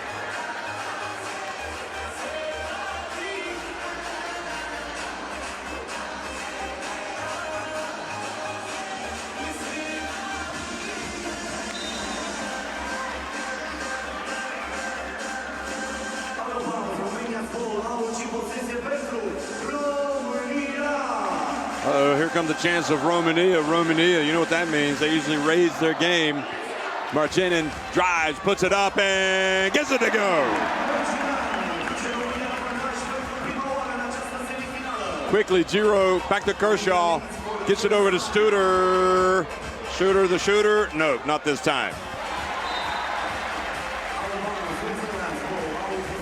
And very even game right here.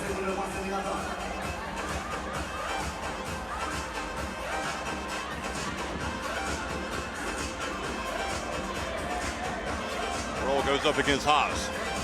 Roll right at the line. Rims out. Giroud with the rebound. Puts it up. Foul called on Marginin. That's foul. That foul sends her to the line. Giroud for 1. Mariel puts it up and in. So we got a tie game. Goodness gracious. Urshu did the right thing. Haas came in, but Urshu's pass was too high. Look at this, quick. Then the no look.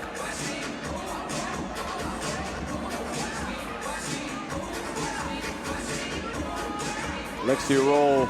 Oh, sweet release from Alexia Roll. Chiposh. Haas. And the foul called on Giroud. So the free throw coming. Foul number 3. So we got a timeout. Both teams head to the bench, and it's close as anticipated.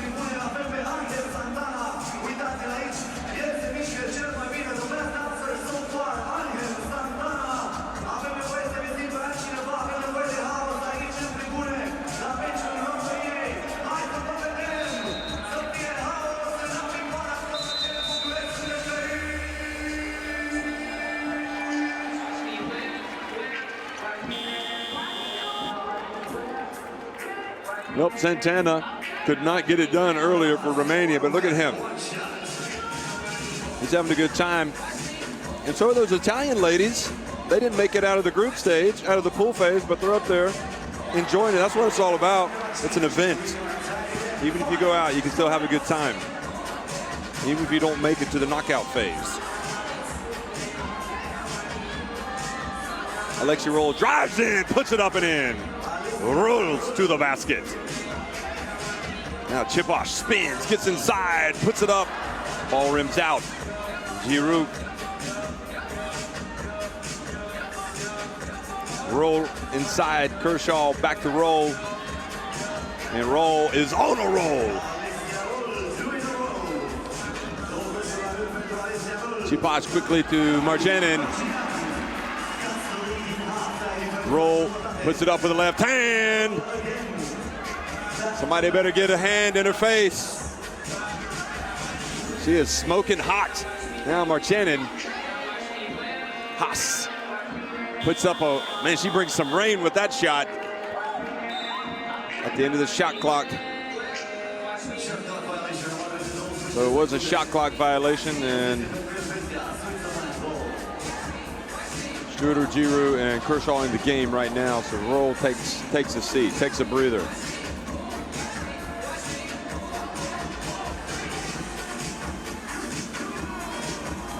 Studer misses. No look pass. Haas. Back to Marjanin. And 2 is good from Gabriela Marjanin. We've got a tie game. Haas knocks it away from Giroud. Now Urshu. Now Marjanin. She's hit that 2. See if she gets it going. She gets in the lane. She puts it up. And she commits the foul.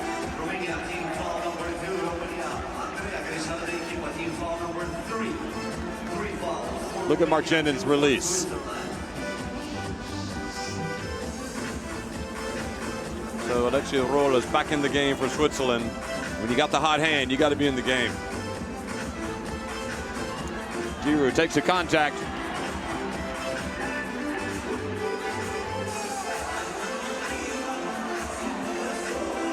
And the penetration. And the basket is good from Chiposh. But we've got a Romanian down on the floor.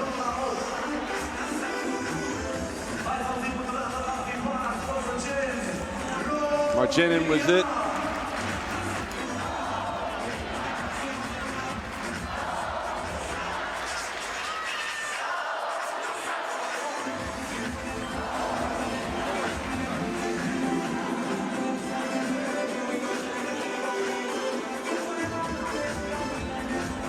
Bounce pass Studer inside to Kershaw.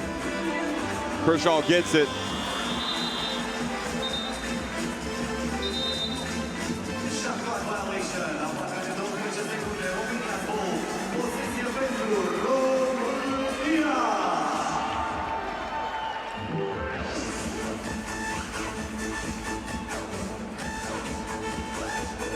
Urshu gets it inside. Marjanin, she puts up a tough shot.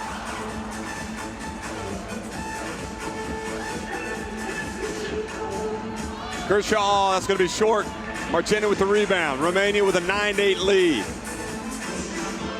Both teams leaving it all hanging out. Urshu gets inside. Marjanin has to put it up. The shot clock winding down, and Roll knew it. She got the block. Now Studer open off the rim. Kershaw with the offensive board. But her pass led Studer too much.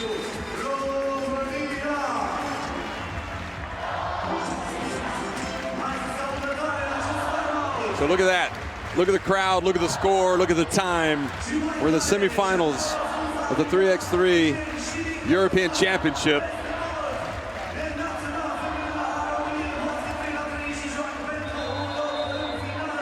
And look at the crowd's reaction when Romania get those points. But boy, how good has Alexia Roll been today, not just in this game, but in the last one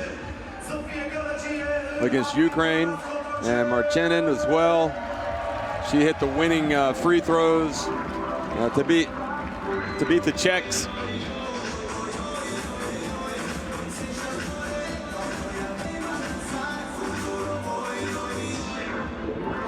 Marchenin drives in, tough shot.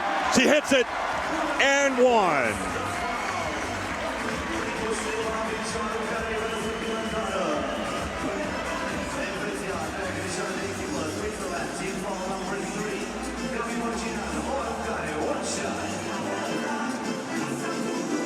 So Marchenin, it's good.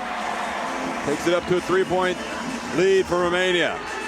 And now Urshu takes it away. Romania, they've got the wind in their sails right now, folks. Somebody's got to make a play for Switzerland. Chiposh. Urshu crashes the boards. Chiposh is going to go for it, but the ball goes out of bounds back over to Switzerland.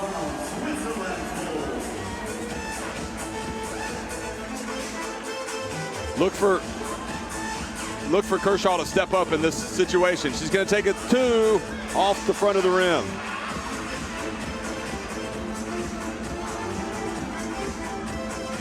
Marchenin got to watch the 3-second call, and sure enough, they make it.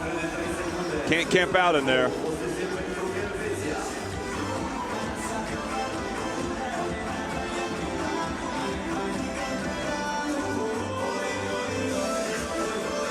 Well, a couple of opportunities here for Switzerland now to get back within one. Roll.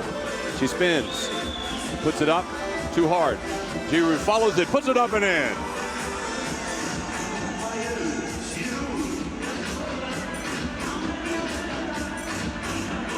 Haas wide open. Now Kershaw, she's open, she'll launch it, but she gives it to Giroud. Giroud goes in hard, draws the foul from Urshu. You gotta like the mental strength of this Swiss team. They just keep coming at you. They don't get out of what they want to do. They just try to do what they want to do. If it works, great.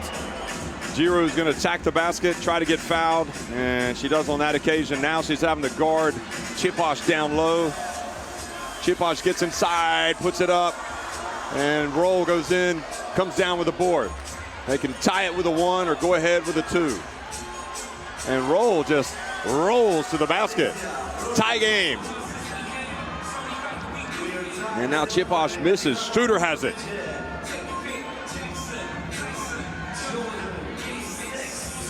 Roll again. Ugh, she is just going to work down on the low block. She has put Switzerland in front, but Haas wide open. Hits the 2, then puts Romania back in front. This is a game that's going back and forth, folks. Chiposh almost with the 2. Giroud comes from behind, knocks it out of bounds. These girls are tired. They are giving it everything. They've already played once today. Switzerland had to play yesterday, and Romania. So they're not having much of a break.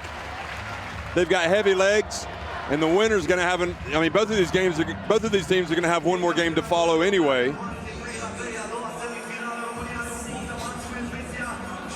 So we got timeout. Players on both teams bending over. They're tired. You can see it. You got to have the rotation working. And this is maybe why you give Romania the advantage, because they've got these people behind them. That little bit of extra.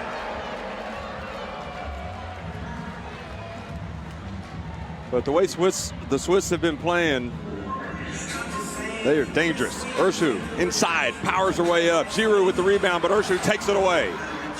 open. Haas brings some rain. Count it! Haas! And now he chases Kershaw. Urshu reaches over but commits the foul on Giroud. 1:43 remain. What a big two that is from Haas. Rain clouds.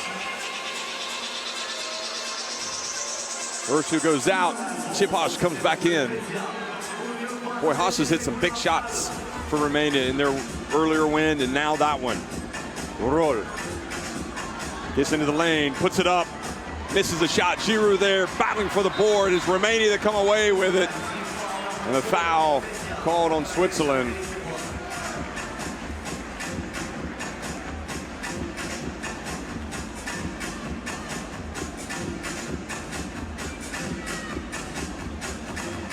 Marginin gonna dump it over to Ciposh, and she is fouled by Giroud. That is foul number 6.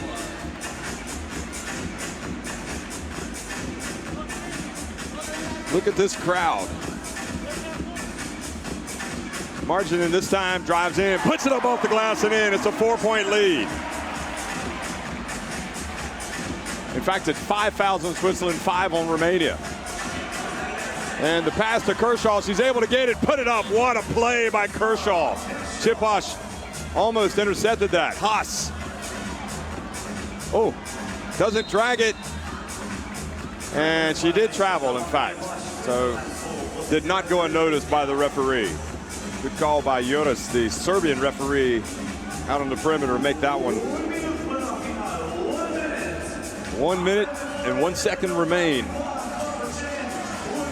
Who will it be to face Hungary in the final? Roll outside to Kershaw. That's her shot. And it rattles out. Giroud, though, follows it up and fouled by Marginin. Well, Switzerland very nearly pulled to within 1 with Kershaw's shot.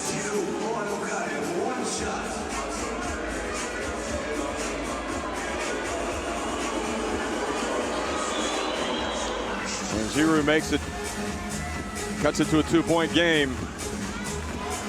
The Swiss have to play D. Marginin drives, puts up a difficult shot, follows the shot. Kershaw with the rebound. She's going to maybe look to take the 2. No, it'll be Giroud. She has a chance and hits the iron. Urshu now. Can Romania land a dagger? Ciposh wide open. It's online, but it's long. Urshu, though, with the rebound. Alexia Roll gets it. 13 seconds left. They've got to look for a 2, surely. No, she's going to drive. They're going to give it back to Kershaw. Kershaw puts up a 2. Giroud with the rebound. Another chance. And Roll doesn't have enough time to get it off. The Swiss check into the Heartbreak Hotel.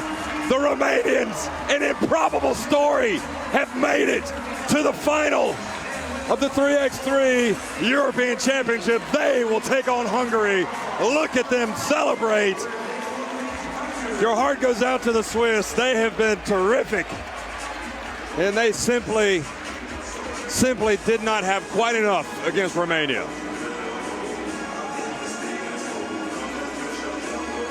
This Romanian team has got some momentum. They upset the Czechs. Now they've beaten Switzerland. Now they are on the cusp of the greatest moment in the country's 3x3 women's history if they can beat Hungary in the final.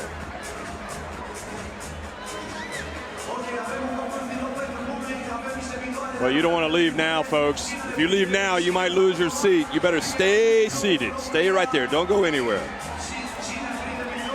We're going to try to corral one of the remaining players over to get an interview for you. See what the Romanians have to say. I think we'll try to get Urshu. And Urshu's going to come over here.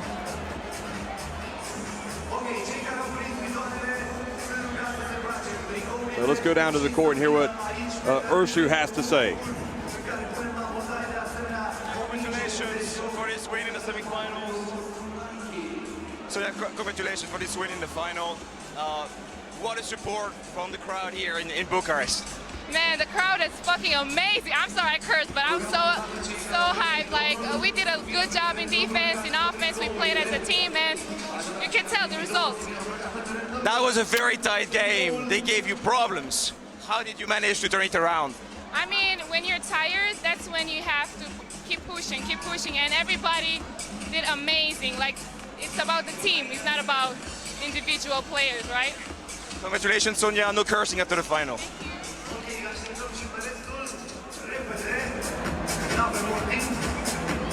Well, those are the words of Sonia Urshu, and this is how Romania did it. They had to beat a very good Switzerland team. They had some momentum, and you just felt like that momentum that Romania had, especially with the crowd behind them, was going to be that little bit too much, and I think that's what it was, that they were just on an emotional high right now. And make no mistake, they're going to have to play their best basketball of the 3x3 to beat Hungary if they want to get to the title.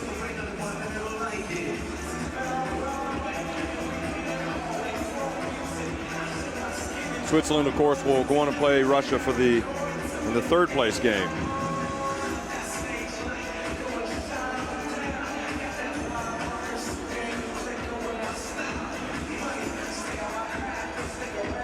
Well, stars are born in events like this, and these Romanian players, this tremendous 3x3 event, you have to say it is an absolute class performance by the organizers here in Romania to put on this event. Now here's where we stand. Hungary and Romania will meet in the final of the women's 3x3 European Championship. Russia and Switzerland down below will meet for third place. So it is just pure joy being here to watch 3x3 basketball.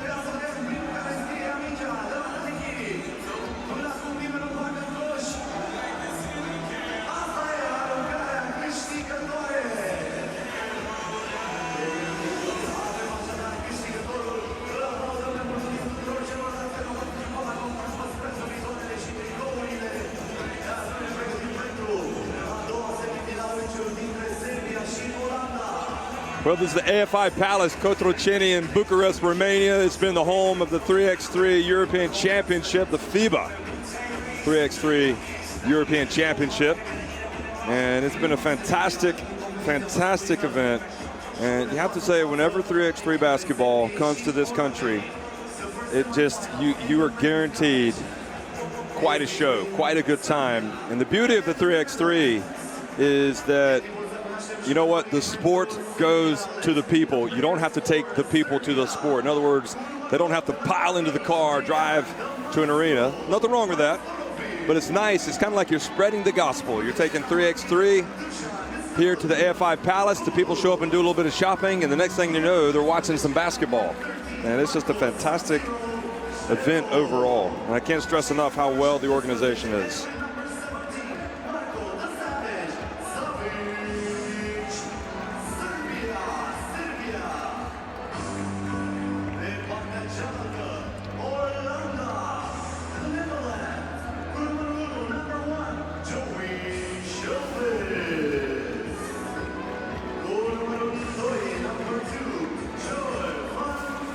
Well, as you can see, the next game, Serbia-Netherlands, the first men's semifinal.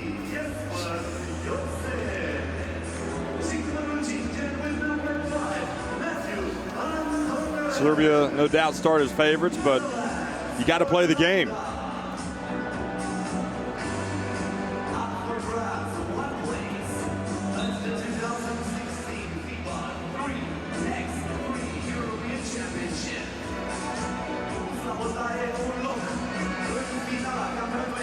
So for the Netherlands, you've got Jesper Jopse, Joey Chehelvis, Matthew van Tonderen, and Sjoerd van Wilsteren. For Serbia, Dusan Domovic Bulut, Dejan Masterovic, the Maestro Marko Savic, and Marko Zdero, otherwise known as Sub-Zero.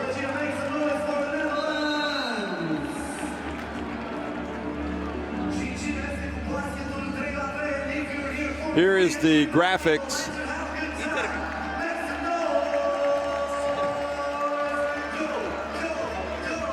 So you saw the graphics, and this is the situation. We're about ready to start them off.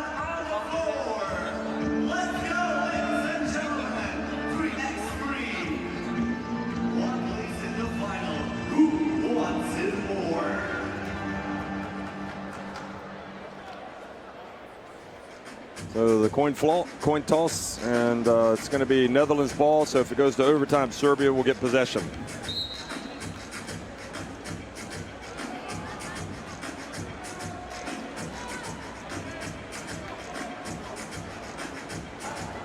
So inside, I know there's going to be a lot of penetration. These Dutch guys like to crash the boards. They like to get inside.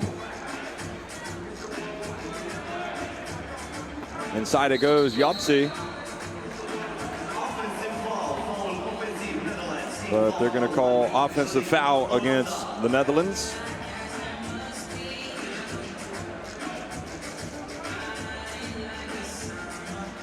They're going to work it around. Bulut steps back for the two, and he hits it over to Helvis. Well, if he starts doing that, the Dutch don't have a chance, because that is a step back two-pointer from a long way back. Second foul called on Serbia here early on.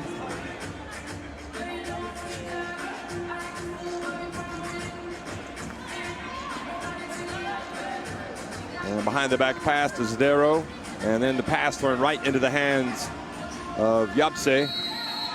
And foul called on Sub-Zero before the drive. So the Netherlands not able to get on the board.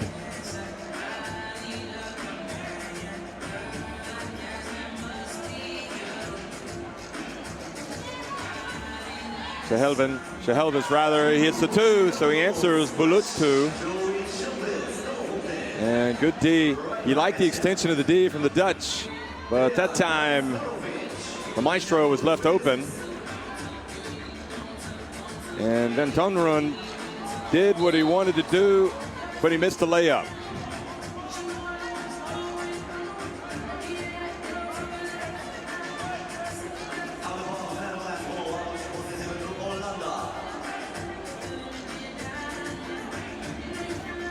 Van Vilsteren cuts through the lane. Now Yapse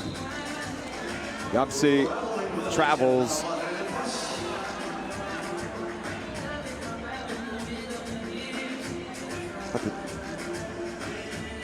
Top 4 ranked players in the world for this Serbia team. Savic with the ball there. And good D from Van Vilsteren. Maestro was able to get his shot off, but it was a desperation shot. Marko Savic is the world number 4. Bulut's the world number 1. Misterovic number 2, and Zdero number 3. Yapse puts up the left-handed jumper. Bulut online and rattles out, but Sub-Zero gets in there. So whenever there's a jump ball situation, it goes to the defense. So that'll be the Netherlands ball.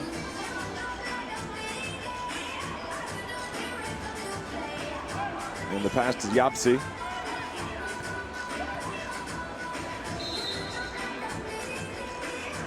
Bulut called for the foul, defending down on the low block.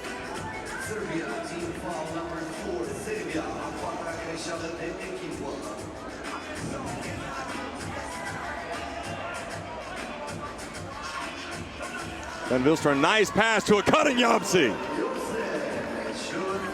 It's 3 apiece. Misterovic, the Maestro misses. Van Vilsteren with the rebound. Yapse. Yapse's going to take it 2. And now Zdero hits the cutter Savic, and he just fumbled the ball inexplicably. Van Vilsteren back to Yapse. Goes up strong with the left hand. Serbia crashing the boards. getting the ball back. Now Savic drives in hard, puts it off the glass and in. Serbia team plays as Novi Sad Al-Wada in the 3x3 Masters. And they've already qualified for the World Tour Final, which they won last year. So this is how good they are. And the Netherlands putting the ball on the ground. And the shot clock violation. So Van Turmeren got it close, but Serbia doing a good job of clogging that paint. To challenge those Dutch shooters. They like to get it in low.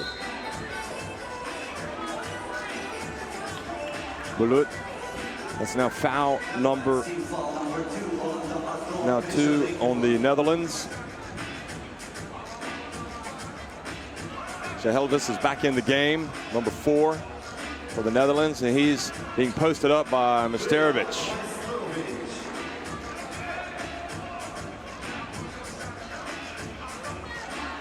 Oh.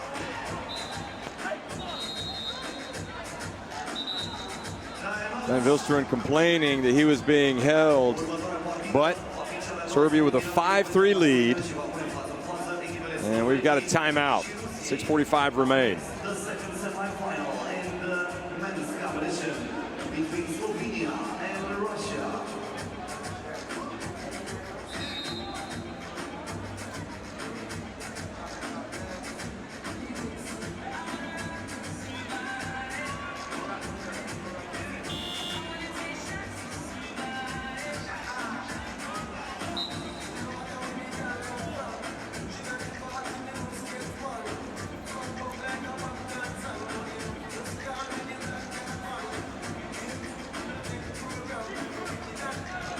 Misterovic again.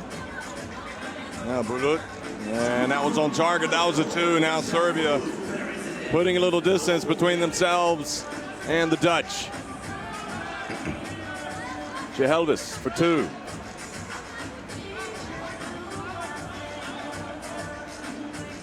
Misterovic, another 2. And just like that, 4 quick points. It's a 6-point lead for Serbia.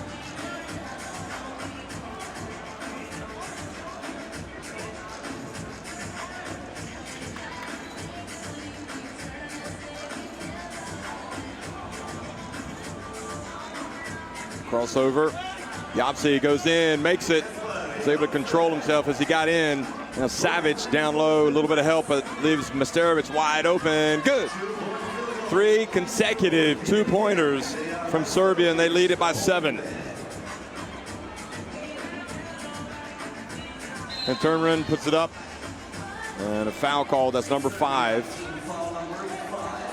on Savic. They give nothing away.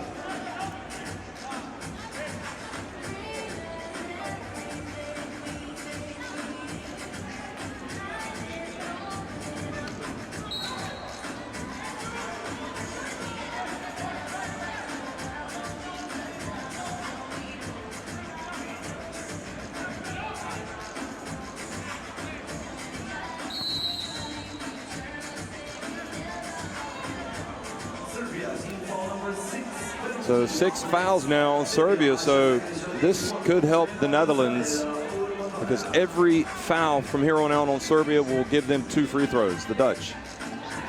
And Vilsteren wasn't ready for that pass.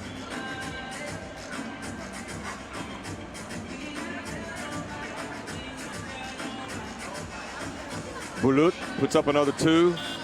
And Vilsteren has it, gives it to Shehelvis.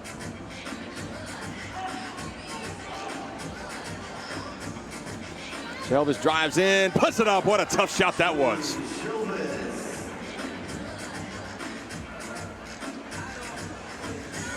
Well, Misterovic turns, puts it up, and he is fouled from behind. A potential 2-point play. This is huge for Serbia.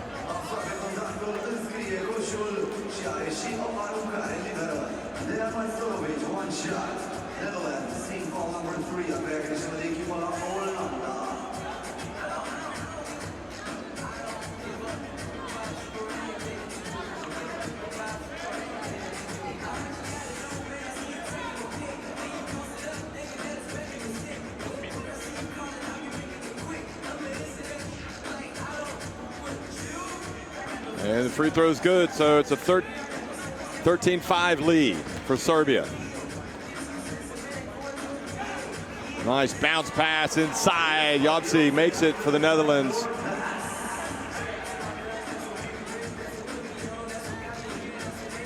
Zadero looks at it, comes around, found Yapsi.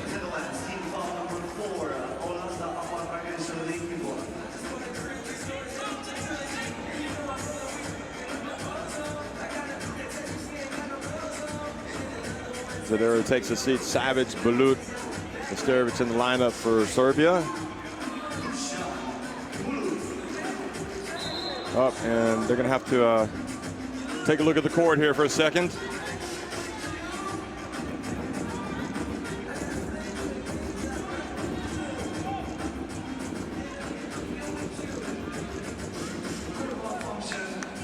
Maybe this will help the Netherlands.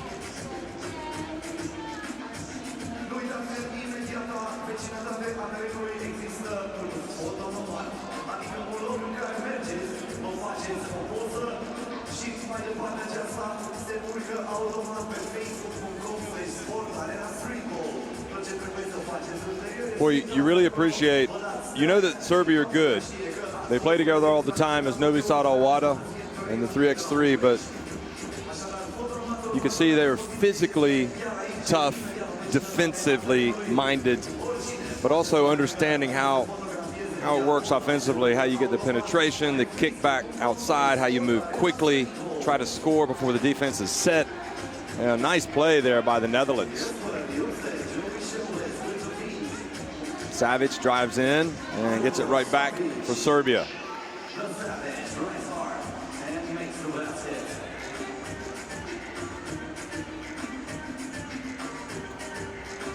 And the Dutch are finding it very difficult now. And Shehelvis gets inside, scores, almost gets the steal.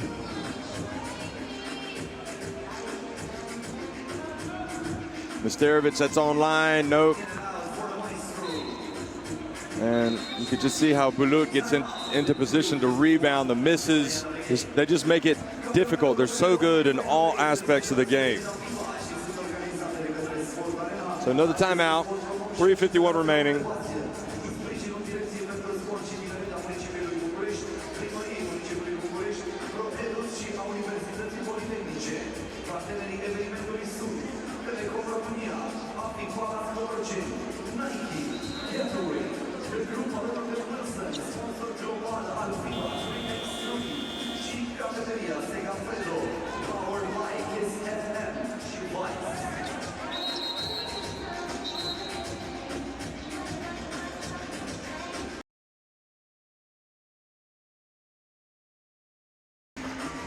Netherlands go for the long two.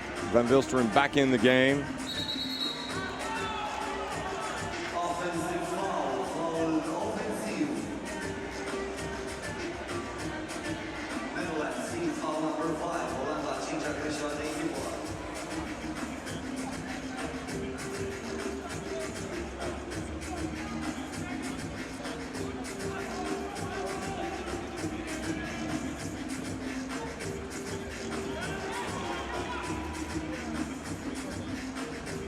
Good hustle by Van Vilsteren. Oh, nice handoff to his teammate.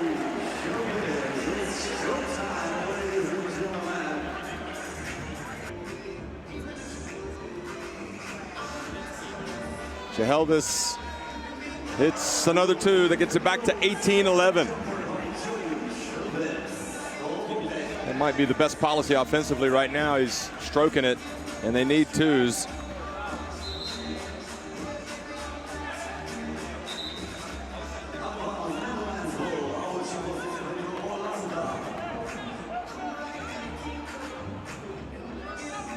That's another look at Shehelvis.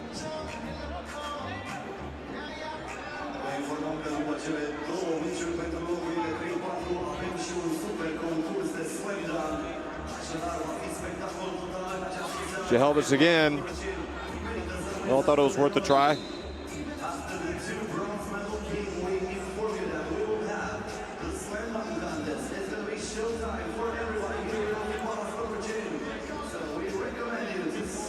They're going to try to post up Shehelvis. And just that mismatch there is just too difficult. They've exploited it a couple of times today. That's why they're a real thinking team. I mean, they just know what to do. Yapse goes in for the layup, 19-12. A two goes in here, and they're going to win it. Oh, unsportsmanlike foul has been called.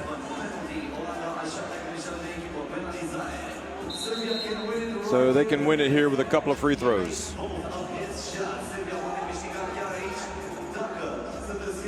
You know they're frustrated, the Netherlands. You see that play there, but they're frustrated because they've given everything. And, you know, basically this team from Serbia has kind of set the standard. If you have to be able to beat us. You have to play as well because they have perfected. So one more point and Serbia will win it.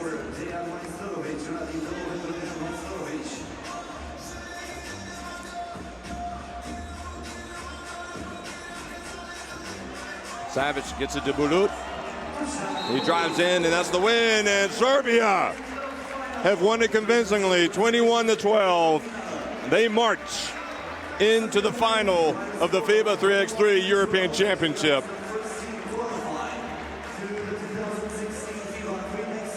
Take nothing away from the Dutch. They played awesome. They had a great tournament. But they drew the short straw and had to play Serbia in the semifinals. 21-12, Serbia win it.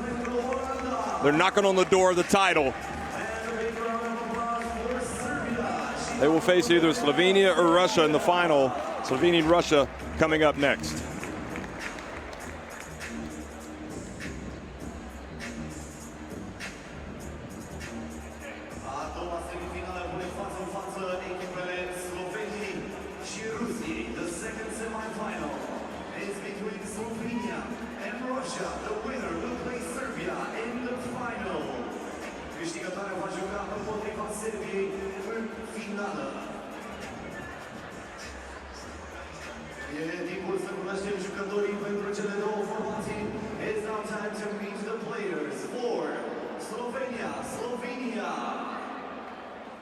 Congratulations on this win. It's one more step towards the objective, which is to win this European Championship. Yes, maybe the prettiest game behind us. So I'm looking forward to final. I think it will be a great game. Talk quickly about this semi-finals against the Netherlands. Talk quickly about the semi-finals against the Netherlands and how much confidence it gave you to get this win, an easy win. We play against them in final in a qualification tournament, and we saw that we are better than them. So we just come to the game with the full energy and do what we need to do, what we do. And I think I always tell our best game is better than anybody else's best game. So that's our recipe. Dusan, congratulations and see you in the final.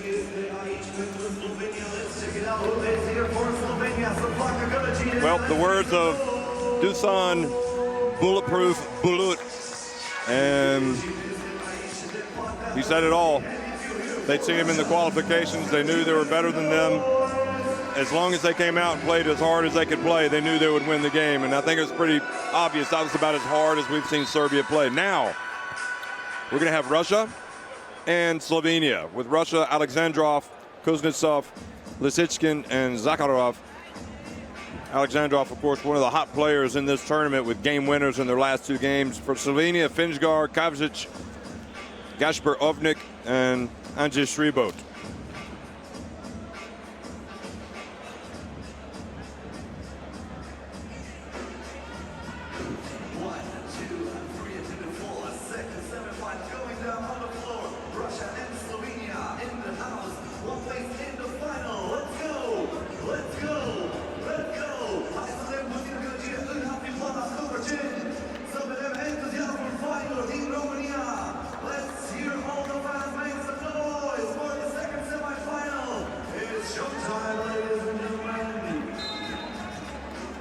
Okay, we don't waste any time, do we? We're ready now for the second semifinal Slovenia, and now Lisichkin over to Zakharov. Looks at the long two and gets the foul, so that means 2 shots. Because he was attempting a 2.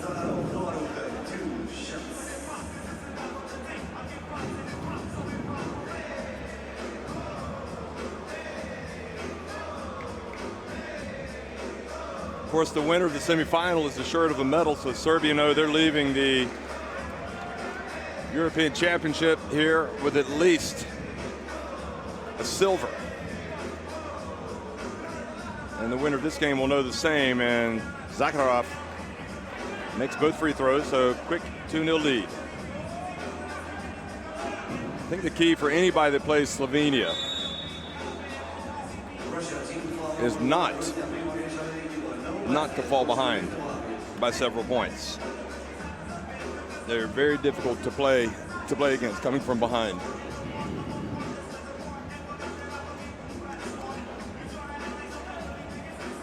Shreboat has it, puts up a jumper. Oh, he hits it, and he didn't need the glass either. Alexandrov, a little bit out of control, uncharacteristic for him because he has been on his A game the last couple of games. So the 2 for Slovenia ties it. And now the turnover by Alexandrov.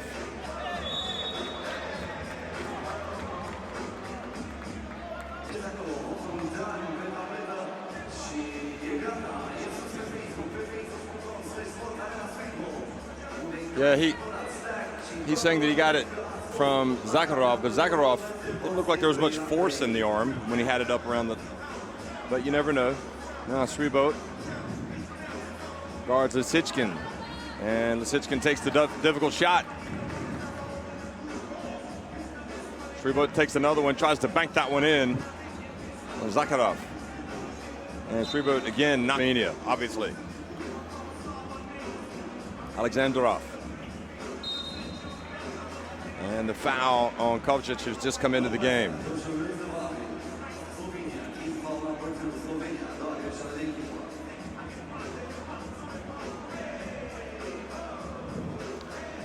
Alexandrov misses. Now he's got it. And another turnover by Alexandrov. So he's had a difficult start. Been so good.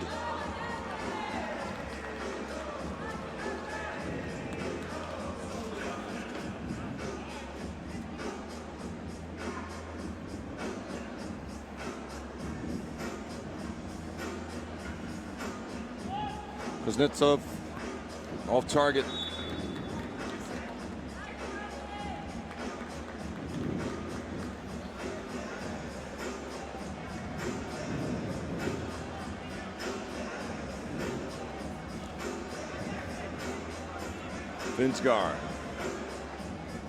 Finsgar puts it up. Oh, a rare jump shot from him in this 3x3 event. Zakharov looked at the 2. Now Alexandrov. Back to Zakharov. Zakharov kind of floats in.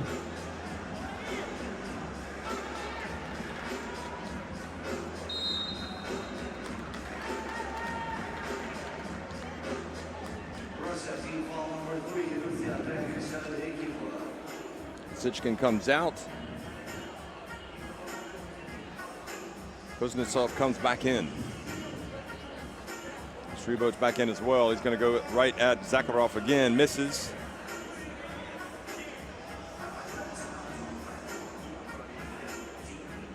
And an attempt from long range from Ovnik, and he's not hitting so far.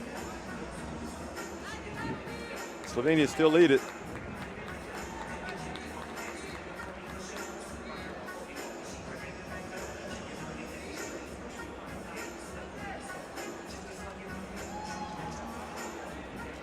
Zakharov gets blocked by Finsgar. Finsgar on the SWAT team, and Ovnik playing good defense, and Alexandrov commits the foul. So Russia looked like they might be off to a decent start, but they've gotten a little bit flat here. Slovenia, a difficult team to play against at the best of times. Now Shreboat. Shreboat drives in, uses the glass, puts it in.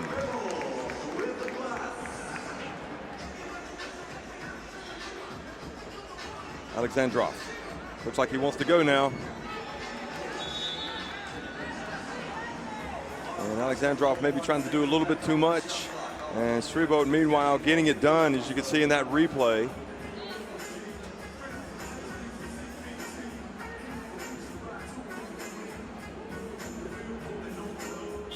So they only had 1 second on the shot clock. So the ball goes back over to Slovenia, and we've got timeout. 3 minutes into the semifinal.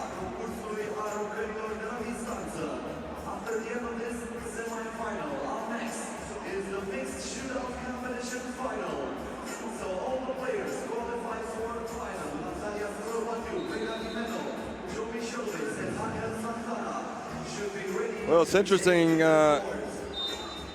Gasper Obnek not really on his A game in this game. But when you look at the play of Finchgar, who's hit the jump shot, and also Sribot has gone back to his top level, Slovenia have been able to take a 5-2 lead.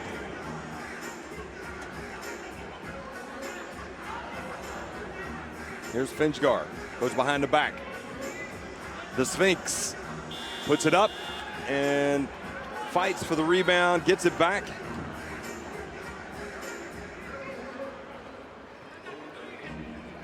Oh, nice pass from Ovnik. Sribot had a great shot, but he missed. Zaharov pulls up to the line. And the follow by Kuznetsov.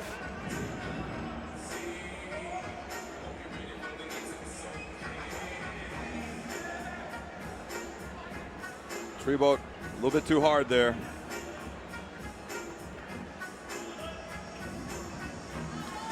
Any more shots like that, Sribot, you're going to be invited to a bricklayers convention.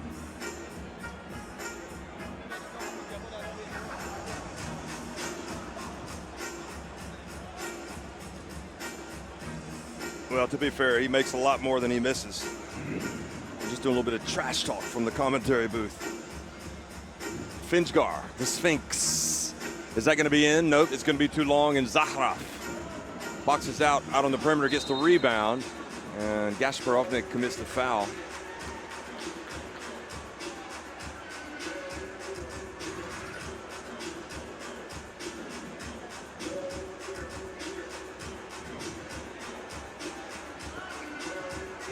Oh, look, a spin from Alexandrov. Sribot, though, is not messing around. On both ends of the floor, he is turning in to a game winner for this Slovenia team. The 24-year-old measures 1.97 meters in height and guarding arguably the hottest player in the tournament. And here he is, catching it down low, putting it up and in. 6-3. Now Alexandrov, maybe that'll get him going. Gasparovnik misses, but Kavcic boxes out, gets the rebound. And Alexandrov takes a headbutt inadvertently from Sribot. Here's Alexandrov.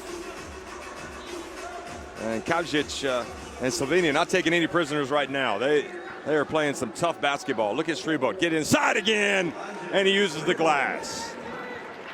The kiss. And Sribot fouls. Oh, and Kuznetsov took exception to Sribot, kind of rolled over on his leg. And I got to be honest with you, folks, it looked a little intentional from Sribot, kind of falling on top of Kuznetsov, and he swung at him. And then, of course, Sribot falls down with a little bit of acting. Watch this. So he falls on him there. Watch Sribot. It's like somebody shot him. Come on, he's a big man.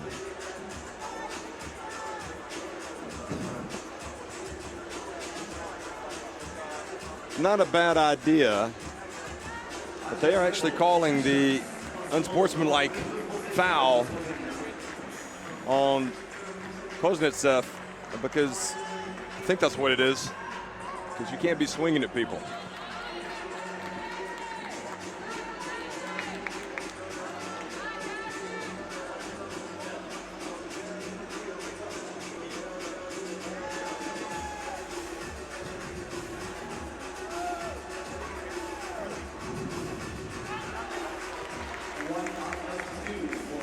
Well, he makes one of two, and it'll be Slovenia ball, so I guess the refs have to call it like they see it. And Kavcic buries the two, and there Koznesev is getting into it as well with Kavcic. And a little bit of nastiness has entered. Look at this.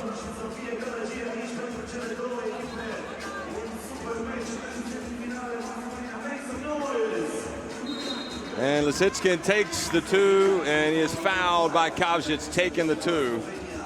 And that'll give a chance to Russia to get a couple back at the line. And this is where I think Alexandrov, as you can see him talking to Zakharov, is key. His leadership, if this Russian team is going to get back into it, they need him to lead them.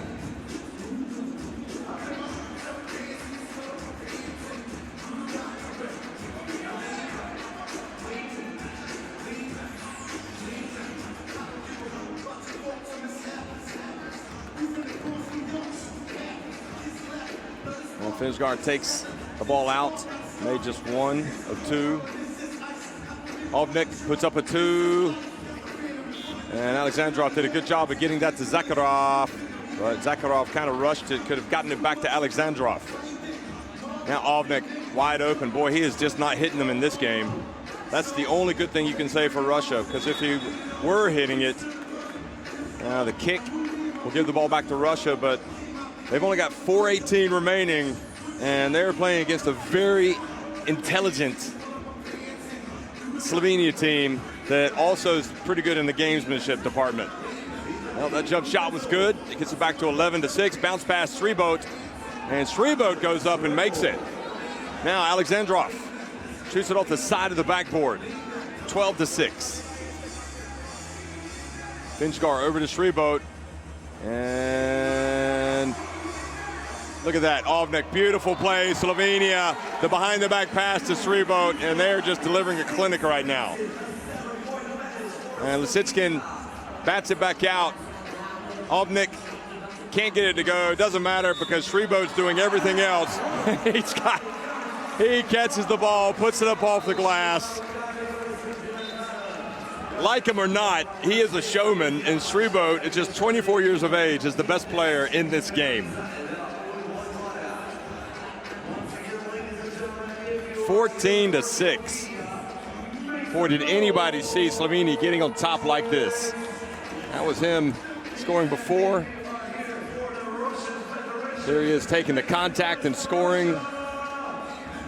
Here he is again, taking the contact.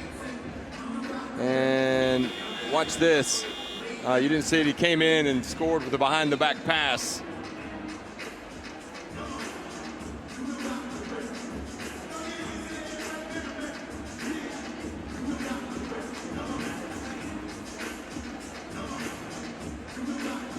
Well, Russia's women lost their semifinal, and now the Russians, their men, are in trouble against Slovenia. And the bank shot was good. The bank is open. 15-6. Sribot again. And Russia really just kind of sleeping on defense. Of course, that happens a lot when you play Slovenia.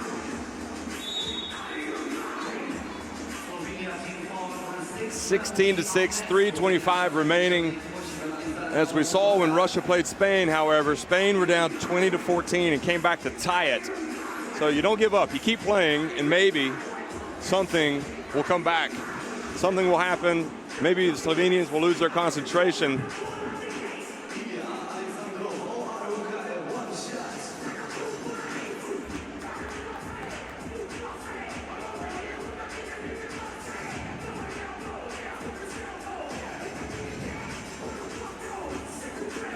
Free throw good by Alexandrov. Now Sribot takes another two, and it's good. And it's just all happening for Sribot. He's having the game of his life. Lisitskin, his two is good as well. That gets it back to 18-9. He's going to take another two, and Sribot is just having the game. I mean, I've already said it. he's just out of this world right now. He is sky high, 20-10.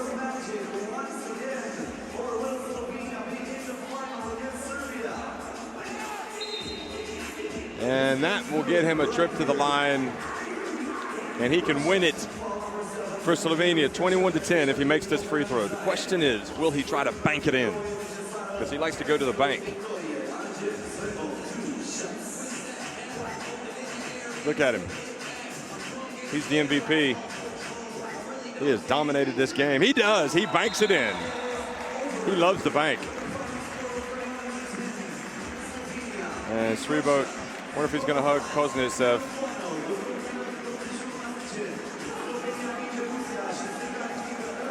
And good game. I mean, you know what? There was a little bit of gamesmanship going on in that one, but that kind of adds to the fun, a little bit of intrigue. And all you can do is applaud Slovenia, and especially Sribot, because he was phenomenal. Now we're going to go over to Gasper Ovnik to hear his thoughts on the game.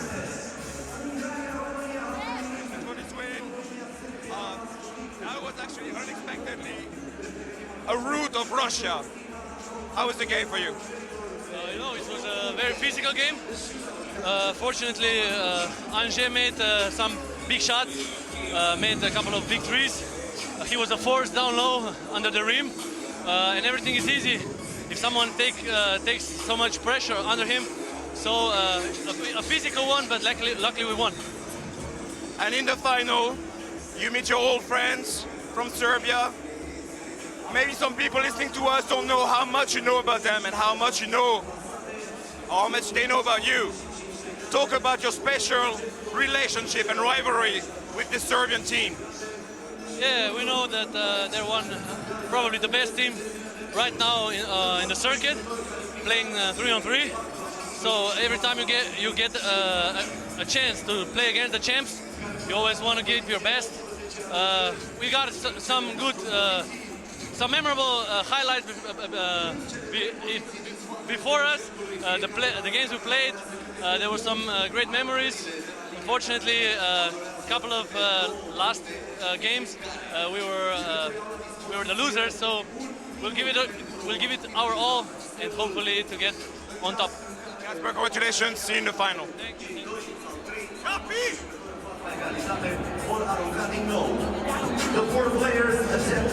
So those were the words of Gasper Ovnik, who couldn't get it going offensively, but like he said, when you've got Anže Sribot smoking hot in every aspect of the game and dominating the way that he did today, it just takes the pressure off everybody else. And there's nothing quite like seeing in the sport of basketball when a player gets in the zone. And Sribot was in the zone. He was unconscious. Everything that he was putting up was going in, whether it was inside, whether it was outside. He was making plays on defense. He was bringing the physicality. He was just there to receive the pass. Look at this. Hitting the long two. And Russia just were hit for 6. I mean, they just could not respond against this Slovenia team.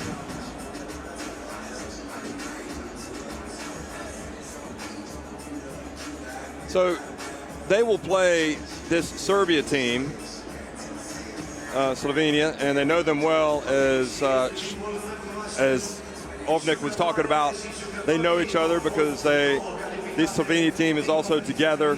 These Slovenians play Serbia in various tournaments and in 3x3 Masters circuit. I mean, Serbia have the advantage because they play together all the time as Novi Sad, El Wada, and Ovnik and Finchgar, and those guys have played against them on numerous occasions. But you know what? You got to play the game, and I will be surprised if Slovenia can beat Serbia. But I do expect Slovenia to come out and really play hard, and it'll be interesting to see how that one pans out. The Serbia team earlier today, you can see they just really were just too good, too powerful, too experienced for the Dutch. The Dutch were brave. They had a great tournament. They will play Russia in the battle for third place, and just getting to the semifinals of an event like this is an accomplishment for any team. So, you know, to leave for a medal, that would be even sweeter. And that's what both the Dutch and the Russians will do, whereas Serbia and Slovenia know that they'll either get gold or silver. They'll either get to the title or finish runners-up. Well, now we're going to have the shootout contest between Vega Jimeno, Natalia Skobadiak, Angel Santana, and Joey Shelvis.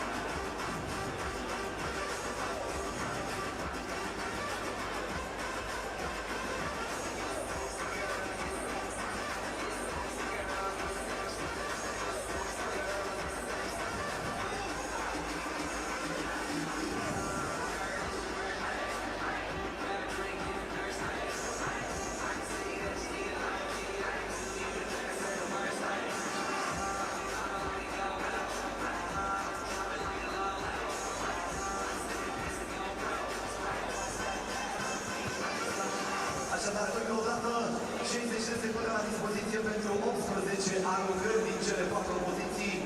Mingile din 45 de grade și din vârful căciulii valorează câte un punct. Cele de la marginea terenului câte 2 puncte.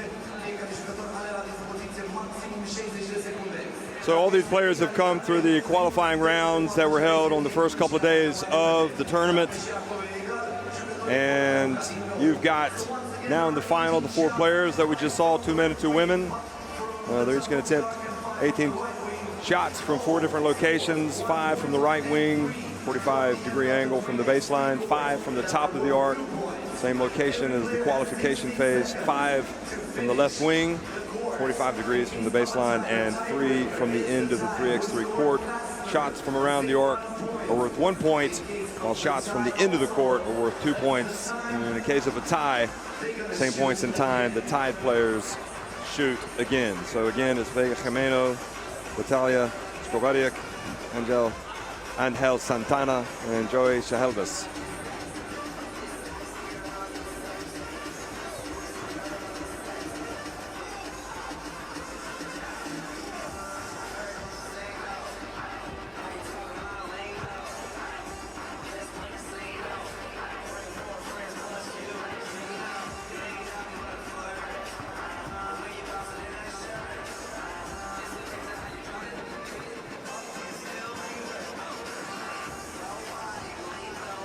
Okay, ladies and gentlemen, let's start the 2-point shootout contest.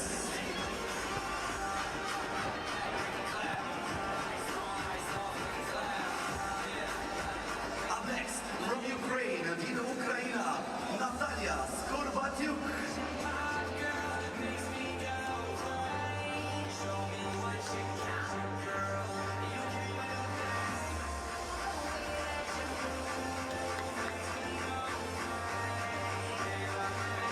So up first will be Ukraine's Natalia Skobadiuk, and 3, 2, 1, go!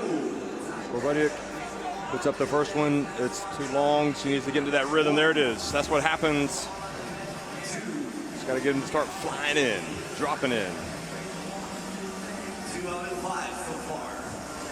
Of course, her team fell in the upset earlier today to Switzerland. 5 out of 10.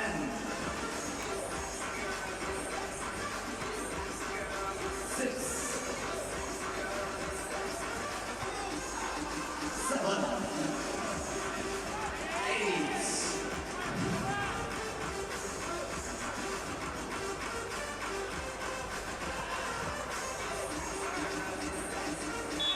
8. 4. So she gets 8 points. 8 in 48 seconds. From Spain, Vega Jimeno din Spania. Haideți să încurajăm puțin, make some noise for Vega Jimeno. Vega Jimeno from Valencia, which is she plays professionally as well in Spain.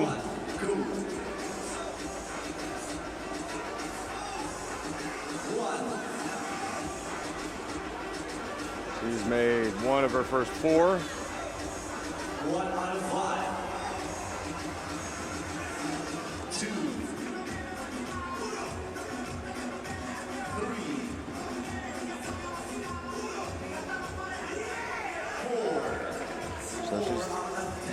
She's had 4 out of 10 go in, 5 out of 11, 6 out of 12, 7 out of 13, 8 out of 14, 9. Well, she liked that rack, didn't she?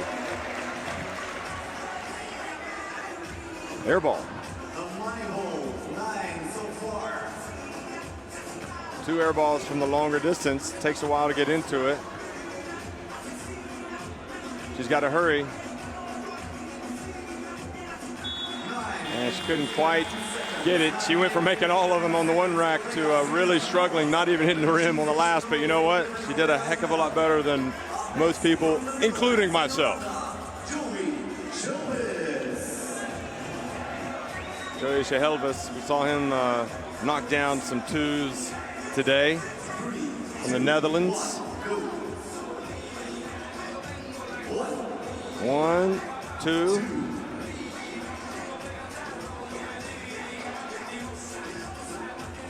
That's 3 for him. 4.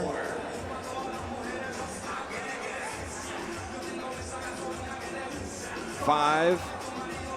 6. 7. 8. Oh, 7. 8. 9. Oh. 9. He's had a couple go in and out, hit the front and back of the rim and stayed out. 10. He's the leader.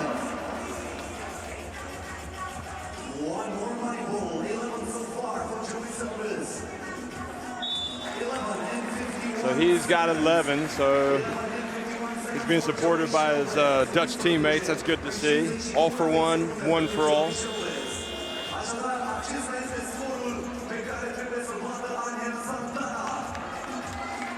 How about Santana? I think he's probably the favorite here. The Romanian won the 3x3 European title 2 years ago. And as we all know, he can really fill it up.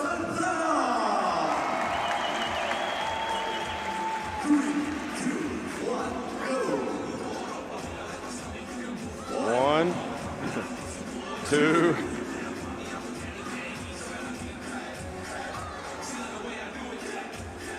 3. 4.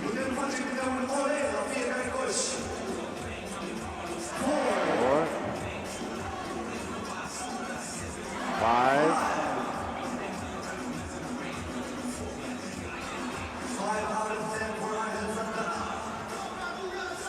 6. 7. They all seem to like this side. 8.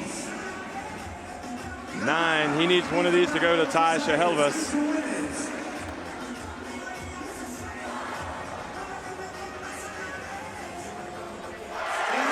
He's tied him. If this goes in, he's the winner. Oh, he was short, so we're going to have a shoot-off.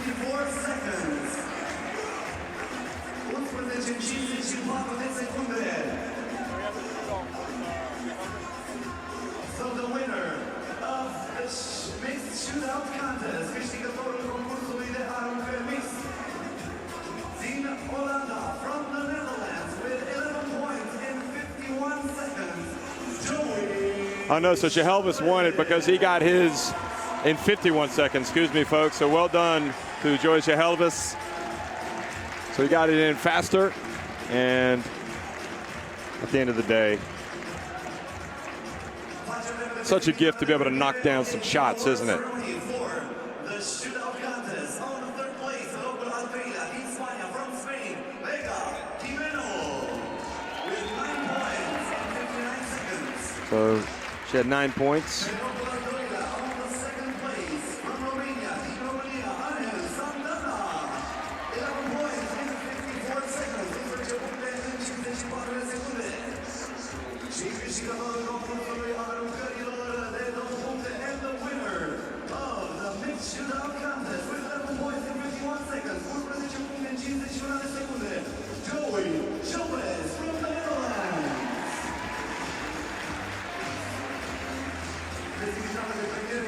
So he will go back a champion of the shootout and possibly a bronze medal winner. They got to play Russia.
Up next on the court, în continuare pe teren, Miraculous Girls!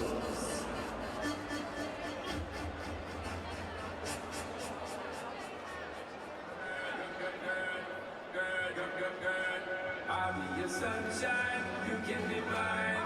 You be my windchime, I got the rhyme. We'll have a good time, make up your mind. Oh, with me, girl, you're so fine. Girl, just let me be there for you anytime. You're so fine, for you I time the longest time. You're so fine, I got no call that wine. What's up, I'm ready, what's up, I'm fine. But man, I'm not so night. I'll be your sunshine, my girl. Just let me be there for you anytime. You're so fine, for you I time the longest time. You're so fine, I got no call that wine. What's up, I'm ready, what's up, I'm fine. But man, I'm not so night. I'll be your sunshine this time, my girl. If you want to stop it, just have enough and start getting on it. We keep it team up and stop it. Be a new team up and get on it. Come on, about the shape of your body. I'm the most of your body, I'm party. If you know that you want the doggy, girl, I'll be that doggy, doggy.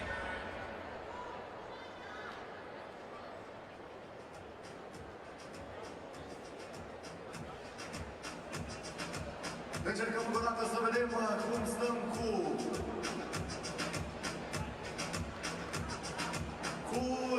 dragostea pentru început aici în tribune.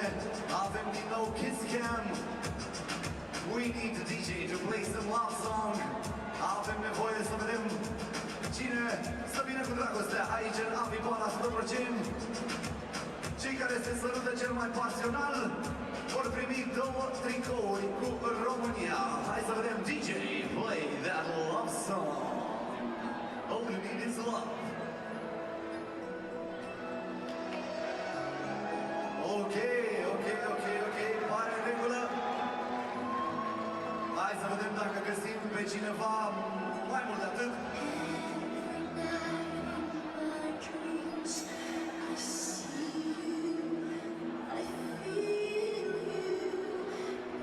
Hai să vedem acum.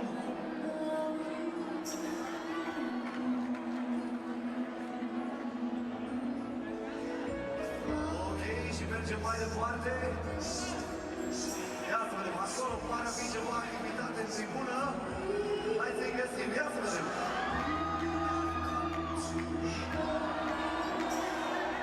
Ok. E între prima și ultima pereche. Hai să vedem, dumneavoastră decideți. Prima pereche, the first pair, faceți gălăgie pentru ei, make some noise for them. Sau cea de-a treia pereche, or the last pair. E destul de clar, îi rugăm să vină pe teren pentru a primi tricourile cu România.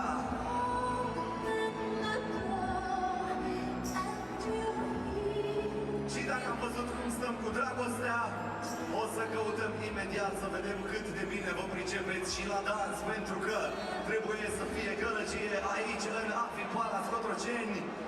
Up next we gonna check it out. How good can you dance here at FIBA 3x3, the FIBA 3x3 European Championship? Doamnelor și domnilor, căutăm cei mai buni dansatori. We're looking for the best dancers. Come on, let's go, let's go, let's go, let's go, let's go. Everybody dance now. Move your body. Come on. So clap, so clap, so clap, so clap, so clap, so clap, so clap. Okay, this is that's what we are talking about. So clap, so clap, so clap. Yeah.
cine e pentru primul să facă gălăgie.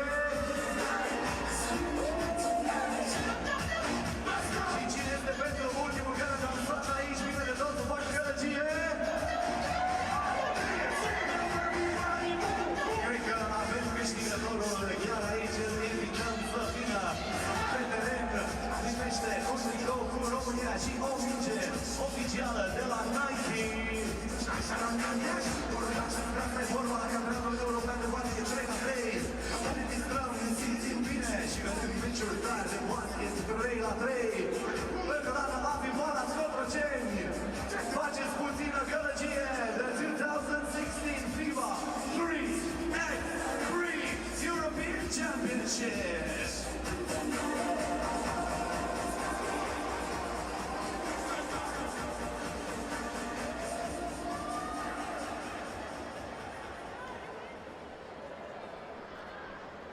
Iată-l și pe dansatorul nostru. Îl aplaudăm încă o dată și noi ne pregătim pentru meciul care va decide medalia de bronz în competiția feminină. Up next on the court, the bronze medal game in the women's competition.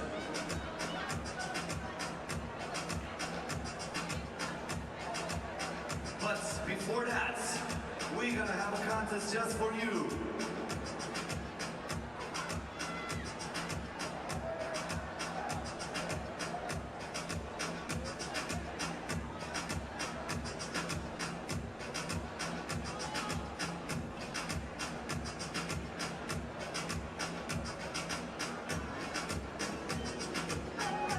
Ok, avem un bidon. Cine face mai multă gălăgie în tribună, îl primește și vine aici pe teren să arunce o dată la coș. Pentru o minge de la partenerul Nike. Hai să vedem acolo, sau aici, sau acolo. Între astea două. Nu se aude.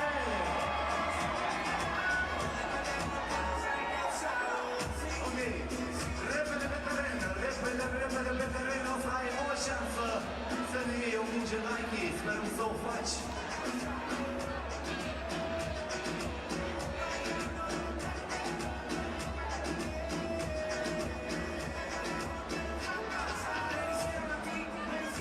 Toți câștigătorii, atât de la Dance Camp, cât și de la Kiss Camp, sunt rugați să vină să-și ridice și invitațiile la Cupa Steaua, care se desfășoară între 9 și 11 septembrie vis-a-vis de FIBA Cotroceni, în sala Mihai Viteazul din București. O invitație la Cupa Steaua și pentru tânărul participant la acest concurs și sperăm noi și o minge Nike. Se numește Vlad. Doamnelor și domnilor, hai să facem puțină gălăgie pentru Vlad. O aruncare.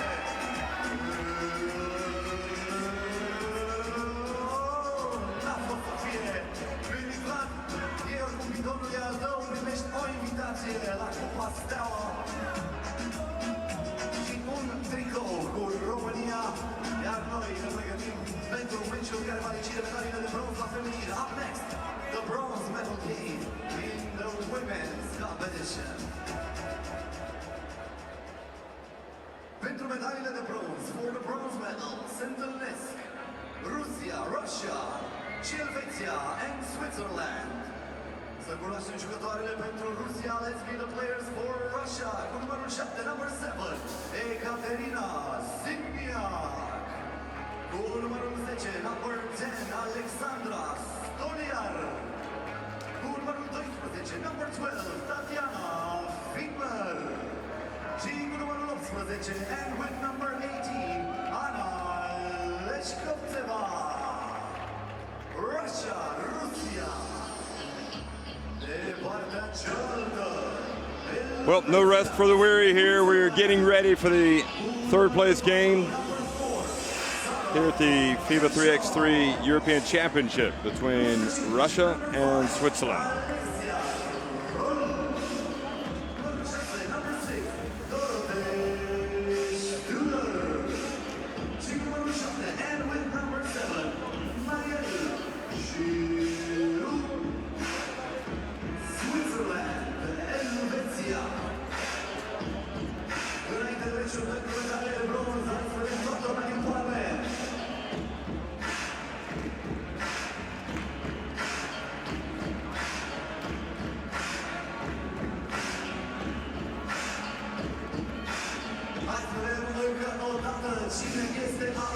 See the team from Switzerland: Marielle Giroux, Sarah Kershaw, Alexia Roll, and Dorothee Studer. Of course, these teams met in the pool phase in Pool C for first place, and Russia won that with 10-8. For Russia, Anna Leshkovtsova, Alexandra Stoller, Ekaterina Sintiak, and Tatiana Vidmer.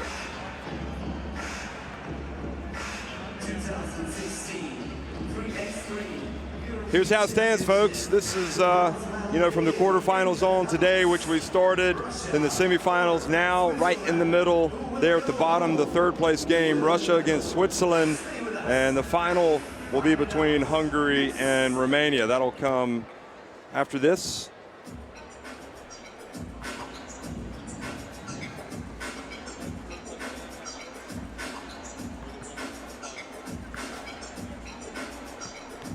So the men's third place game will be after this, but the women's final will then be after this, but after the men's third place game, and then the men's final. That's the lineup for tonight.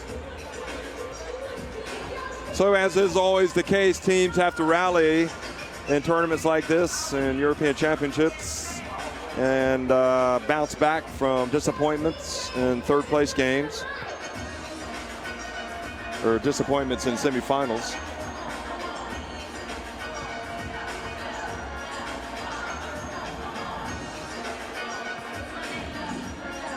This is the venue, the AFI Palace. There are the Italians and the Belgians hanging out. The Italians had those opening night blues. They lost a couple of tough games, and the Belgians did as well. But nothing heals wounds like time, and they've had time to enjoy the delights of Bucharest, Romania, of which there are many. And here they are as we get to the end of the tournament. Still got 4 games to go, and this is the third place game for the women, and it's going to be Switzerland that starts things off. So Alexia Roll, who had a good semifinal against Romania, gets it going initially and puts it up off the glass and in. Now Russia really struggled to put points on the board, and that last semifinal, but they get a couple here early, or get one here. Now the turnover.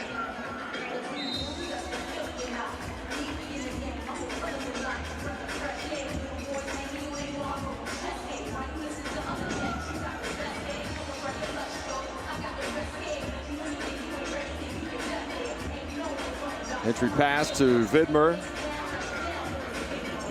Ball goes out of bounds. Always better to leave a tournament on the back of a win. And that's got to be the message that each of these players have been given to each other.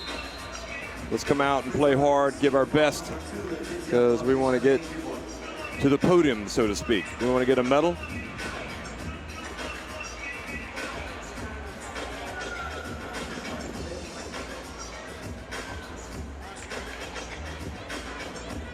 So Vidmer puts Russia in front. And rolls to the basket. Misses, but Kershaw is there for the offensive rebound and put back.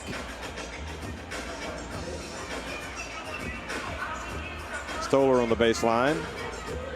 And nice job boxing out there by Kershaw on Sintiak.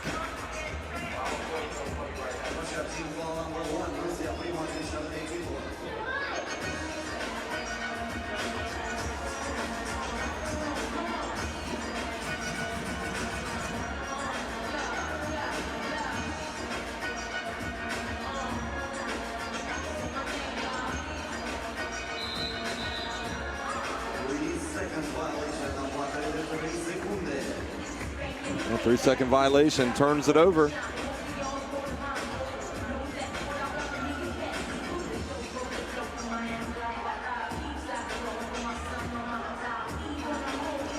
And the jump shot no good. Russia's I think perimeter game probably is what really hurt them more than anything.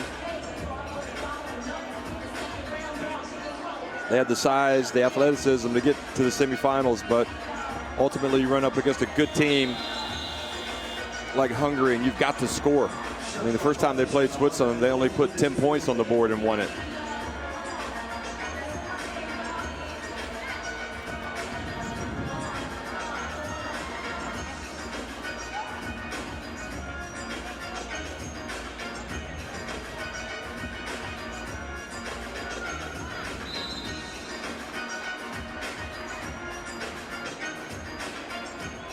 Studer reaches in, commits the foul.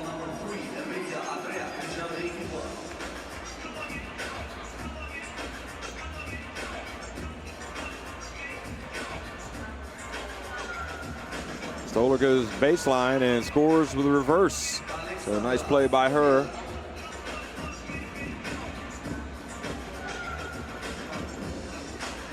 Shot from Giroud makes it.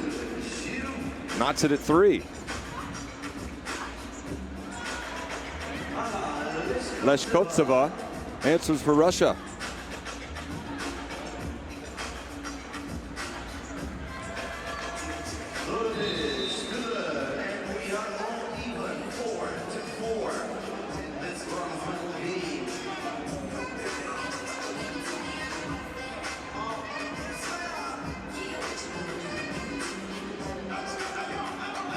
Four-piece right now. Sintiak open to Vidmer. Leshkotseva drives in. Ball goes out of bounds. Russia will keep it.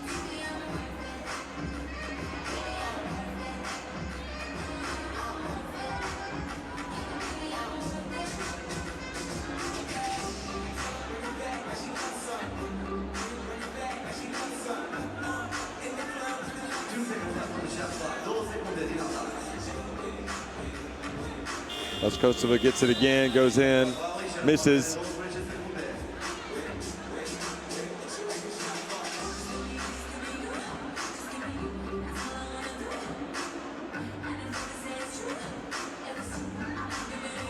Lexi Roll, just a little bit of matador defense by Sintiak. Didn't move her feet at all. Wondering if now the legs are heavy after so many games. And the pass to Vidmer, puts it in. Roll puts it up, missed everything. Now Vidmer inside.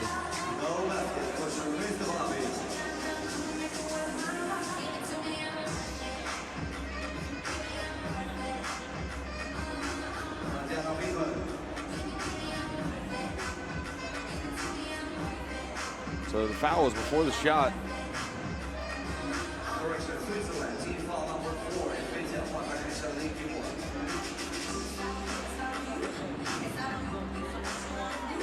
Leshkotseva misses with the long jump shot.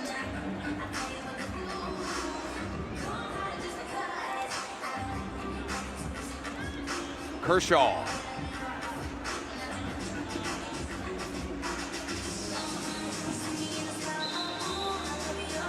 Three seconds to call against Russia.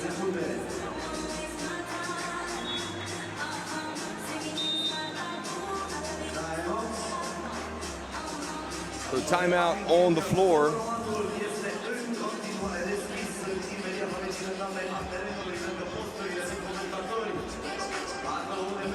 Swiss talk about team strategy, and so do the Russians.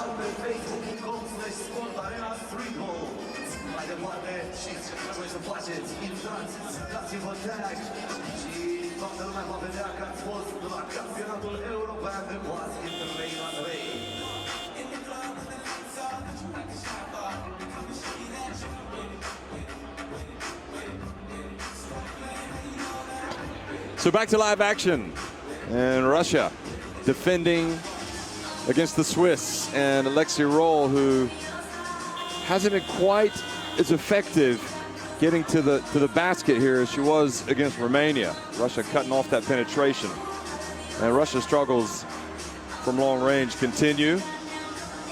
Sintiak, however, knocks down a jump shot.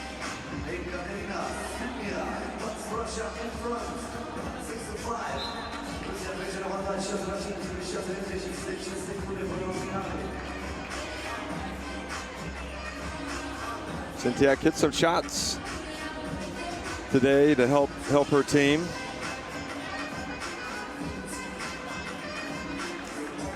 Wasn't quite as in tune offensively the first day. Here's Leskovtseva. And Santiago setting up outside to try to hit that 2. Foul was called beforehand.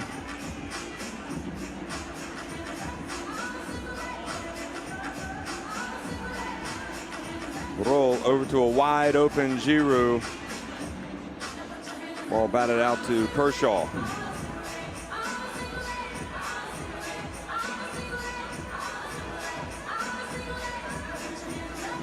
Nice roll to the basket from Giroux. She got it just in time at the end of the shot clock, which means a free throw for the Swiss.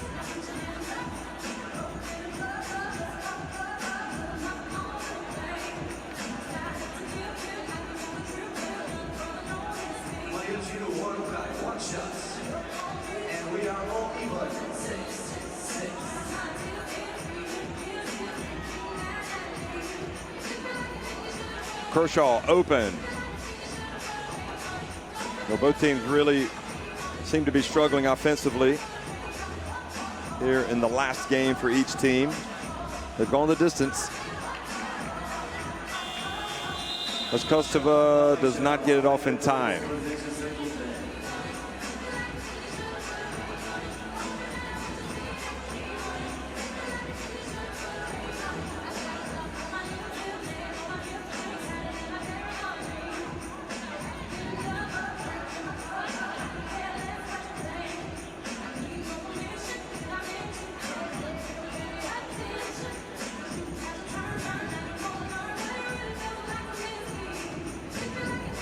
Studer puts up a rare 2, misses.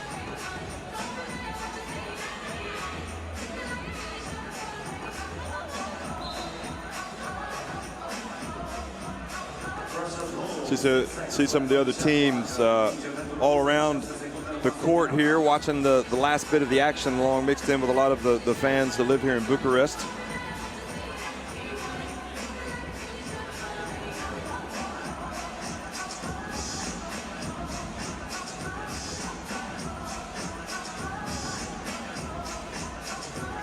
Under 5 minutes now.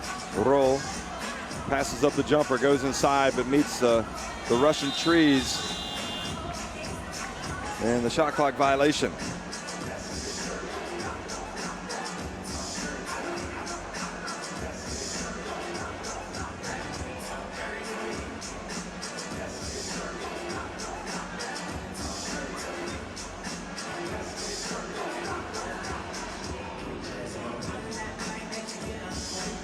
Nice bounce pass roll. And Kershaw misses. The layup didn't go strong to the basket, but fell away. Now she has the ball thrown right into her hands. And now Roll takes the open jumper.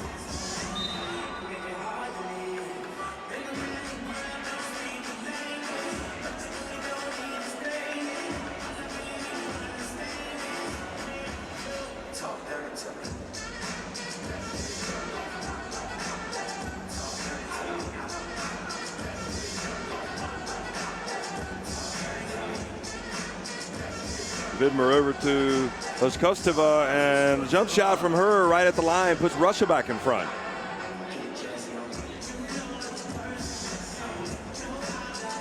Now Kershaw penetrates, hands it off, and good defense again.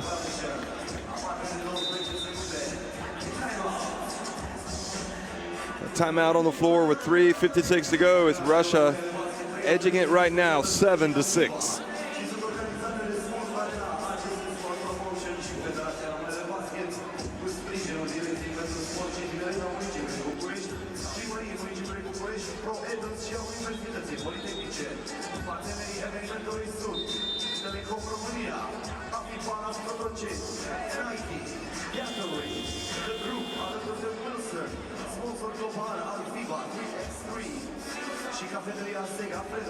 Powered by Kiss FM, Device.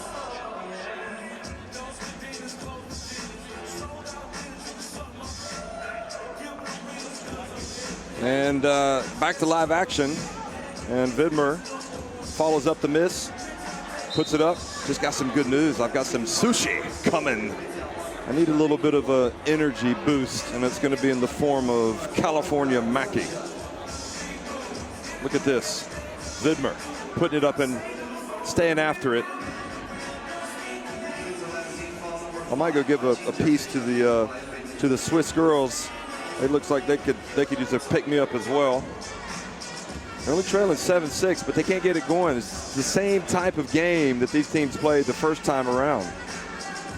And Kershaw there left wide open, missed assignment for Russia. Now Giroud has it. For some reason, both of these teams really do struggle offensively against the other. Giroud left open.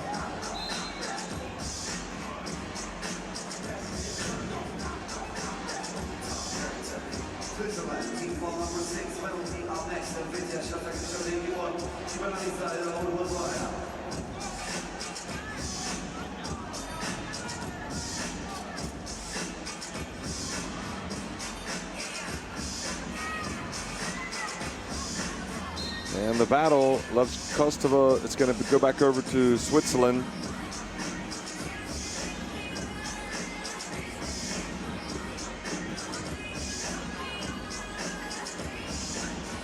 It's the AFI Palace in Bucharest.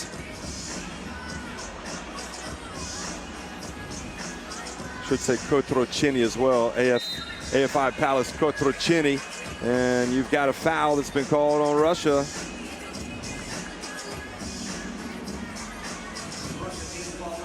And you can see why Levkosheva was a little bit frustrated with that call. But nevertheless, Roll goes to the free throw line and puts Switzerland in front. Now Sintiak. And throws it right into the hands of Alexio Roll. And Roll is going to roll to the basket, but she's going to miss it. Now Sintiak.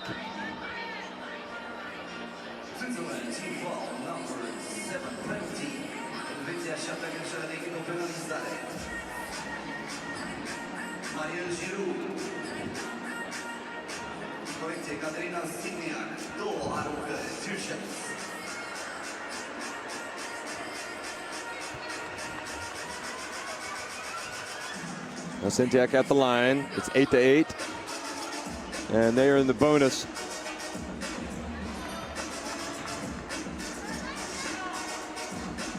Just had to tell Vraiku, he had to, Vlaicu of Romania, to get out of my way. I couldn't see. Now it's 9-8. 9-9 after that shot from Studer. And Sintiak puts up another one, and that was a two. That might just do it the way this thing's been going. It's 11-9. Kershaw over to Roll. She passes back to Kershaw, puts it up and in. 1 point game coming up on the 2-minute mark.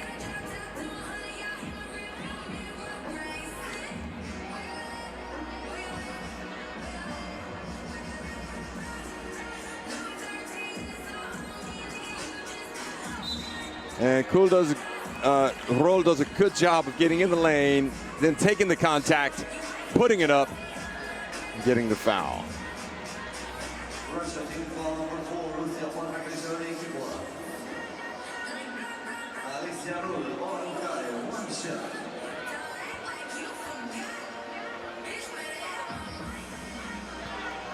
And she does make it, so we've got ourselves a tie game, but nobody picks up Levkosova as she goes baseline and scores with the reverse layup.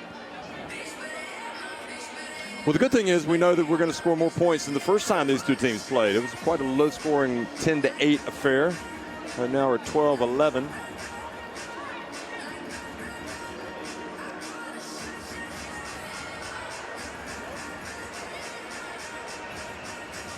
Studer.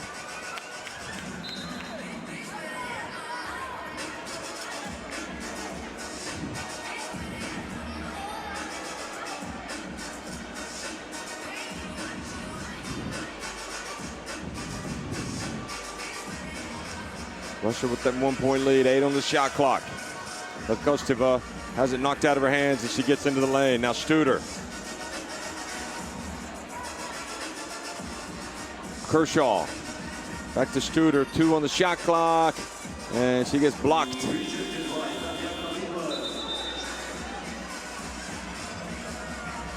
Now there's a slight argument. Vidmer is, looks like she's been hurt.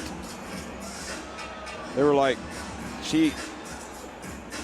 Kershaw's claiming that she stole, that Vidmer had possession. Watch this.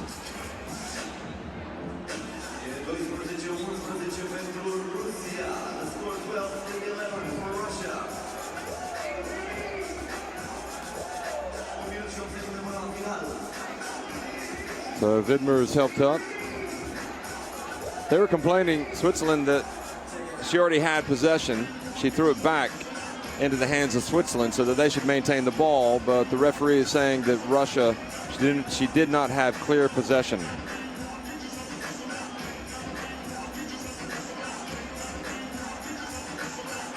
But I'm not sure, because the way he's talking to Vidmer now, he's saying she did have possession. So in fact, that's what it was. So maybe the referee talked to the other referee and they felt like she did have possession. So the Swiss won that argument. And nice follow from Giroud, and she puts it up and in.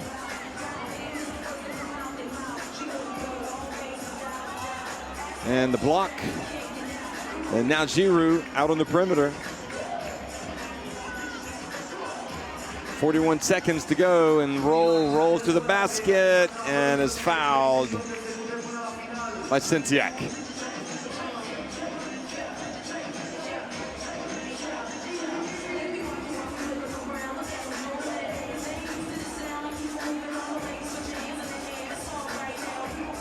Good call by the ref. You can see she had her on the right arm. So 38.1, and that was Russia's 5th foul.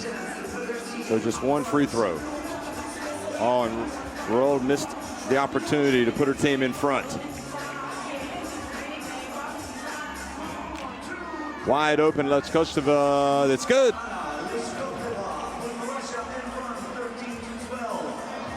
Giroud's going to go hard to the basket. Nope, she's going to give it back to Rold, but kind of threw it behind her. Now Russia with the clear advantage. They've got possession, about 4.5-second differential on the game clock and the shot clock. Oh, good defense from Switzerland.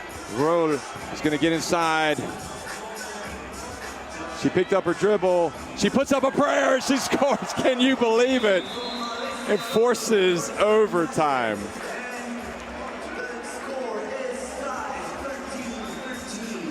Now, Russia's arguing that maybe there shouldn't have been time on the shot clock.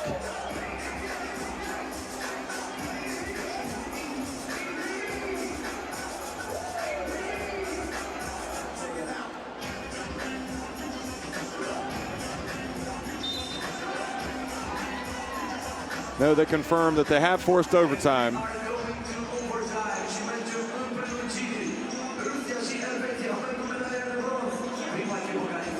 So the shot has forced overtime. So the first team that scores 2 points will win the game.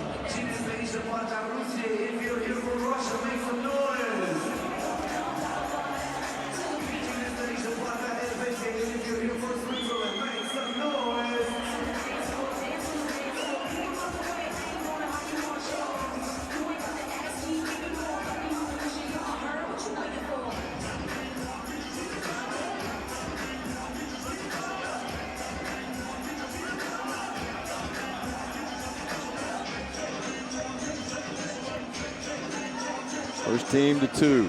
Kostova gets inside, puts it up, denied. And Stolar, though, gets the rebound, puts it up and in. Will Switzerland go for a 2? I think they might. They will. Kershaw launches it. It was online. Russia rode their luck a little bit. Now over to Roll. She thought about it. Russia may not give up the 2 now. 5 on the shot clock. This is where it's so dangerous, the two-point shot.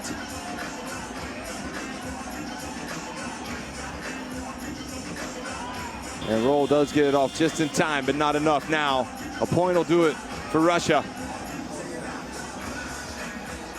1 point and they win.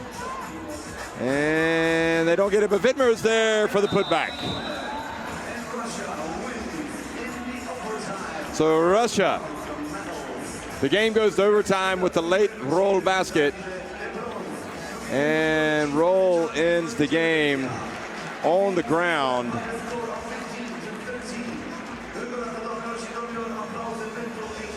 Hopefully she's okay. Last play of the game, she went in, tried to score, went down. So tough end to the tournament for Switzerland. Here it again, watch Roll what happens. Oh, she caught the elbow from Widmer. It wasn't intentional, I don't think, but after she put the shot up,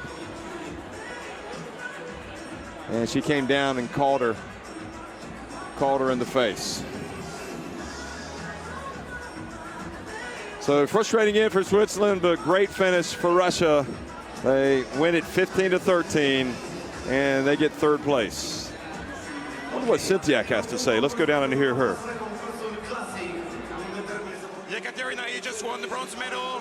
Of course, the objective, the goal was to... You just won the bronze medal. Of course, the objective was to win it all. How important was it for you to go here and win this game to come back with the bronze medal back home in Russia? For us, it was a very hard game with Hungary because they were a strong team and they play very good. So I think that they will be the best here. For us, third place is good because or we play, or win, or lose. So third place is good. Ekaterina, thank you and congratulations again for the tournament.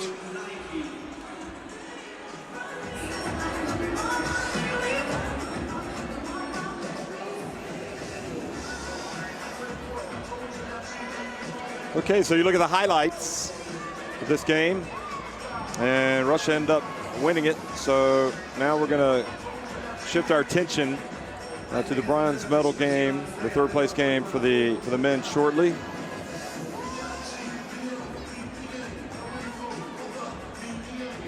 The Netherlands and Russia. Maybe Russia will leave with the bronze as well in that one.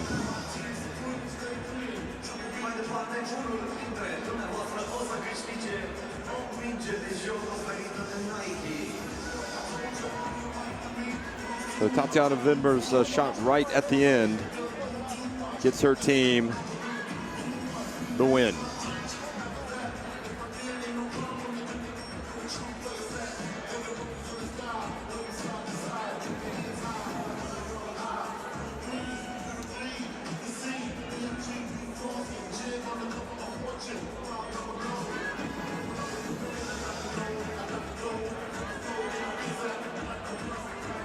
Netherlands, Russia coming up next.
în competiția masculină. Up next, we have the bronze medal team in the men's competition at the 2016 FIBA 3x3 European Championship, Bucharest, Romania. E timpul să cunoaștem jucătorii pentru cele două formații. Începem cu Olanda. Let's meet the players for the Netherlands. Cu numărul 1, number 1, Joey Jovis.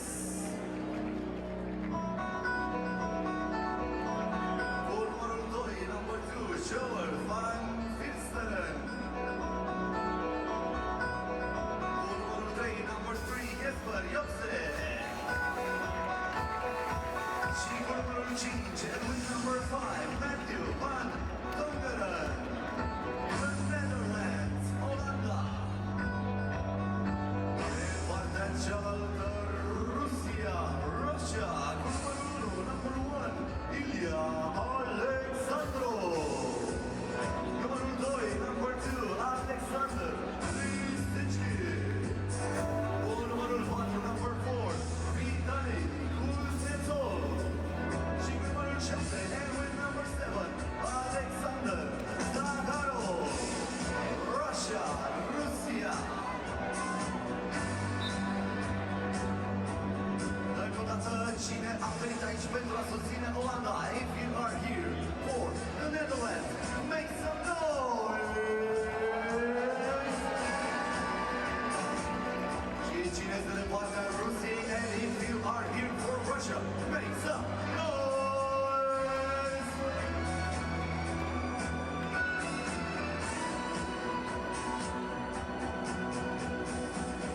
După încheierea meciului pentru medaliile de bronz în competiția masculină, urmează spectacol total aici în FIBA Cotroceni. Avem concursul de slam dunk cu 4 zburători care sunt pregătiți să sfideze gravitația și să vă ofere un show senzațional.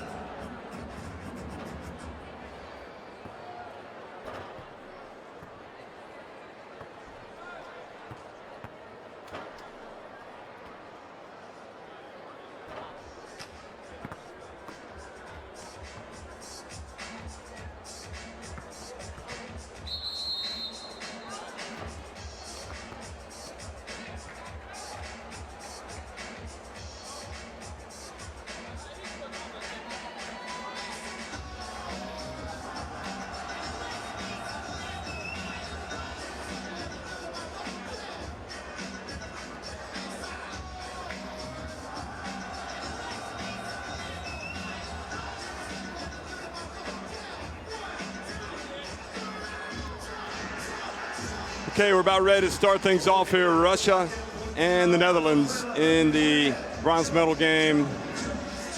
Alexandrov, Lisichkin, and Zakharov on the court for Russia.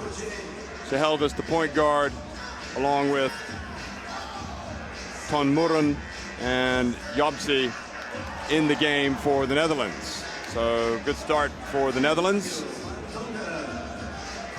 Now Alexandrov is going to try to post up Sheheldis. And Alexandrov warned about the elbow there in front of Sheheldis. And Jobsi goes up, tries to get the foul. Zakharov now, and the ball goes off of Lisichkin.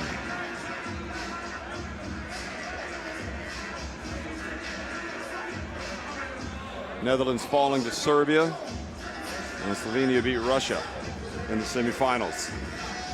So just like in the last game, both these teams want to leave on a high.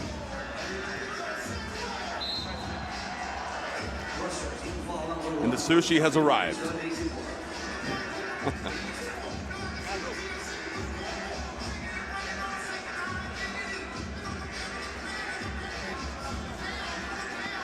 Sheheldis drives, puts it up, and rims out.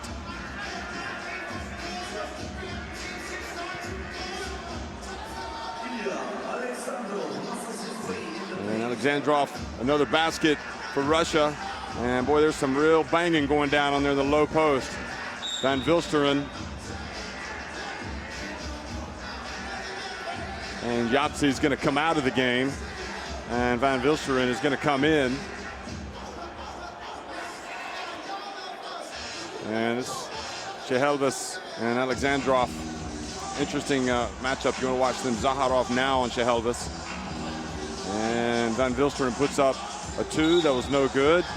And good hustle there from Ton Muren to throw it off of Zaharov.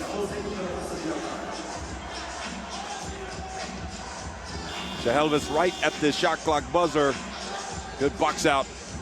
A good rebound. Shehelvis now just goes right down the lane for the layup. Alexandrov. An offensive foul has been called on Alexandrov, and he almost threw the ball down at Van Vilsteren.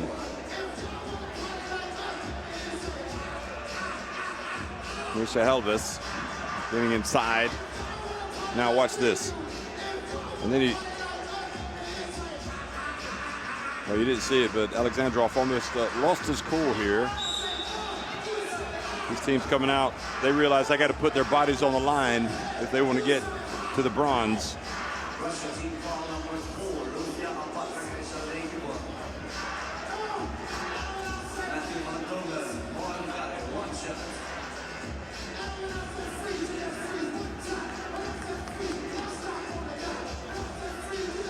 Yahtzee.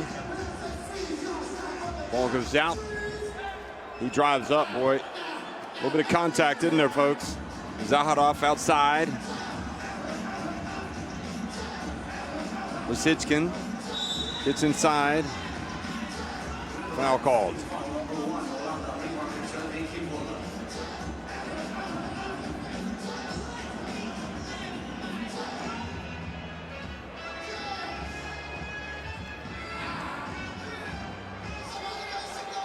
So Lisitskin makes the free throw. So we've got a tie game.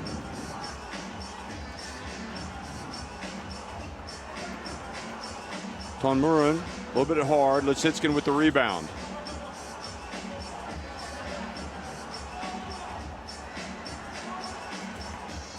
Alexandrov back in the game, goes hard to the basket.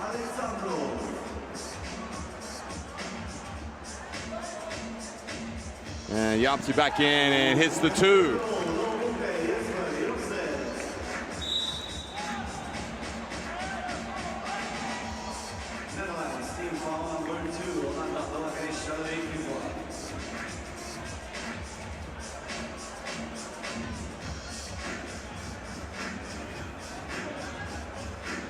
He rattled that 2-pointer in.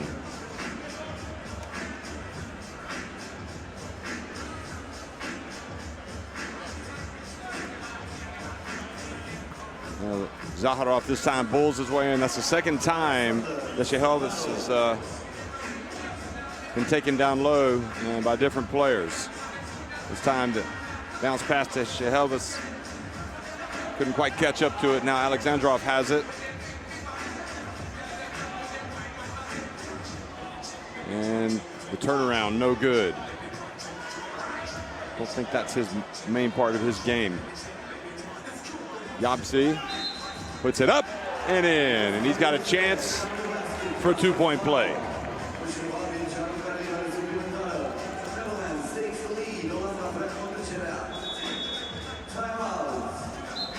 Well, timeout has been called, and the Netherlands enjoying the early good running here. They lead at 6-5. Long way to go.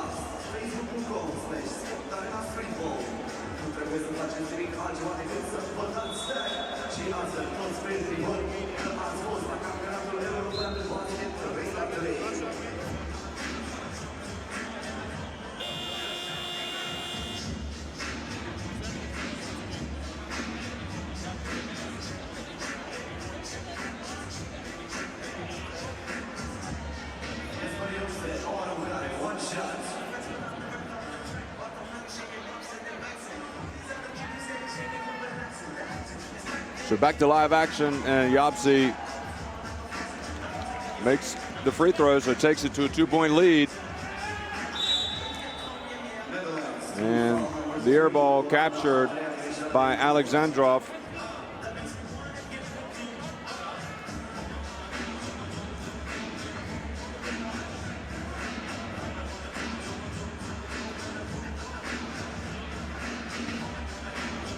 Well, you can see there's a little bit of bad blood going on here between Alexandrov and the Dutch. Kuznetsov has the ball on the low block. And he misses. So he was like the third player that tried to post up Shehelvis and didn't convert. Yapsi gets that ball before it goes out of bounds and tries to take a tough shot.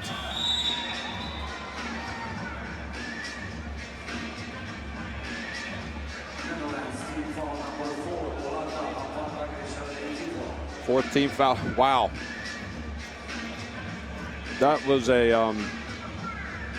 That was a foul, no question. Barged right into him. Lisichkin drives in. And Zaharov ends up getting it, pulls Russia within one.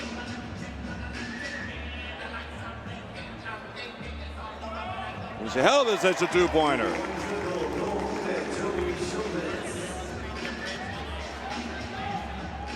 Now Alexandrov. But they're not going to allow it. Didn't take it all the way back. Out to start the play.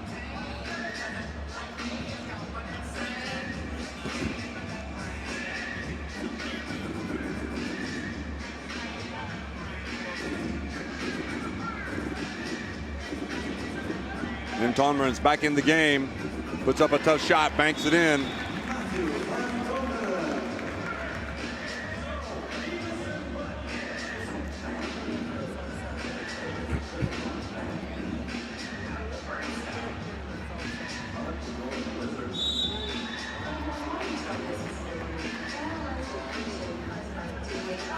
And Tomlin goes down, gets up. It's Russia trailing now by 4 points.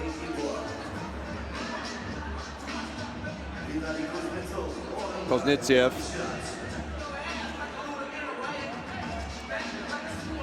Boy, he's going to be black and blue after this game. Just 23 years of age, just like Zaharov of Russia. So the free throw is good, cuts it back to a 3-point deficit. Now Lisichkin called for the foul on Van Visteren.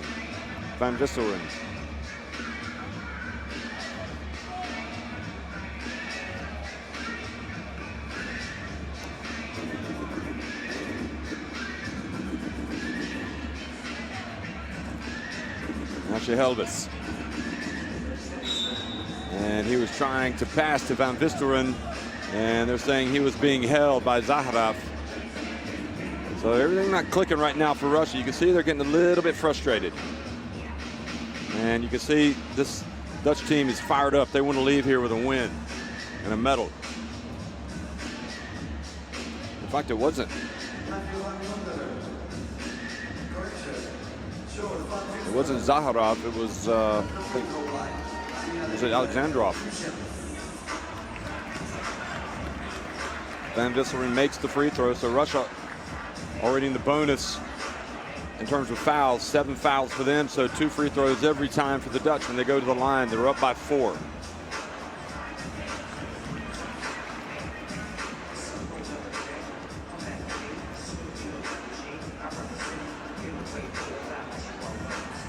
Zaharov going to work against Van Tomeren.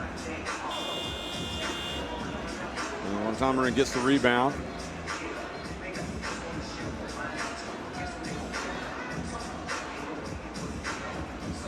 And Yapsi puts up another 2. And it's 14-7.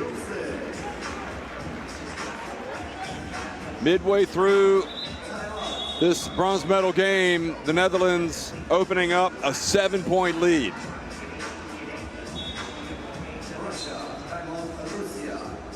So Russia called timeout.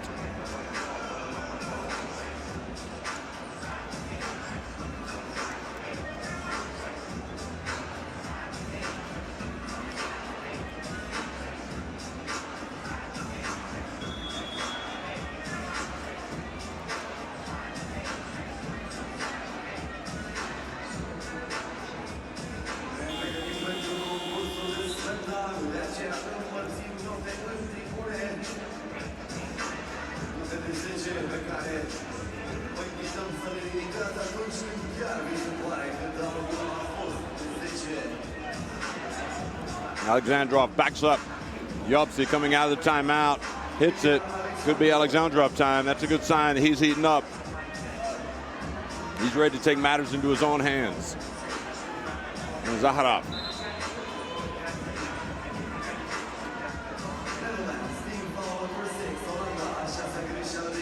Team foul number 6 on the Netherlands. So now Russia will be going to the line for 2 on every other foul.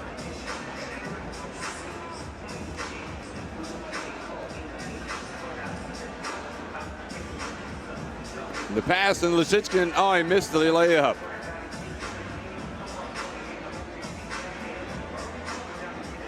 Now to Elvis, and he misses.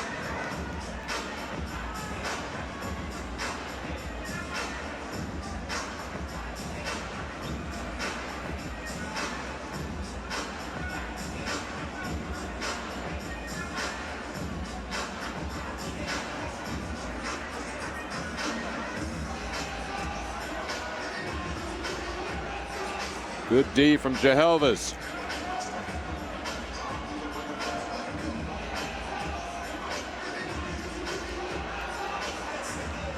Ball batted back. Yopsi has to put up another 2. Misses everything.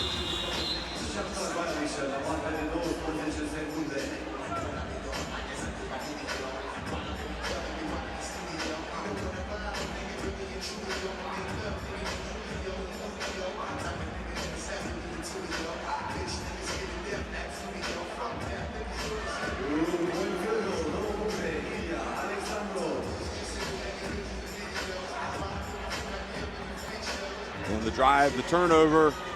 Zaharov now inside it goes. Alexandrov, and he's going to score every time he gets it down low. Back to a 3-point game. Netherlands not able to close this out. And Tomrin, though, gets an easy one.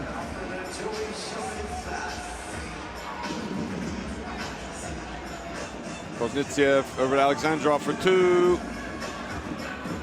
And Tomrin goes up for a good, strong rebound.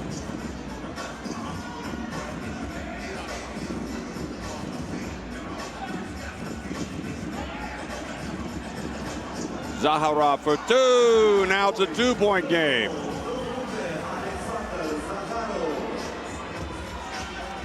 And Yopsi goes up, and he has come down and hurt his right foot.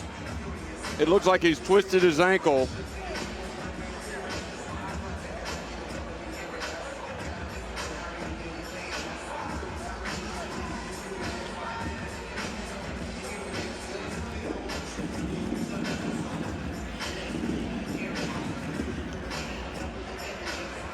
Well, that was a great drive from him. Watch this.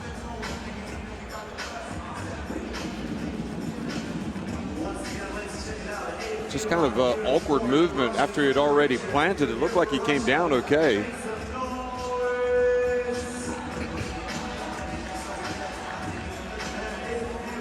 He's kind of limping off. Just gives some words of encouragement to his teammates right at the end there. I don't know if he's going to come back or not.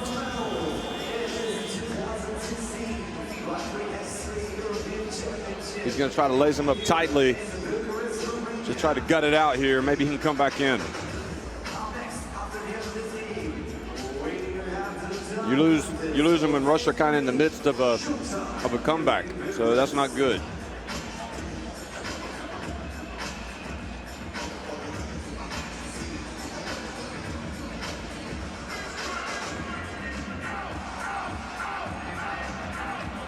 Zaharov another 2, and he misses.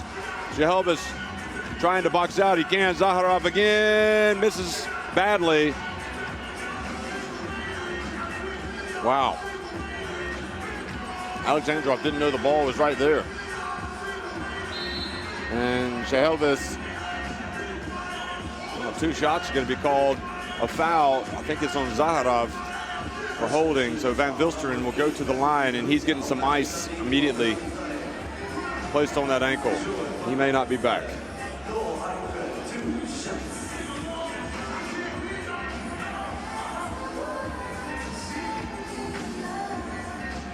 So 2 shots because of the bonus situation.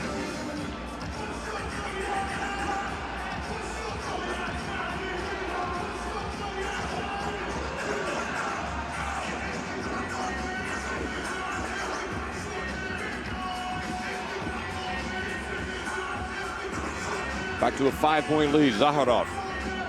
Alexandrov now. Goes to work on the low block. Van Tumeren. Boy, his quality.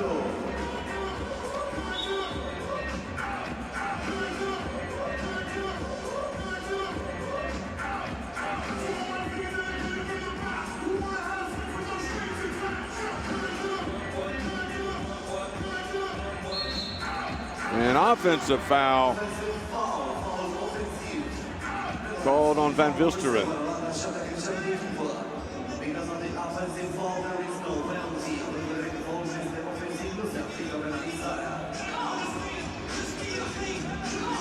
Alexandrov misses from 2, wanted to foul.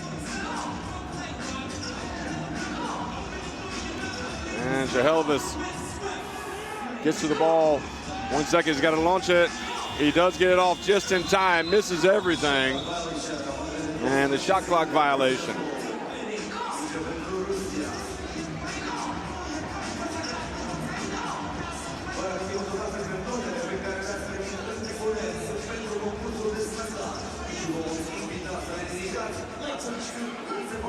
Kuznetsov has a down low, gives it to Zaharov.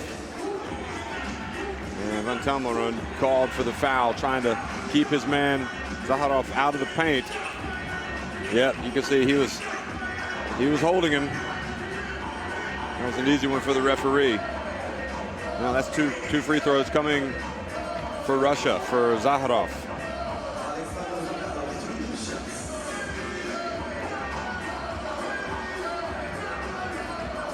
He's also 23 years old.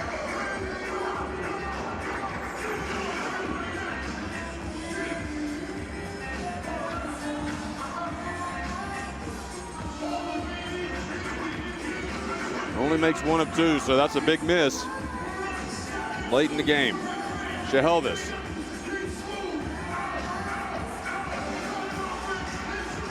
And the Dutch, and Shehelvis throws in a 2-point dagger. Zaharov tries to answer. Van Tumeren looked like he got away with a hold on Alexandrov.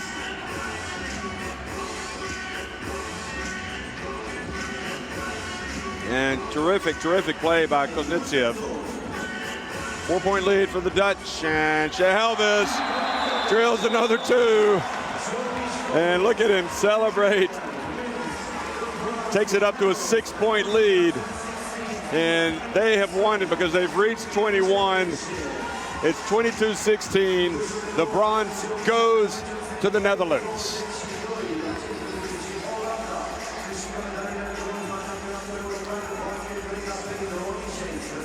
And that right there, my friends, is what you call an exhausted group of guys. And the pain was all worth it. Here it is again. And that was the game-clinching shot.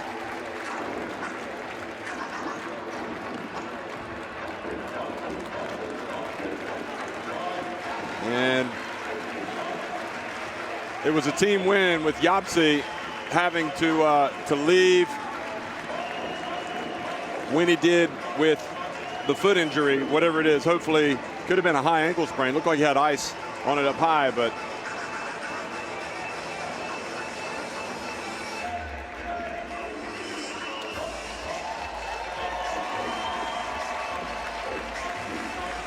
so the Dutch thank the crowd,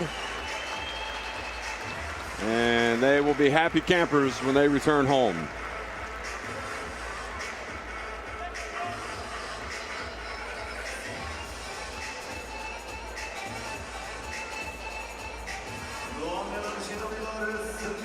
Look how much it means to him.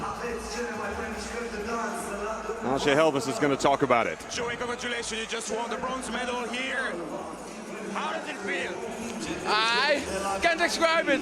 It's so perfect for us. We played so hard every game, and it was very tough for us. The last minutes without Jopse, and still win the game. It's perfect for us. It's an amazing day for you because you won the shootout contest just before. So that's 2 medals on the same day. Yeah, it can be better.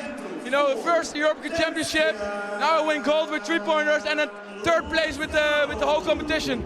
Can't be better. People might not know, but 3-on-3 is very popular in the Netherlands. There's a lot of tournaments. You are playing the whole year, basically. Speak about how much you think this bronze medal will help develop 3-on-3 in the Netherlands. It was already big, like you say, tournaments every month, and now we are here for the first time and we do this. I think more people want to play it. They like it, to see it, it's spectacular. I think it's going to grow in the whole world. Joey, congratulations again. Well, there you have it. Joey Helvis really carried the team at the end of the game. And you know what? Every single one of those Russians thought they could post him up. But at the end of the day, he's got a well-rounded game, and he really is gifted, quick, very good on both sides of the ball, really, especially his perimeter D, his shooting. And congratulations to him. Congratulations to the Netherlands. The way Russia finished things off last night by getting to the quarterfinals and winning their group over Romania, you would have thought maybe they were a team of destiny, but they lost their semifinal to Slovenia, and here they came out and they lost to the Netherlands. So, as Shehelvis said, it's been a great tournament for the Netherlands. They've been working hard. They played hard. So congratulations to them.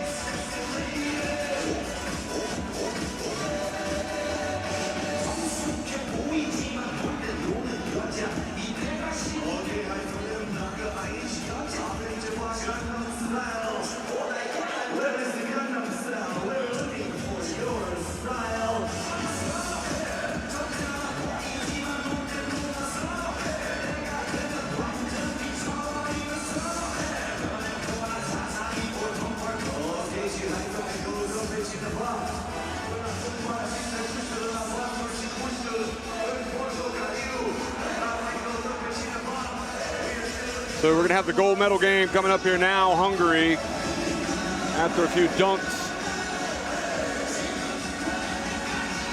Hungary taking on Romania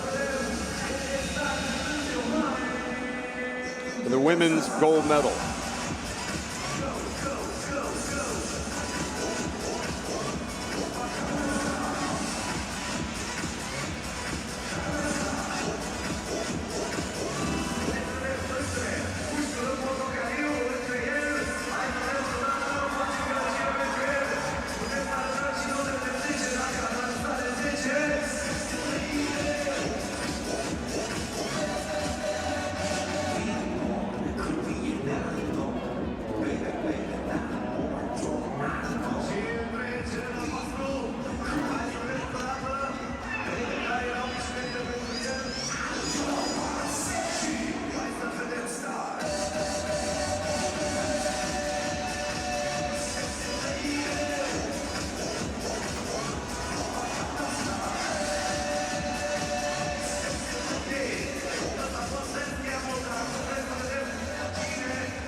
final.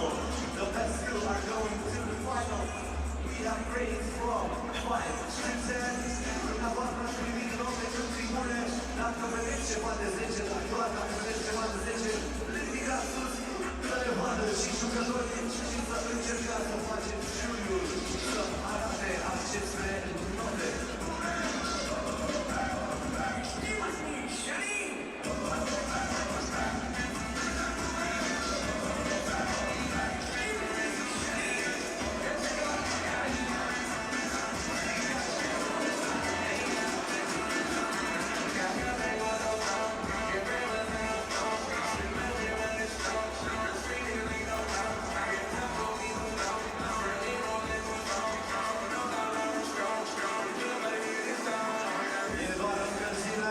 It's just a warm-up.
There are 3 attempts per done.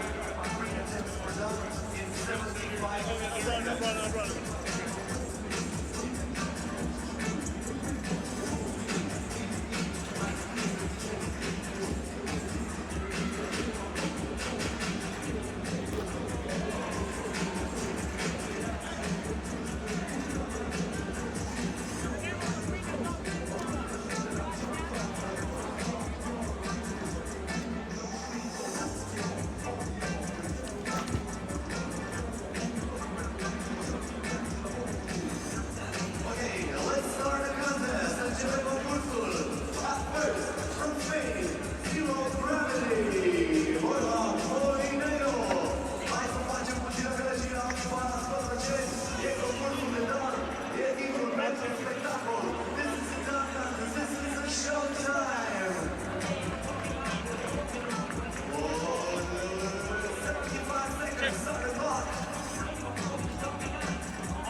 Well, everybody, if you're watching here before the final, the women's final of the 3x3 European Championship, we're watching a dunking contest. Borja Zero Gravity Molineo of Spain, Ukraine's Vadim Miller Pirubchenko.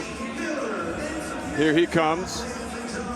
And also Gracian Ibounce Pintea of Romania.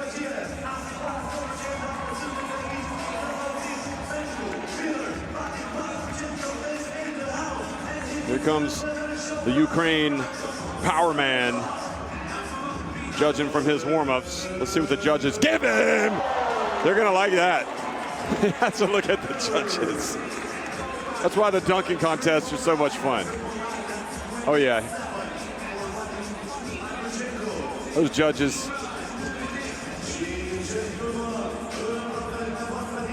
Reverse. Now the home favorite, Gracian Ibounce Pintea. He's from Romania. Oh, and he got up. And you know, I have to say, the smaller guys, when they do it, it always looks better. Always. Look at that. Those are the judges that really matter. They got a 10. Now, come on, what are you talking about?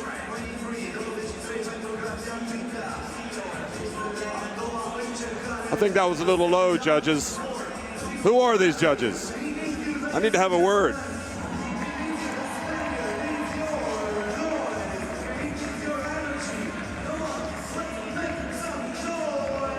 Now here comes Zero Gravity. Zero Gravity would suggest that he would already be floating. So how does he stay on the ground? That's a good question.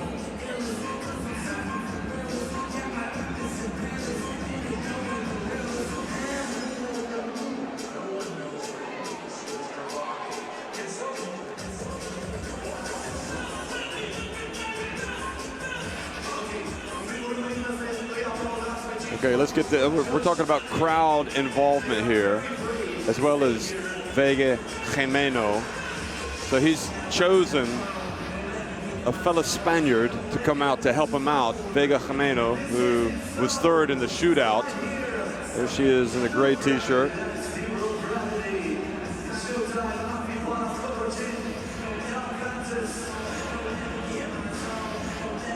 I can't believe she's doing this. What's she thinking about? Vega Jimeno. Okay, let's see Molineo. Let's show us what you got, Zero Gravity. Put your head down, Vega. Okay, here he goes. Zero Gravity. And he takes off, and not only does he clear it, but he swings it. So 8 and 2 9s. The French judge a little bit harsh.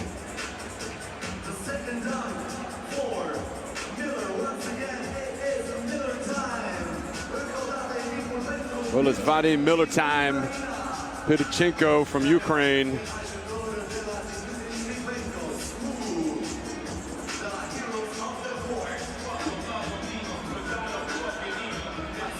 I'm sitting next to Angel Santana, who played for Romania and was in the shootout. I wonder if he used to dunk it. I don't know if he could do it now. The elevation kind of goes as you get older. Here comes Miller, though. Oh! Oh, man. Forget gravity. I mean, put it this way. He's got springs in his legs. He's also got he's got the muscles for the power. Look at this. Oh. Get the expression. This is just ridiculous.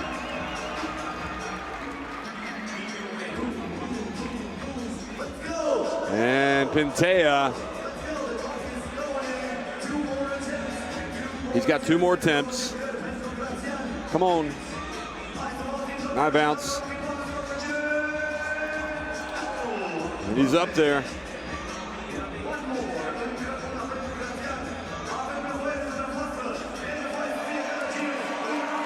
And Pintea Oh, yeah.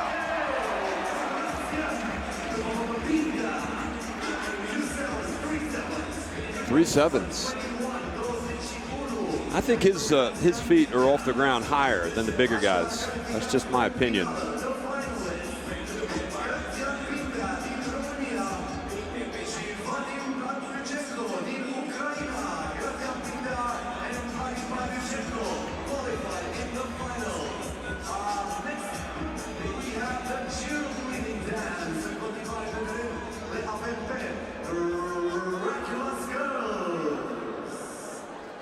Dracula's girls, come on out. A little bit of a break. Let the Dunkers come up with an idea for their next one.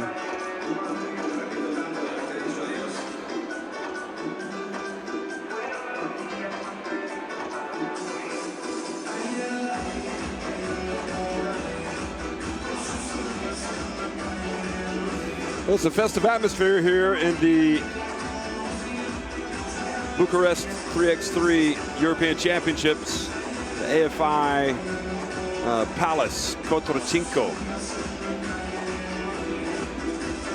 Where else would you rather be spending your Sundays? Where else other than here? It's all happening. Got 2 gold medal games coming up.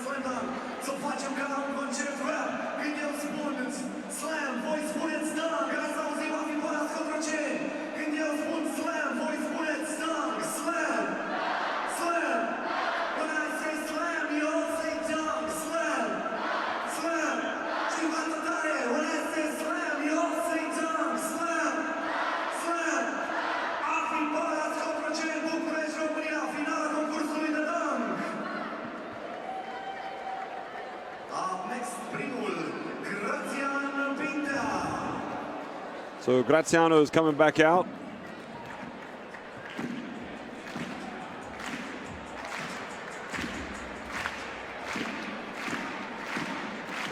Gratian Pintea, and the elevation is there.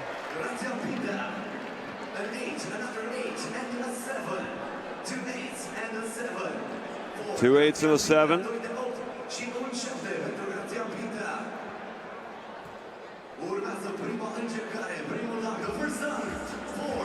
Didn't really have the power, but he did look like poetry in motion once again. I have to say, this is the Terminator, really, the Miller time. He's the guy that's like just going to throw it down hard. Watch this. Oh, goodness gracious, he went through his legs with the look of, you can't touch that. I am who I am. And the French judge, once again, doesn't give a perfect score. He gives a 9. What's going on over there? That's got to be a 10 in my book.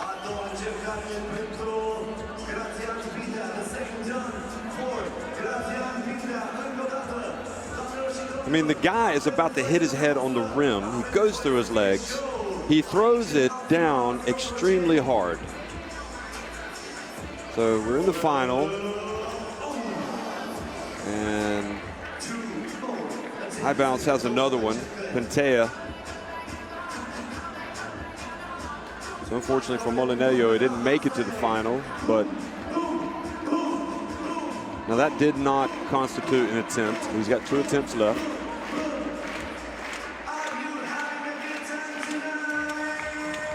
High bounce, and he likes it. 9, 9, and 8. What a surprise. Oh boy.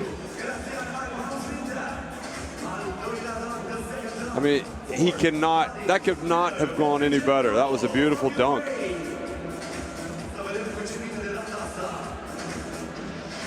And you love the camera looking down on his facial expression. Great camera work, guys. Here comes Miller time again. Oh!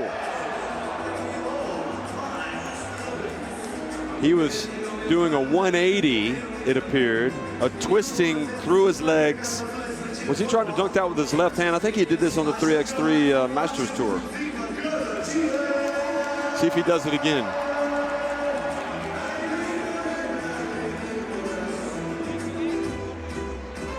He's an artist at work, please, everybody. Vadim Miller Pidobinchenko. Oh, he's trying it. He's trying to do it with his left hand. He may have to pull out the safety dunk. A little bit of pressure here.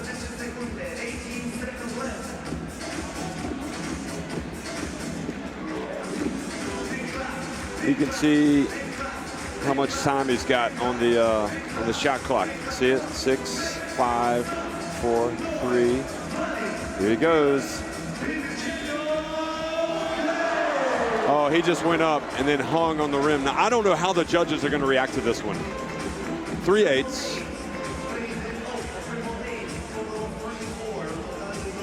So he went up, not quite as much creativity. It's one of those, he knows he's going to dunk it, and then he goes up and hangs on the rim. And thankfully doesn't break it since we've got some gains. Actually, it looks better in slow motion, doesn't it? He's like, yo, check it out.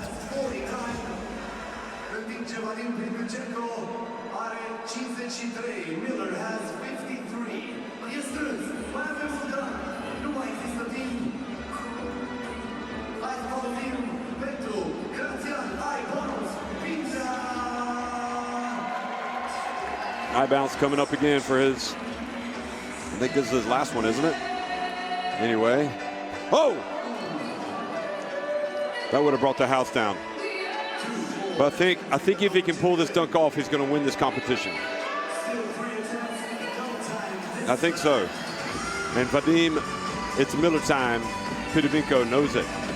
He's got a little bit of danger here. It did not count. He's got to save up the energy. You need every bit of hop that you can get to pull this dunk off.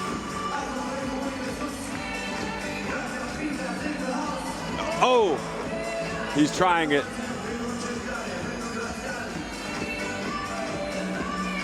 Okay, he's going to go to plan B. What is it?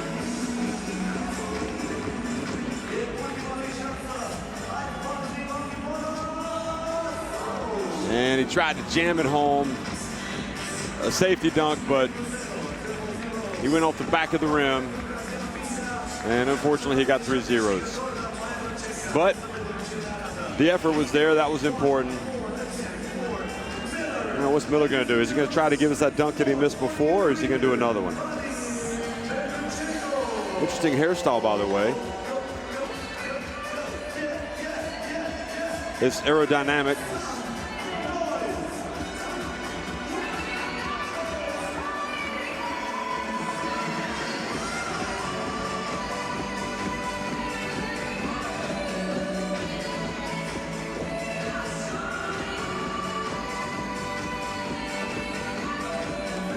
He goes, gets up, and he flushes it with the left hand. Oh, he gets a 10 on that one.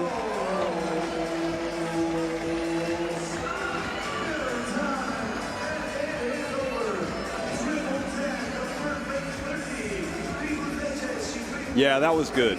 That was definitely good. So he goes underneath through his legs and dunks it. No, he goes around his back is what it was. A behind the back dunk. And then an amen. I think the amen was like the amen, and that got it for him. And you could see the players from the 3x3 tournament watching it and applauding it.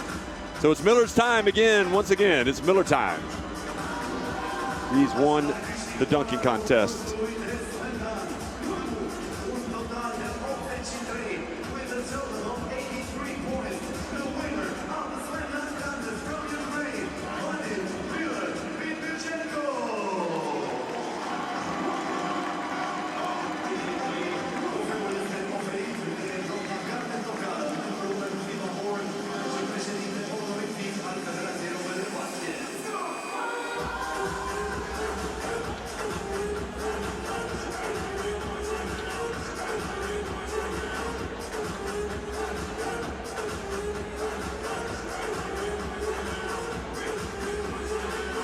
Smile for the camera.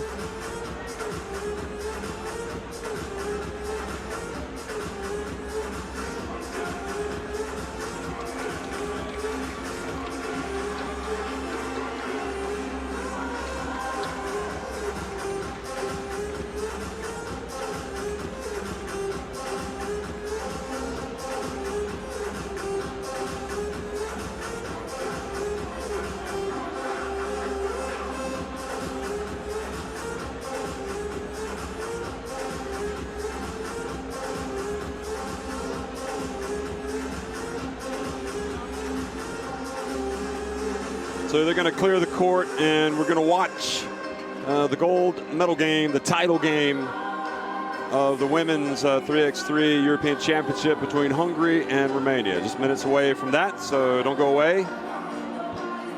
Don't go away from the AFI Palace. Quarterfinal. That's where we are.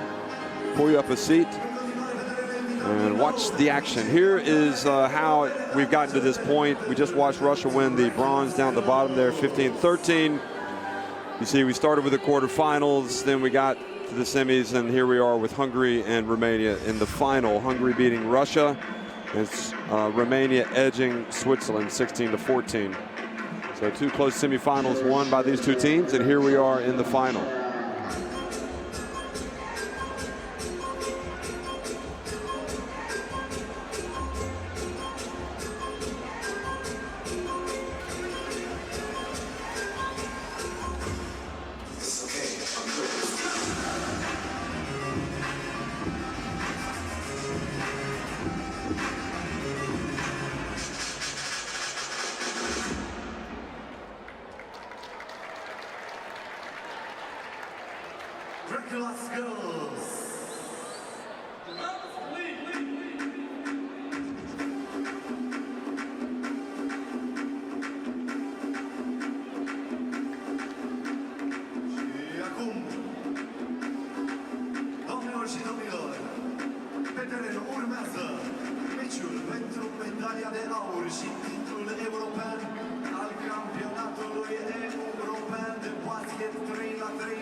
Hungary and Romania in the final. E timpul să cunoaștem jucătoarele. Pentru Ungaria, let's meet the players for Hungary. Cu numărul 3, number 3, Petra Sabo. Numărul 7, number 7, Alexandra. So we're getting here to the final of the 3x3 European Championship, and it's the women's game. It's Hungary against Romania, and I think you know who probably most of these fans are going to be pulling for, though I have to say they've been very good spirit, very good sports supportive crowd of all the teams. They haven't been really booing the opponents.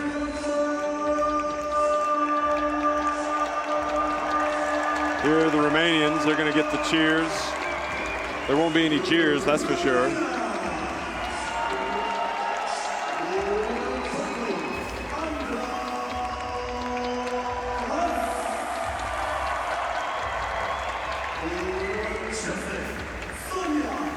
So if you look at this, Hungary winning the very first game of the tournament over Belgium in Pool A, 18-7.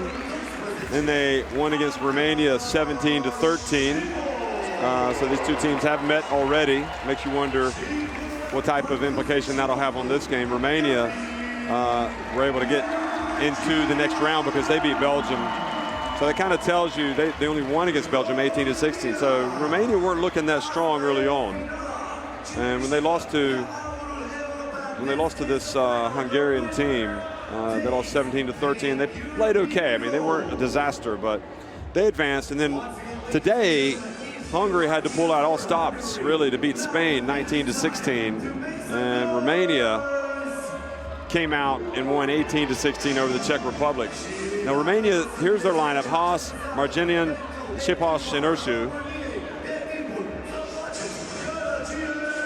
And Hungary is Majesi, Rujak, Zabo, and Teodoran.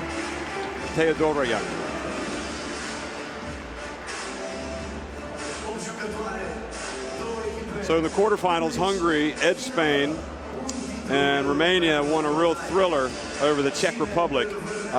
In overtime, Ursu hit a 2-pointer to force the overtime, and then a Marchinin free throw won it for them. So I think that's right. Anyway, Hungary in the semifinals edged Russia 14-12, and Romania edged Switzerland 16-14. So here they are now in the final. You know, tournament play, is it tough to beat a team twice in a tournament, 3 times in a tournament? Of course it is. So I think you take the early results and you throw them away. You just think this is a 1 game and out. And really Romania are red hot. Hungary have the higher ranked players for sure.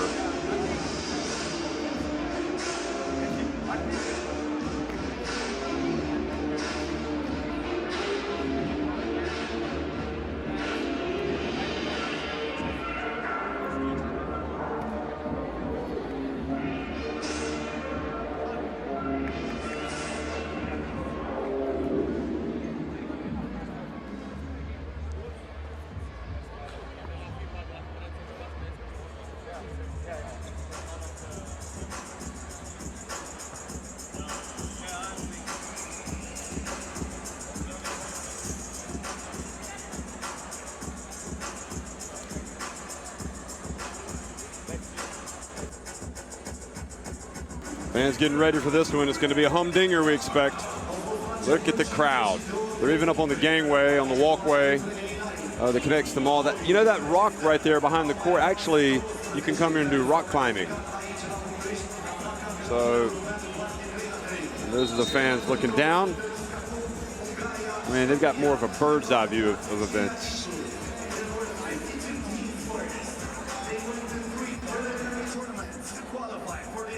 FIBA 3x3 European Championship here in Bucharest. And now, the best 2 are fighting for the gold medal and the European glory. Hungary versus Romania. Hai să vă auzim FIBA 3x3 din palme.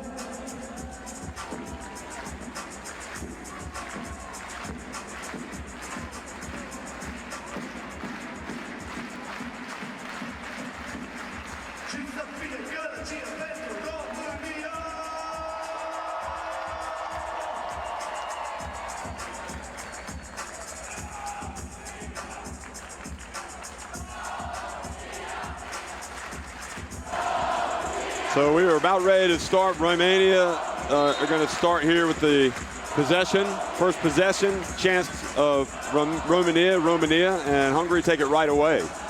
So if it goes to overtime, they'll also get the first possession. And then Zabo catches it down low and scores.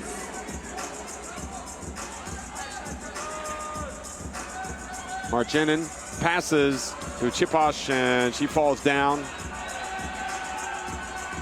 And Rujak short.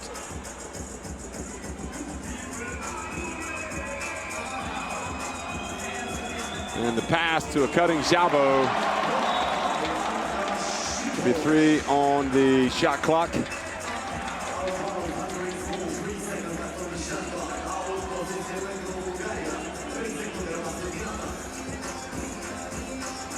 And they get it inside. Little breakdown by the Romanians.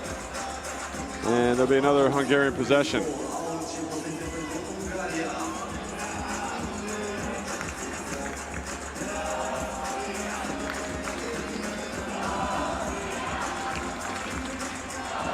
Rujak fouled by Marginin, so she will go to the line.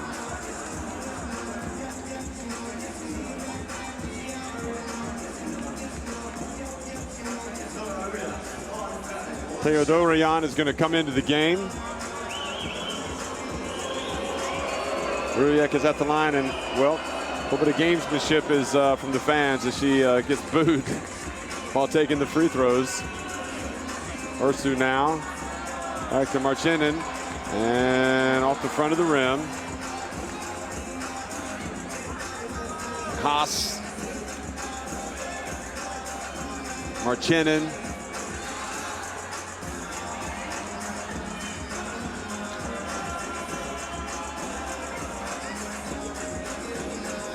and Rujek misses with another jumper.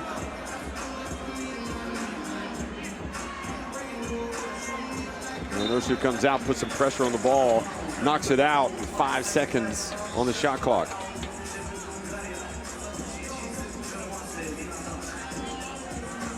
And Jesse checks back in meanwhile and drills a jump shot, so it's a 3-0 lead.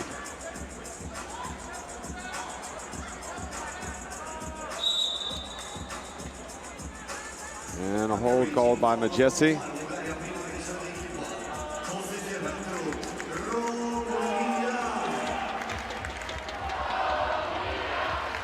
Ursu drives in and banks in the first point for Romania. Now Majesi gets herself open, misses the shot.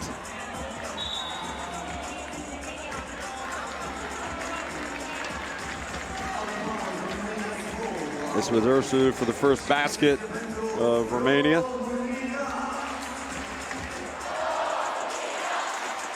And Ursu misses everything.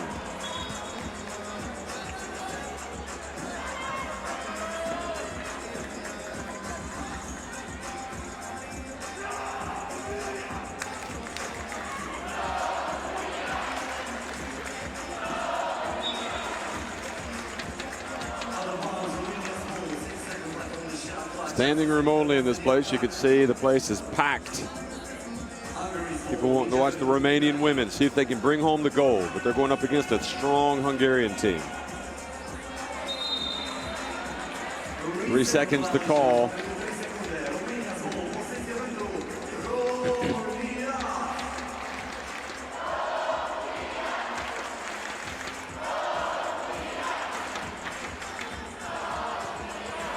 Marchinin spins, gets into lane.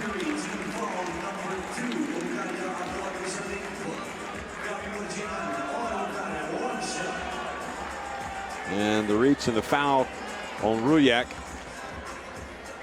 So free throws, a free throw for Marchinin.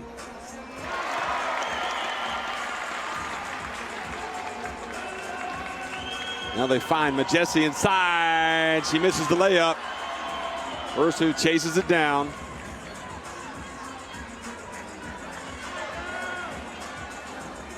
She gets past Teodoroyan. Well, and Marchinin puts it up and in, and Romania have tied it. Now Rujek goes in, and she's fouled, so she will get a free throw. Now watch this shot. Marchinin gets it, puts it up and in. So she's coming to the 4 here. But so is Rujek.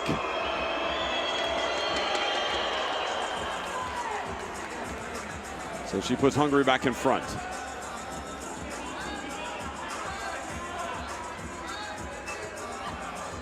Ursu penetrates, kicks it back to Haas. Haas steps in. And shot clock violation. It seemed like a quick 12.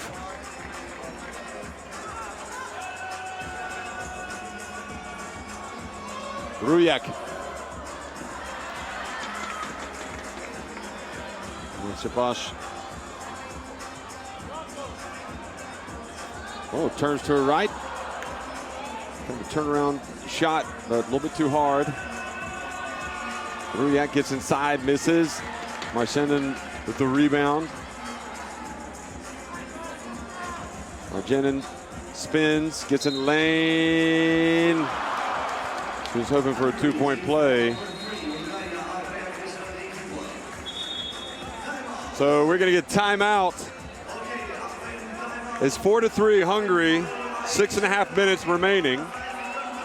And not a bad recovery really for Romania, because Hungary started well.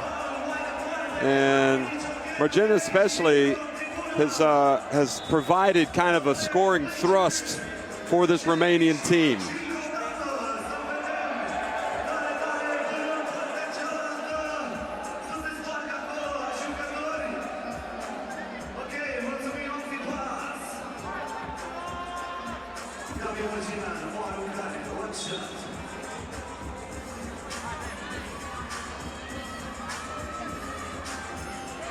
And the free throw is good, so that ties it at 4. Teodorayan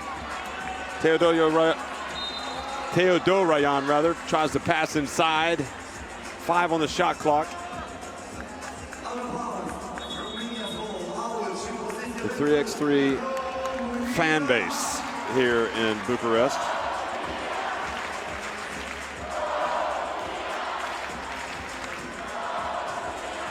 Oh, beautiful pass to Chiposh from Marchenin. Now Romania up 5-4. Kind of grown in this tournament, have they? They've kind of evolved, Romania. Teodorayan, though, hits the two-pointer.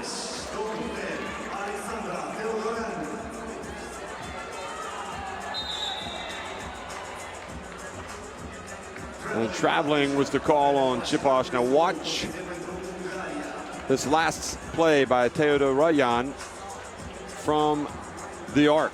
And then here was the play before that where Romania had taken the lead.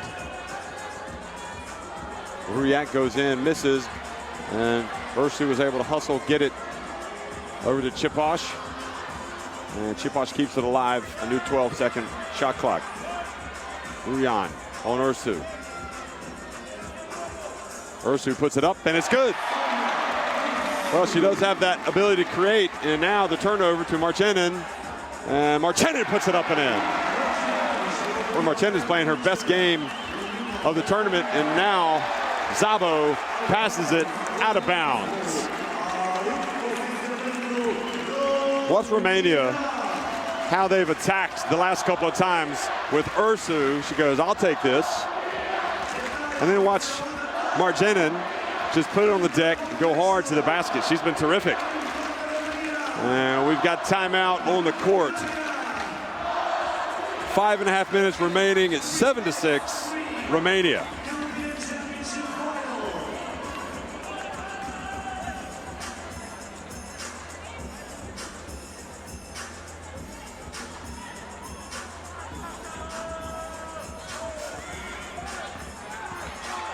And again, the drive and the penetration from Marchenin. And she's starting to play like the elite player that she is. Now Jesse at the line, good. She calms the nerves for Hungary. Ursu's pass inside is good to Marchenin. And she earns another trip to the line. 4 team fouls on Hungary. Let's take a look back at those last 2 baskets here. Majesi gets it at the line, puts it up. Ice running in her veins, only for Marchenin to say, I'm carrying my team right now. And there she is, making the free throw as well.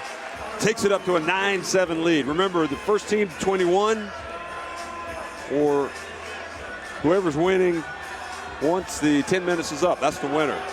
Majesi. Jesse drives in, good. Oh boy, she's really playing hard. Ursu. Now, Hungary won the pool game between these 2 teams. But this Romanian team playing with a lot more self-belief than they did in that first meeting.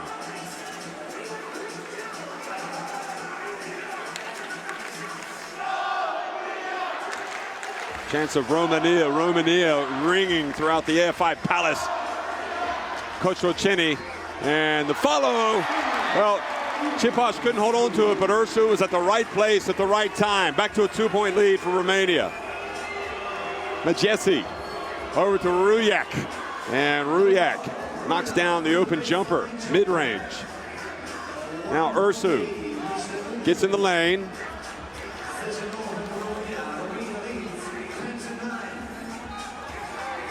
And the cut Majesi, perfect pass. Hungary have tied it. And Marchenin again goes right to the basket. And Majesi very craftily gets it right back. It's 11 all. Marchenin's just really raised her game for the final. And Chiposh, Ursu chases it.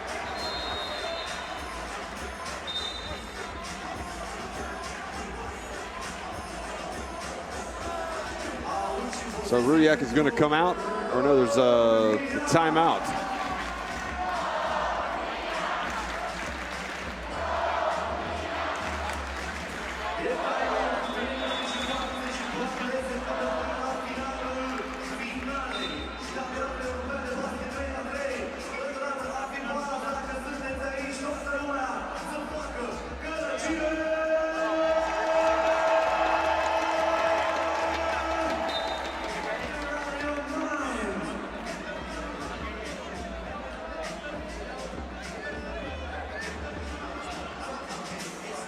Ursu step back, good. 12-11.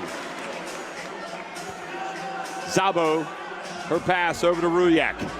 Rudiak puts up a long one, and that two is good, and it puts Hungary in front. Now Ursu tries to get it right back. And Majesi and Hungary, they've got it.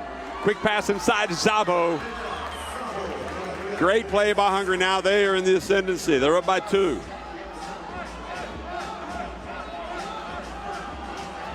And Haas led Marchenin too much. It goes back over to Hungary. Hungary have suddenly, the momentum has just completely changed with those plays.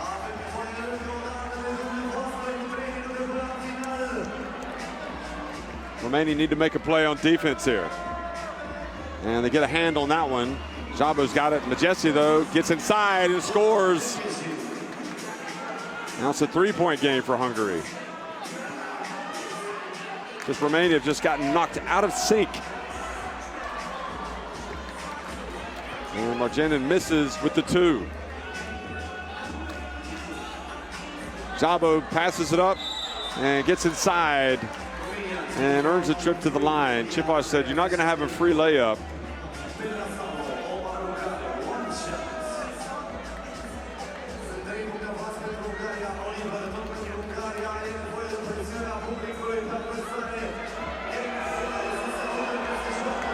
Well, 6 points away from victory. Hungary, they're up by 3. They can stretch the lead. Now 5 points away. Romania need a basket, and they need one now. Chiposh. And Ursu's got it. Haas from the corner. And Ursu was there for the follow, but missed it. Nobody picks up Majesi. She goes in for another layup. Majesi's been killing them in this game. Haas drives in. And Romania kind of off the rails right now. Bounce pass again. And the traveling. Here's Majesi. She has been causing a lot of problems. Taking the pass, going all the way.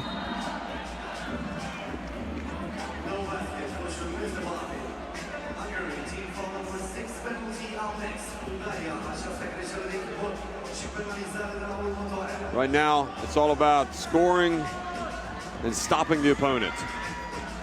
Ursu, back to Chiposh. And the ball rims out harshly. And Ursu's got it again. Chiposh thought about it. Marchenin is fouled. That's going to be 2 free throws. Well, this gives them a chance, really. Because Hungary, well, there are only 3 fouls on Romania. She had her hand on her, so I guess got every, you know, she's putting herself at risk for that one to be called.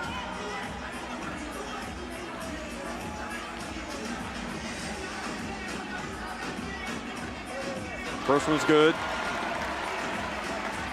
So that gets it back to 14. Marchenin, she gets this one. She does. She gets it back to a 3-point deficit. Hungary still with the advantage. And Majesti's been killing with the penetration. And another jumper falls for Teodoroyan. And now Romania have thrown it out of bounds.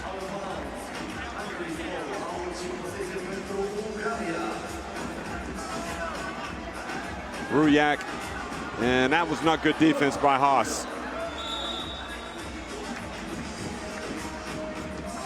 And now Haas doesn't get the ball. The defense from Hungary, look at this. She just reached around and then she didn't move her feet to prevent her driving to the basket.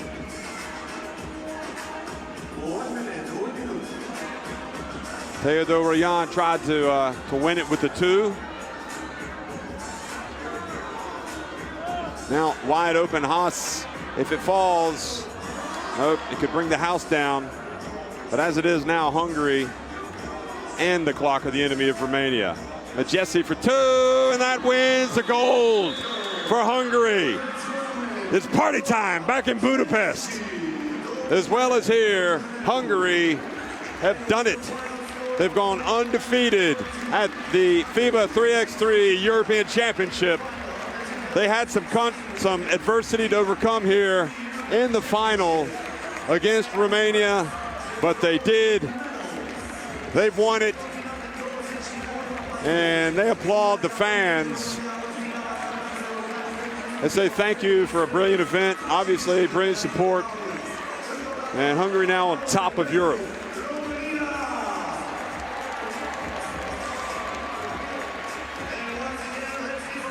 And Romania really had a terrific tournament. They've got nothing to be ashamed of. But it's all about the gold won by Hungary. They won it 21-14. The game was tight right about 12-11, 12-12. And they just turned it on a notch and finished strong, hit their shots.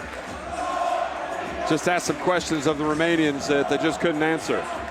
So Romania, despite winning the silver, coming in second, it's never quite as good as getting that victory in your last game of a tournament.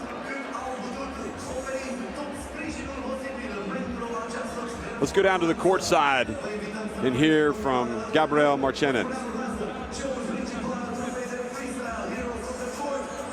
who I think is quite emotional. She's trying to compose herself before she can do this interview, because this is a chance to win a gold medal in front of her home fans. Gabriela, it ends with a loss. It ends with a loss, but what would you like to say to the crowd that carried you all the way to the final, all the Romanian fans that came to support you? I couldn't thank them more than they did. They helped us through the quarters, to the semis, and through the final.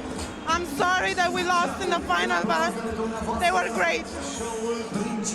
What made this Hungarian team so special? What made this Hungarian team so special? What made our team What made the Hungarian team so special? What made this Hungarian team so special? They worked all summer together. They played in tournaments. You can see they know each other. They know where to pass. And they fight until the end. They're fighters. We're fighters too, but we didn't get to go to so many tournaments. And you can see the result when somebody works and somebody doesn't. This is where you see it in the final. Gabriela, I think you can be very proud of this silver medal. Congratulations again. Okay, well, those are the words from Marchenin. And I'm guessing we're going to hear from the Hungarians as well. I'll tell you what, my recommendation is we get all the Hungarians down there. So why don't we do that? Okay, yeah, let's do it. Okay, it's a go. There they are. So finally you talk to us. What an exciting moment, what an exciting moment. That was, honestly, I even never played before like like against this public and these things. That was my hardest game ever, but that's why we came here. So we are really happy that we can be here, and I hope that we're gonna continue like this. We spoke to Gabriela Marcinian, and she said this team is exceptional because they've worked together. They played so many tournaments together. They travel all over Europe. Yes, because we are like a team. We fight for each other till the end. We never give up. We love each other. That's why we are successful. We're going to Hungary. We're going to visit your country next week. We have the World Tour. We have the Under-18 European Championship. 3-on-3 is getting bigger and bigger in Hungary. Yes. How do you feel about that? And how do you think this win, this gold medal, is going to help grow 3-on-3 in your country? I hope, because you know, in Hungary, not in this ages is not the best the basketball in Hungary. I hope that's the way that can be better and better. But it's really special for me the next World Tour, because this is our home court in Debrecen, because we came from Debrecen, so that will be probably amazing. Dora, it's not the first time you win a tournament now. You won a lot of titles. You were very successful already in your career, but how important is this one? Would you say it's the most important one? Yes, true. This is the most important one. Really amazing. Congratulations again to you and the whole team.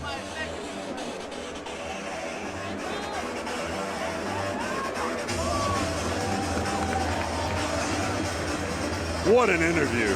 Incredible. You gotta love it. I mean, you know what? You put in the work, you put in the commitment, the work, the dreams. When it all comes together and finishes with the gold medal, there's nothing like it. I mean, you could see the excitement and the joy on the faces of all of the Hungarian players, of Jesse there, who is the one that was doing the talking. And sadly, there can only be one winner at the end of a tournament, and at least for the home fans, but that's the nature of competition.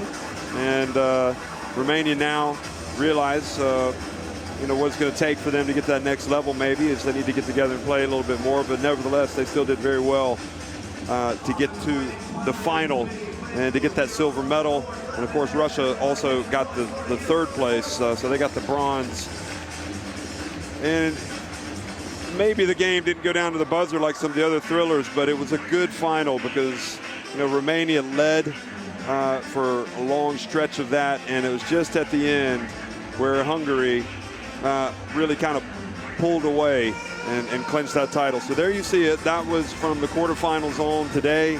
Hungary winning it 21-14, and our congratulations to them and to all those people that supported them here and also back in Hungary. You've got yourselves a championship team. Still more to come. Some ninja fighting, if you're into it.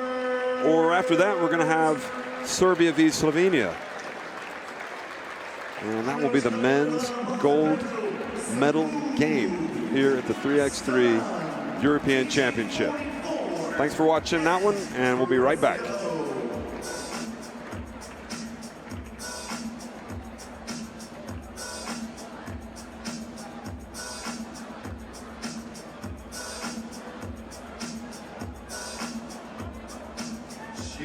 Am ajuns la ultimul meci al campionatului european. We have one more game left. Finala masculină, the men's final, care pune față în față Serbia și Slovenia.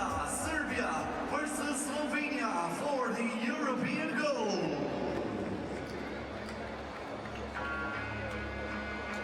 Let's meet the players for Serbia. Serbia. Cu numărul 8, number 8, Dejan, the maestro, Majstorovic. Numărul 11, number 11, Dusan, Mr. Bulletproof, Bulut. Numărul 13, number 13, Marco, Sub-Zero, Okay, everybody, buckle them up. It's time for the title game, the gold medal game of the 3x3 European Championship. and it's familiar foes both on the club scene and on the national team scene. It's Serbia against Slovenia. It's Serbia team is also the Novi Sad Alwada team, and the Slovenia team is the Piran team. And they actually met each other in the final of the 3x3 Masters in Utsunomiya in Japan a month ago, and Novi Sad Alwada won that game. I think if Slovenia were able to come out and get a win today, that would take away some of that sting. It's always the one that you win latest that matters anyway. So this Serbia team, I think, is trying to establish itself in a historical sense as one of the, laying down its marker as the definitive team in 3-on-3 with the huge emergence of it in Europe the last several years. They are right now dominant, and they want to win this 3x3 European Championship just to kind of put their stamp on the competition. And I think the way that we've seen them play, they're favorites. But you never know. Slovenia with Piran, Slovenia with, Finsgar, Kavcic, Ovnik, and Andrzej Sribot. I can't imagine Andrzej Sribot playing as well as he did in the last game against Russia, but you never know.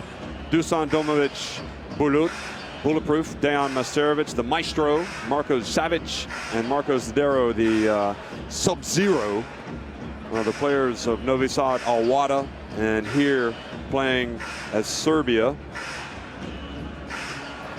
They have been unbeaten in this tournament.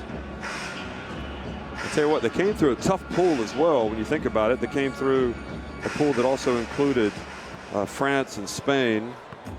And they've looked, they've been able to turn it up a notch since getting to the knockout round. And Slovenia were just completely, outclassed their opposition to get this far. In their last game against Russia, they were very, very good. Well, certainly Sribot was. Once again, if you are here for Serbia, make some noise. This is your last chance. This is the final. Make some noise for Serbia. So the 3x3 game, it's not the 5-on-5 game, it's the 3x3. You got some, different rules. I mean, everybody grows up playing 3-on-3, right? Well, this is 3x3. It's the first team to 21 wins the game. If it goes to overtime, then it's the first team to score 2 points. You get a foul shot if you get fouled in the act of shooting through 6 fouls, but then on the 7th foul, you're guaranteed 2 shots on any foul. So say if Serbia were to get 7 fouls and then they fouled Slovenia for the 7th time, then Slovenia would go to the line for a couple of free throws. And we have to start, when you change possessions, you have to take it out behind the arc to start it. They don't like you interfering with the ball when you're underneath the hoop after made baskets. They'll give warnings for that. So these two teams know each other well, especially from the 3x3 Masters circuit. And already Sribot takes a difficult shot. Now Bulut is going to go and put up a jumper right at the start.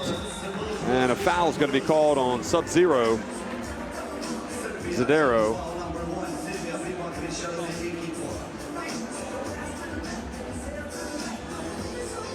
So Slovenia have possession again.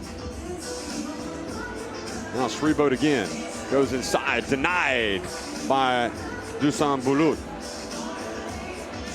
Savic open, it's on line, rims out though.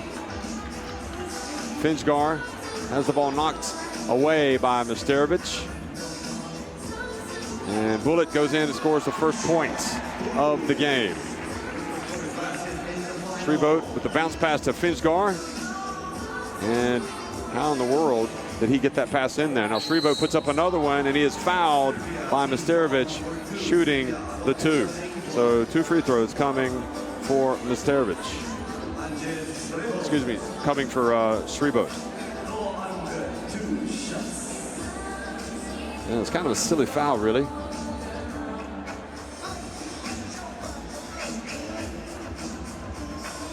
So Šribo with a chance to put Slovenia in front. Will he bank it in? He likes to put that bank job on there. He likes the bank. He always likes going to the bank, Šribo, even on the free throw. It's not how they teach it. It's how he likes it.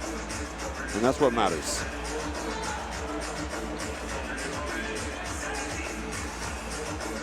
Mesterovic hits the 2. And that's the maestro.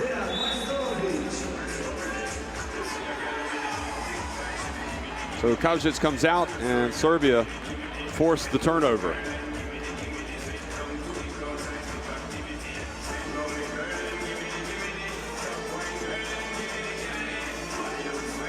Maestro's out, going to put up another 2. And Kauzic with the rebound. Over to Finchgar is going to put up a 2. And Finchgar tried to feed it inside to Kauzic. And he hit Savic, so it went out of bounds. It'll be Slovenia ball. These teams are evenly matched. Maybe Serbia have that little bit more quality. But if anybody knows how to play him, it's Slovenia. And Gaspar Ovnik had a hand in his face while he was shooting the 2.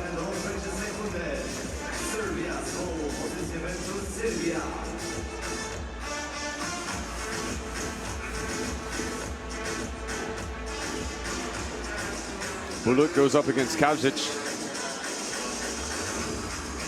Kauzic had a hand in the face. And it's going to be the ball of Serbia.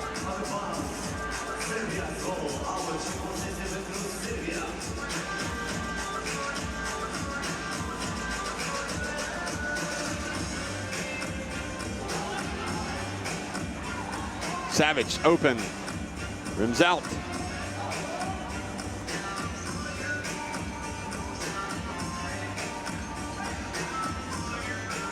Finchgar puts it up and in. Looks like he might be trying to elevate his game in this tournament. Been pretty quiet offensively. And he knows he's got to be accounted for. Zero out to Savic. And nobody picked up Savic as he got close to the rim. They thought he was going to pass it.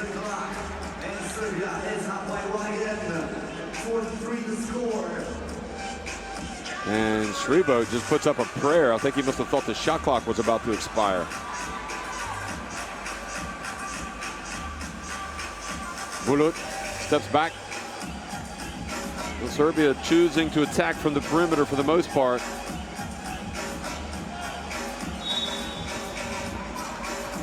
And Zdero does a good job. Watch this basket from Savic. Puts it on the deck, and then Finchgar had to drop off because he thought he was going to pass it to his man. And then this was Finchgar hitting Slovenia's last shot.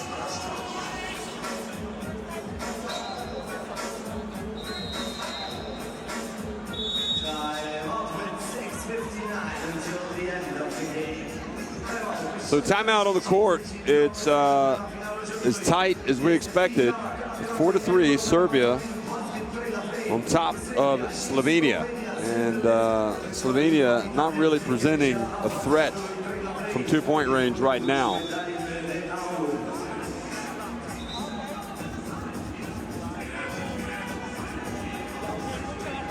Gaspar Ovnik, the Serbians know him well. They're not going to want him to get off, so they're going to have a hand in his face. They're going to make sure somebody's always on him. And Savic drives in and again beats Slovenia with another one. Ovnik.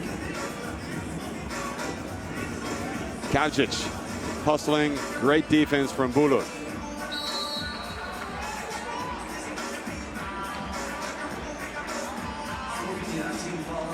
Watch Savic again. Twice now he's scored on drives to the hoop. And Mesterovic catches it, goes right down the lane. It's 6-3. Gaspar Ovnik. Oh boy, has to take an extremely difficult shot, and he makes it. A reverse off the glass.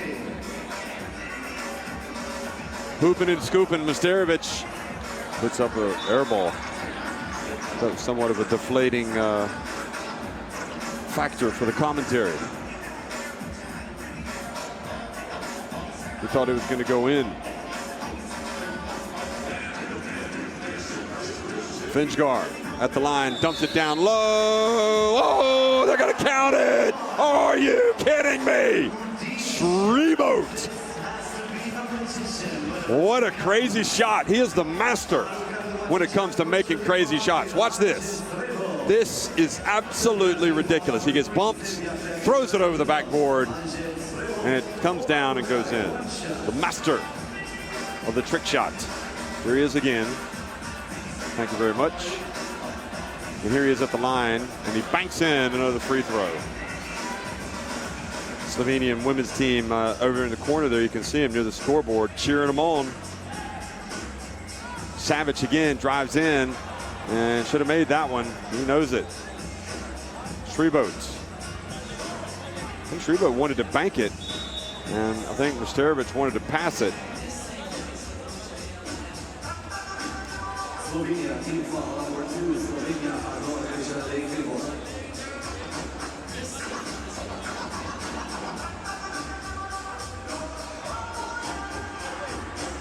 Oh, great defense from Kavcic, and they call a foul on Masterovic, playing from behind.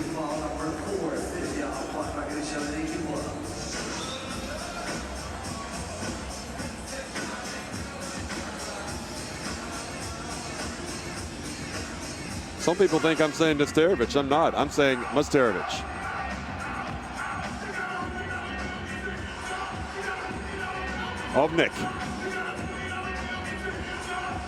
Ovnik has it again, another chance, it's good.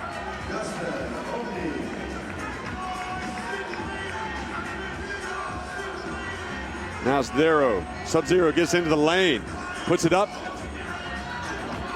and he's got it. Ovnik, or rather, Ovnik, here he is setting up, and he hits the two.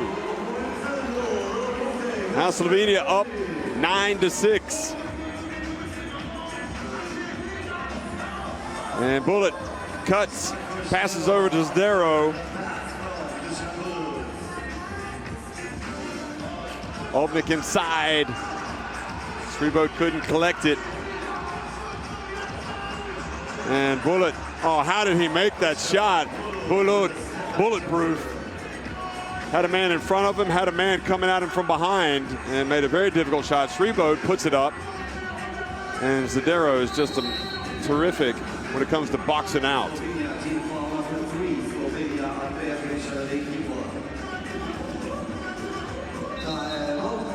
So we've got timeout on the floor. It's Slovenia have had some good phases of play here. They lead at 9-8. Angel Santana can hardly contain himself watching this final.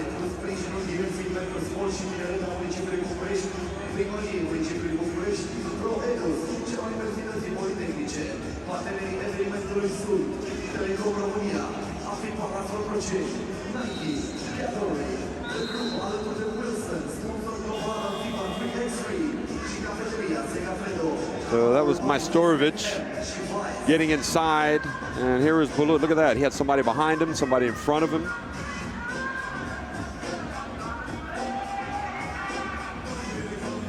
Bulletproof turns. Oh boy. He's not going to block that shot. Finchgar to Ovnik. Turns, puts it up. It's good. Not going to block that shot either. Well, the bounce pass, and Maestro, does he travel? Yes, he does.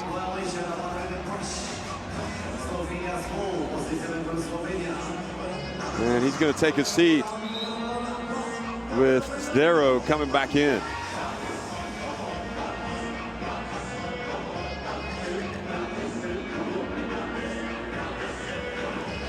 .409 remaining. This is the battle I think that probably Serbia anticipated.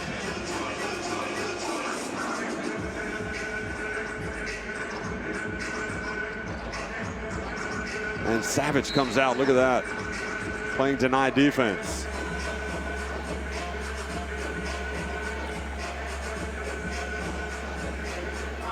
in the AFI Palace Quarterfinal here in Bucharest, Romania. The 3x3 European Championship final between Slovenia and Serbia. And a foul called on Kajic. So another timeout with 3:57 remaining, and Slovenia leading it 10-9.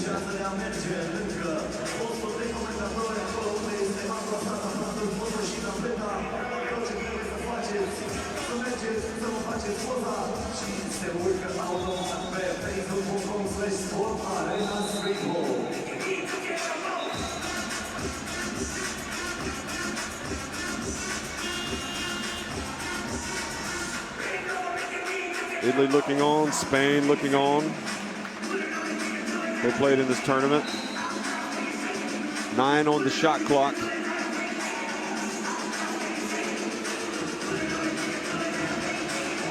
Slovenia by 1. Is this where Serbia going to turn it up a notch?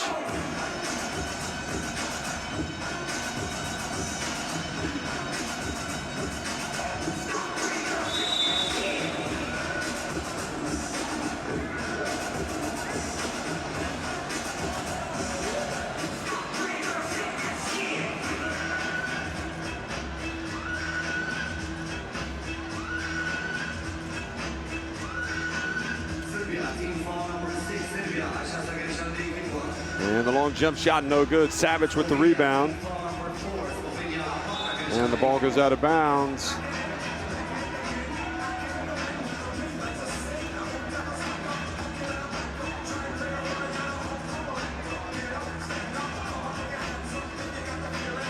Shake and bake time from Gasper Ovnik, and he goes up, makes it with the right hand, takes it to an 11-9 lead. Now Bulletproof, he's long off the back of the iron. Savage finds Savage open for 2. Bulletproof doesn't look unduly concerned. Still playing under control. Gets into the lane, goes right at Finsgar, and just as sweet as you like, makes the shot. And then Shrebo was all wrapped up by guess who? The maestro.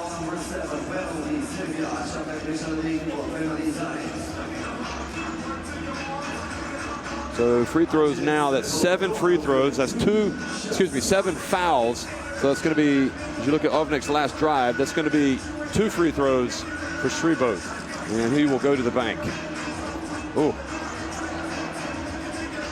That is a let-off, big time for Serbia. You need to make these shots at this time of the game.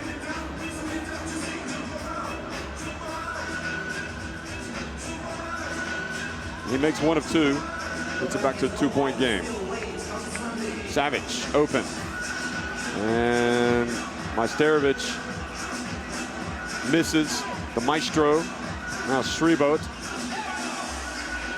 Finsgar.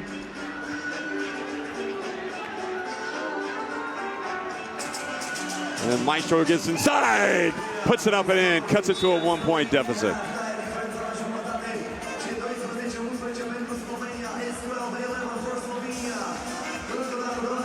What a hesitation. Looked like he was going to go to his right, and then he went to the left. And I think the phrase broken ankles might come into play there for Mr. Finsgar. There he is, though. Finsgar catches it and puts it up off the glass. Oh, Zdero left wide open. Long rebound goes out to him. And Gasper Ovnik says, that foul was on me? Are you kidding me? But that is 5 fouls now on Slovenia.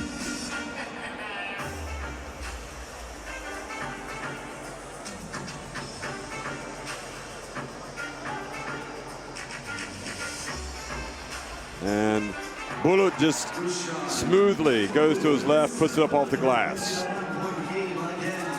Shrebo with 6 on the shot clock.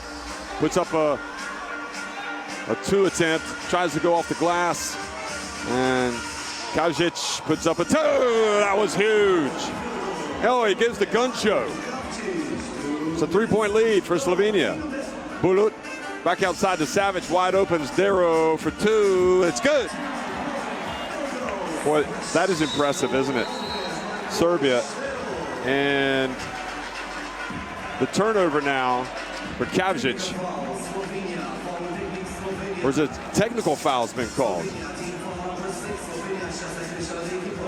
The technical foul has been called on Slovenia, on Kavžić.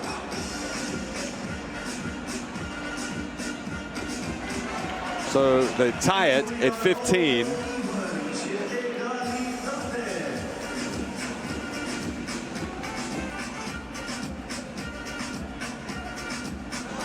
And the drive is good, and now Serbia have taken the lead. That was a real turning point. Kavžić did not take the ball, is why they called the technical foul.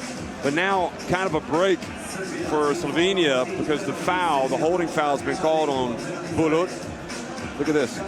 Well, no, it's not a break. I mean, it is a hold, and that means 2 free throws for Slovenia with 1:37 remaining. And Gasper makes the first, Gasper Ovnik. And the second one, so he puts Slovenia back in front. Boy, look at the Slovenia women's team that played here. They're watching. They're all nervous. Bulletproof. Gets in at the line, misses. Kavžić. Now his quick pass inside. Whoa, what was that? Ovnik decides to take it back. Oh, it takes a very difficult shot. Not a good possession. Maestro gets inside, puts it up, and strong rebound. Finsgar, we're coming up on the 1 minute mark. Kavžić hands it to Ovnik, and Savic blocks it out of bounds.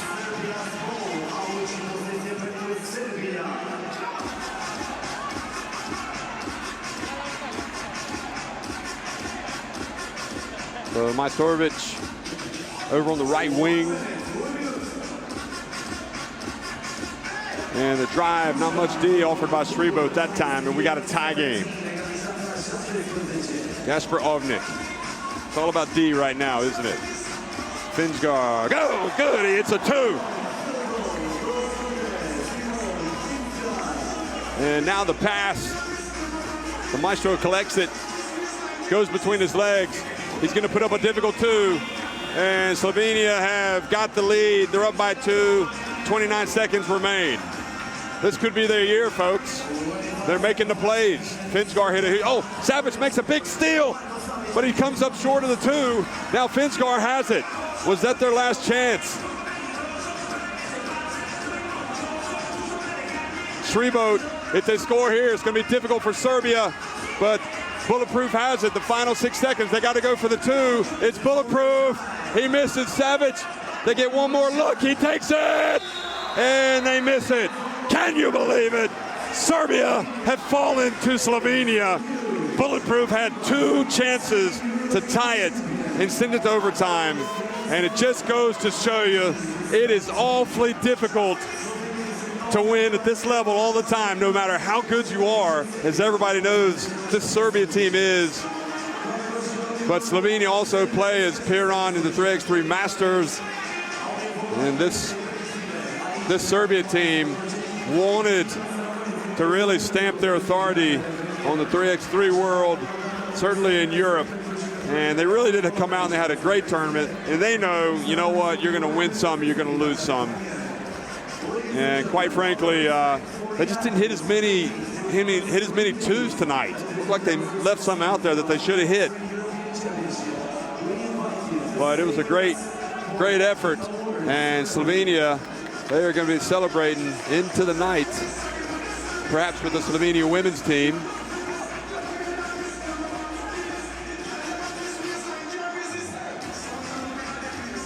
Well, it's been a great 3x3 Masters season. It's been a great 3x3 European Championship for both of these teams, and of course that will continue. And if you want to watch, no doubt, more great games involving these teams, particularly that we've seen in the final, you'll want to watch the 3x3 Masters as it resumes, and also all the way up to the World Tour Final, which will be in Abu Dhabi.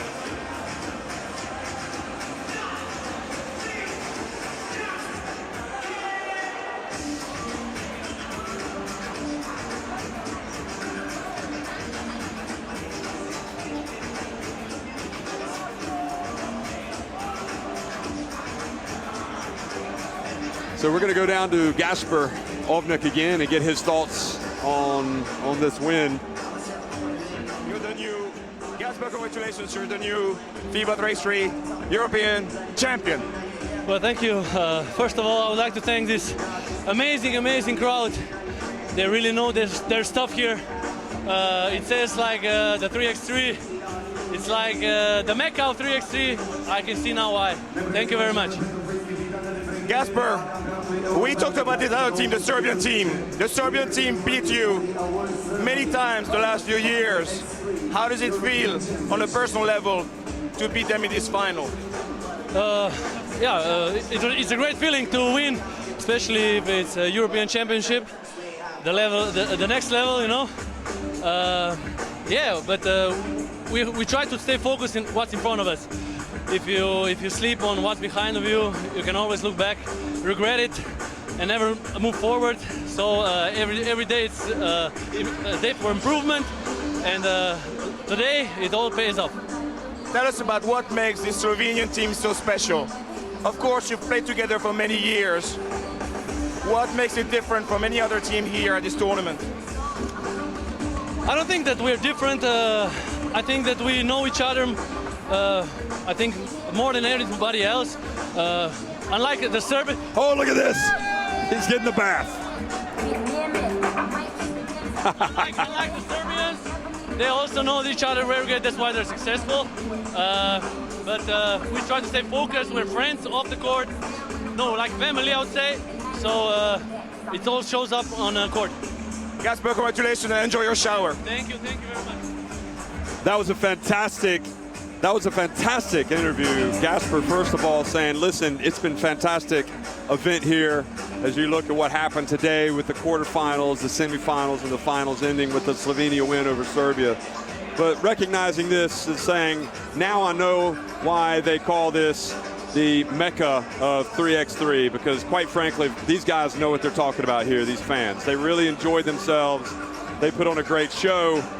And Slovenia, the other part about the interview that was beautiful really was, listen, if you worry about too much about what's happened in the past, if you sleep on it, it's not going to help you. You need to look forward, and that's how we really need to look at life. Forget about the problems in the past. You can learn from those mistakes or whatever, but you got to look forward, folks.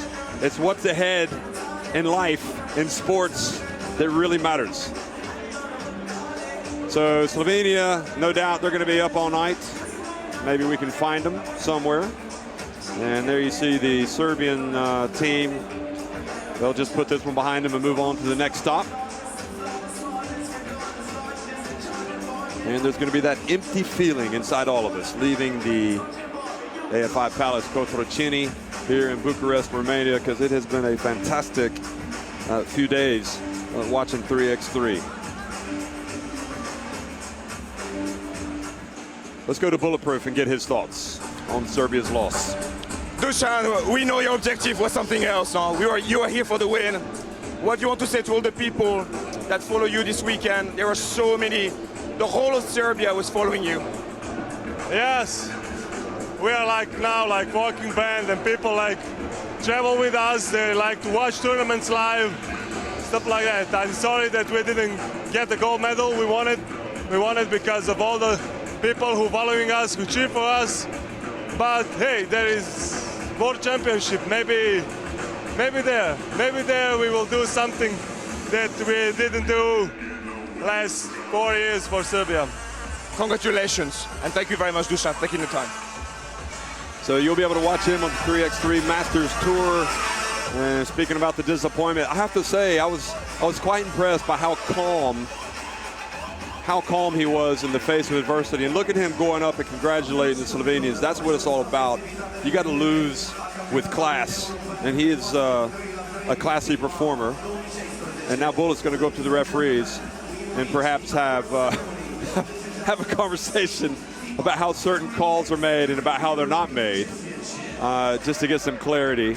But at the end of the day, you know, this game it can be physical, and referees maybe 100% of the time aren't going to get all the calls right, but maybe the players also often ask for things that they shouldn't be asking for. So it's just all part of the game. It's part of the fun. And that's it. So we've got Hungary winning the gold medal game in the women's tournament. You can see Majessi going out there and getting her photo taken. And we've got Slovenia winning the gold in the men's tournament. And it's been a terrific week. Of course, we all hope that this becomes an Olympic sport in Tokyo 2020. And it's everybody grows up playing 3-on-3 basketball.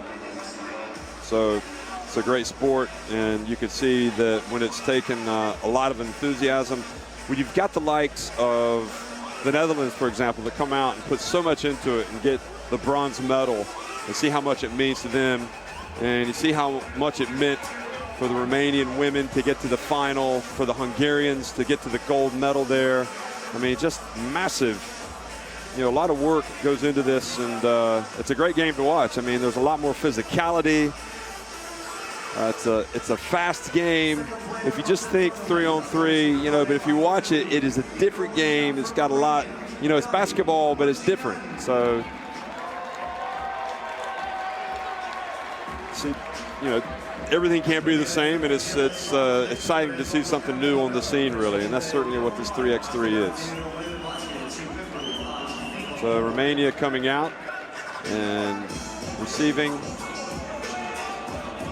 their silver medal, Gabriela Marchinen, and the flowers.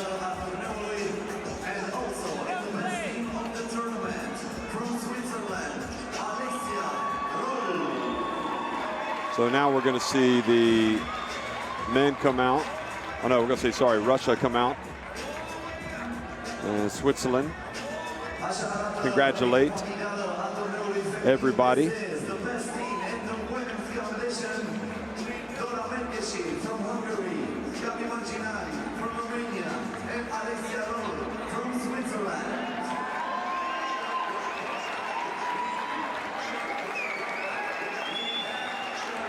Trecem mai departe la competiția feminină. We move to the men's competition. The MVP-ul turneului, cel mai valoros jucător, from Slovenia, Kasper.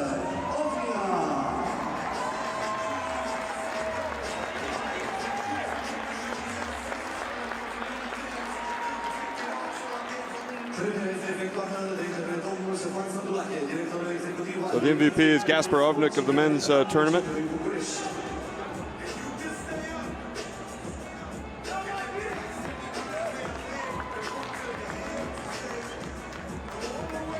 Wasn't brilliant in the semifinal, but had a really good final there. Made some big plays. Finsgar really saved his best game for last, didn't he? If you watched Slovenia.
Și trecem acum la competiția feminină. We move on with the women's competition.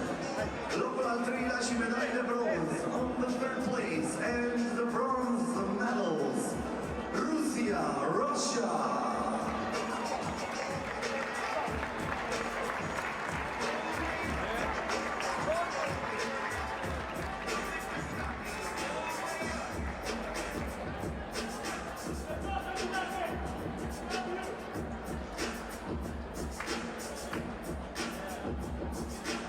Festivitatea de premieră este efectuată de domnul Ștefan Zâmbulache, director executiv al Direcției pentru Sport și Tineret al municipiului. So now the bronze medal winners are being honored. Of course, we saw the what they call the team of the tournament.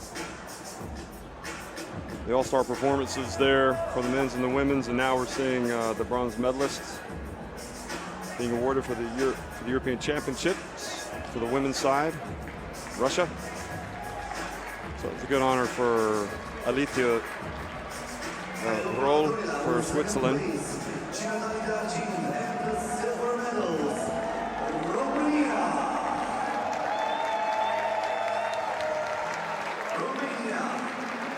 Romania coming out to get their silver medals.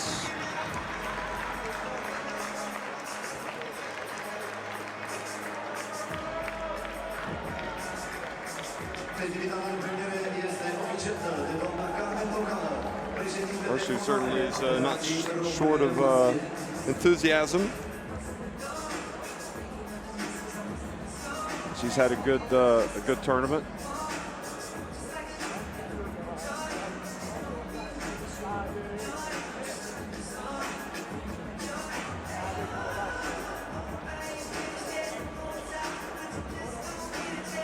Și câștigătoarele campionatului european de basket feminin FIBA 3x3 2016 and the winners of the 2016 FIBA 3x3 European Championship in the women's competition.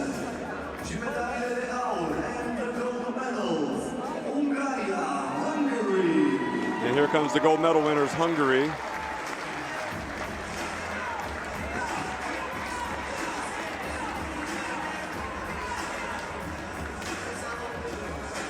The medals and the trophy are presented by Mr. Cyril Kumans, the FIBA Europe Vice President. Festivitatea de premiere este oficiată de domnul Cyril Kumans. Cyril Kumans from Belgium, FIBA Europe. the Europe Vice President, handing out the medals.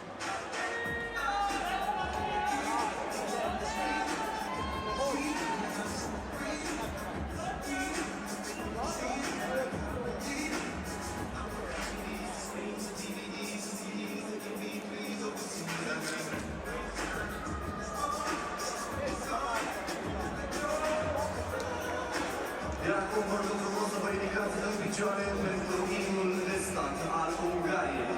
And now, ladies and gentlemen, please rise and remove your hats for the national anthem of Hungary. So they're going to play the national anthem of Hungary as the gold medal winners in the women's tournament.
Vă mulțumim. Thank you.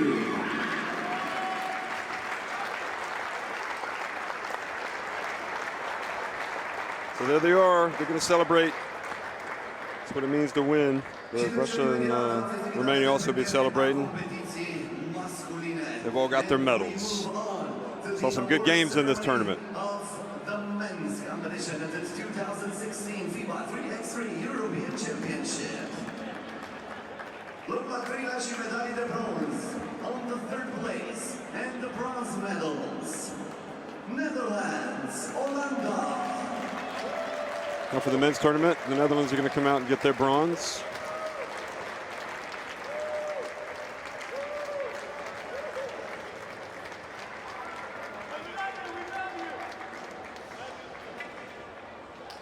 Festivitatea de premiere este efectuată de domnul Ștefan Sădulache, director executiv al Direcției pentru Sport și Tineret a municipiului București.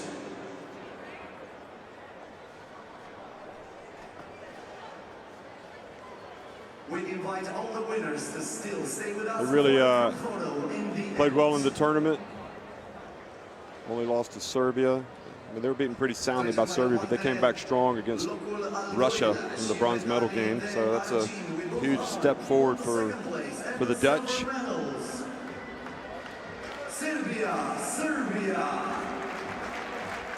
Serbia got the silver, obviously losing to Slovenia.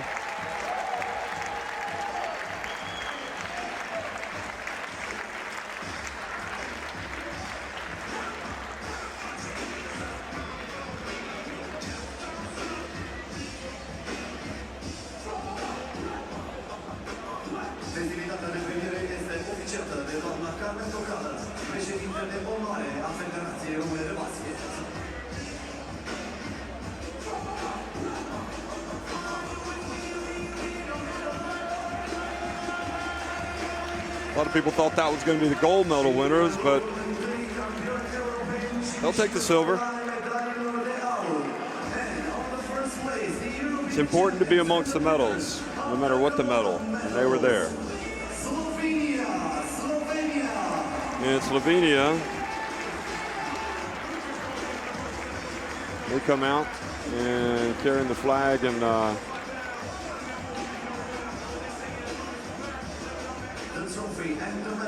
lots of happiness for these guys. A lot of memories.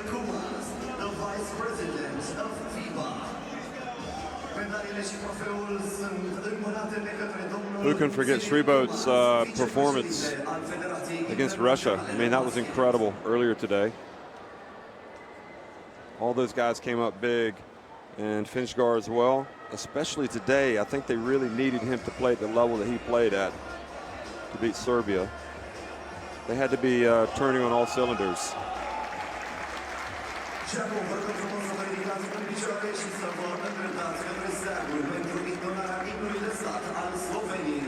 Ladies and gentlemen, please rise and remove your hats and turn with the faces to the flags for the singing of the Slovenian. So now we're going to have the playing of the Slovenian national anthem.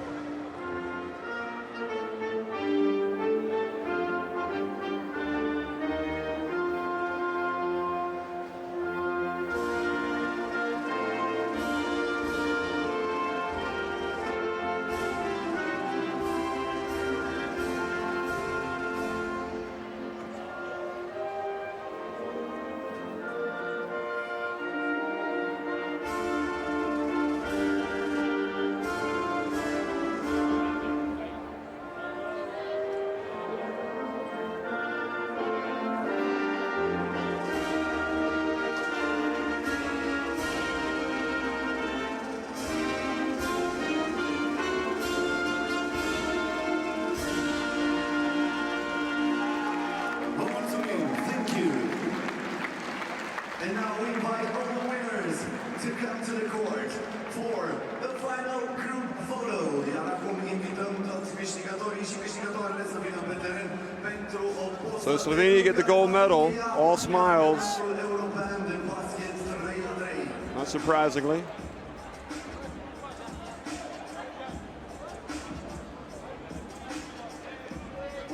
It's holding up his number one finger, Ovnik there, Poseidon, Sribote, Finchgar.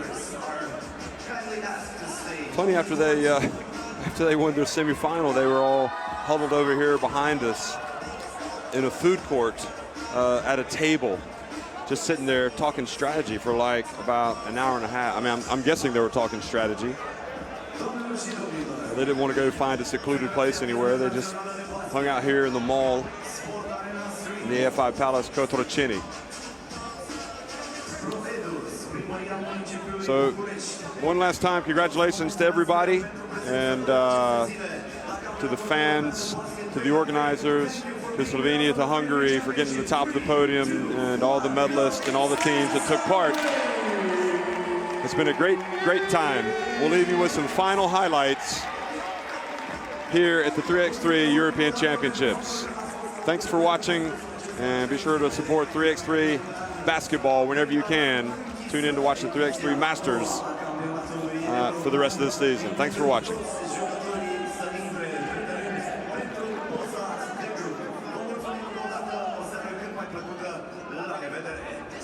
Once again, ladies and gentlemen, thank you for joining us during the 3 days of the 2016 FIBA 3x3 European Championship. Once again, we invite all the players to come to the court for the group photo. And with that being said, the second edition of the FIBA 3x3 European Championship, it is now wrapped up. Thank you.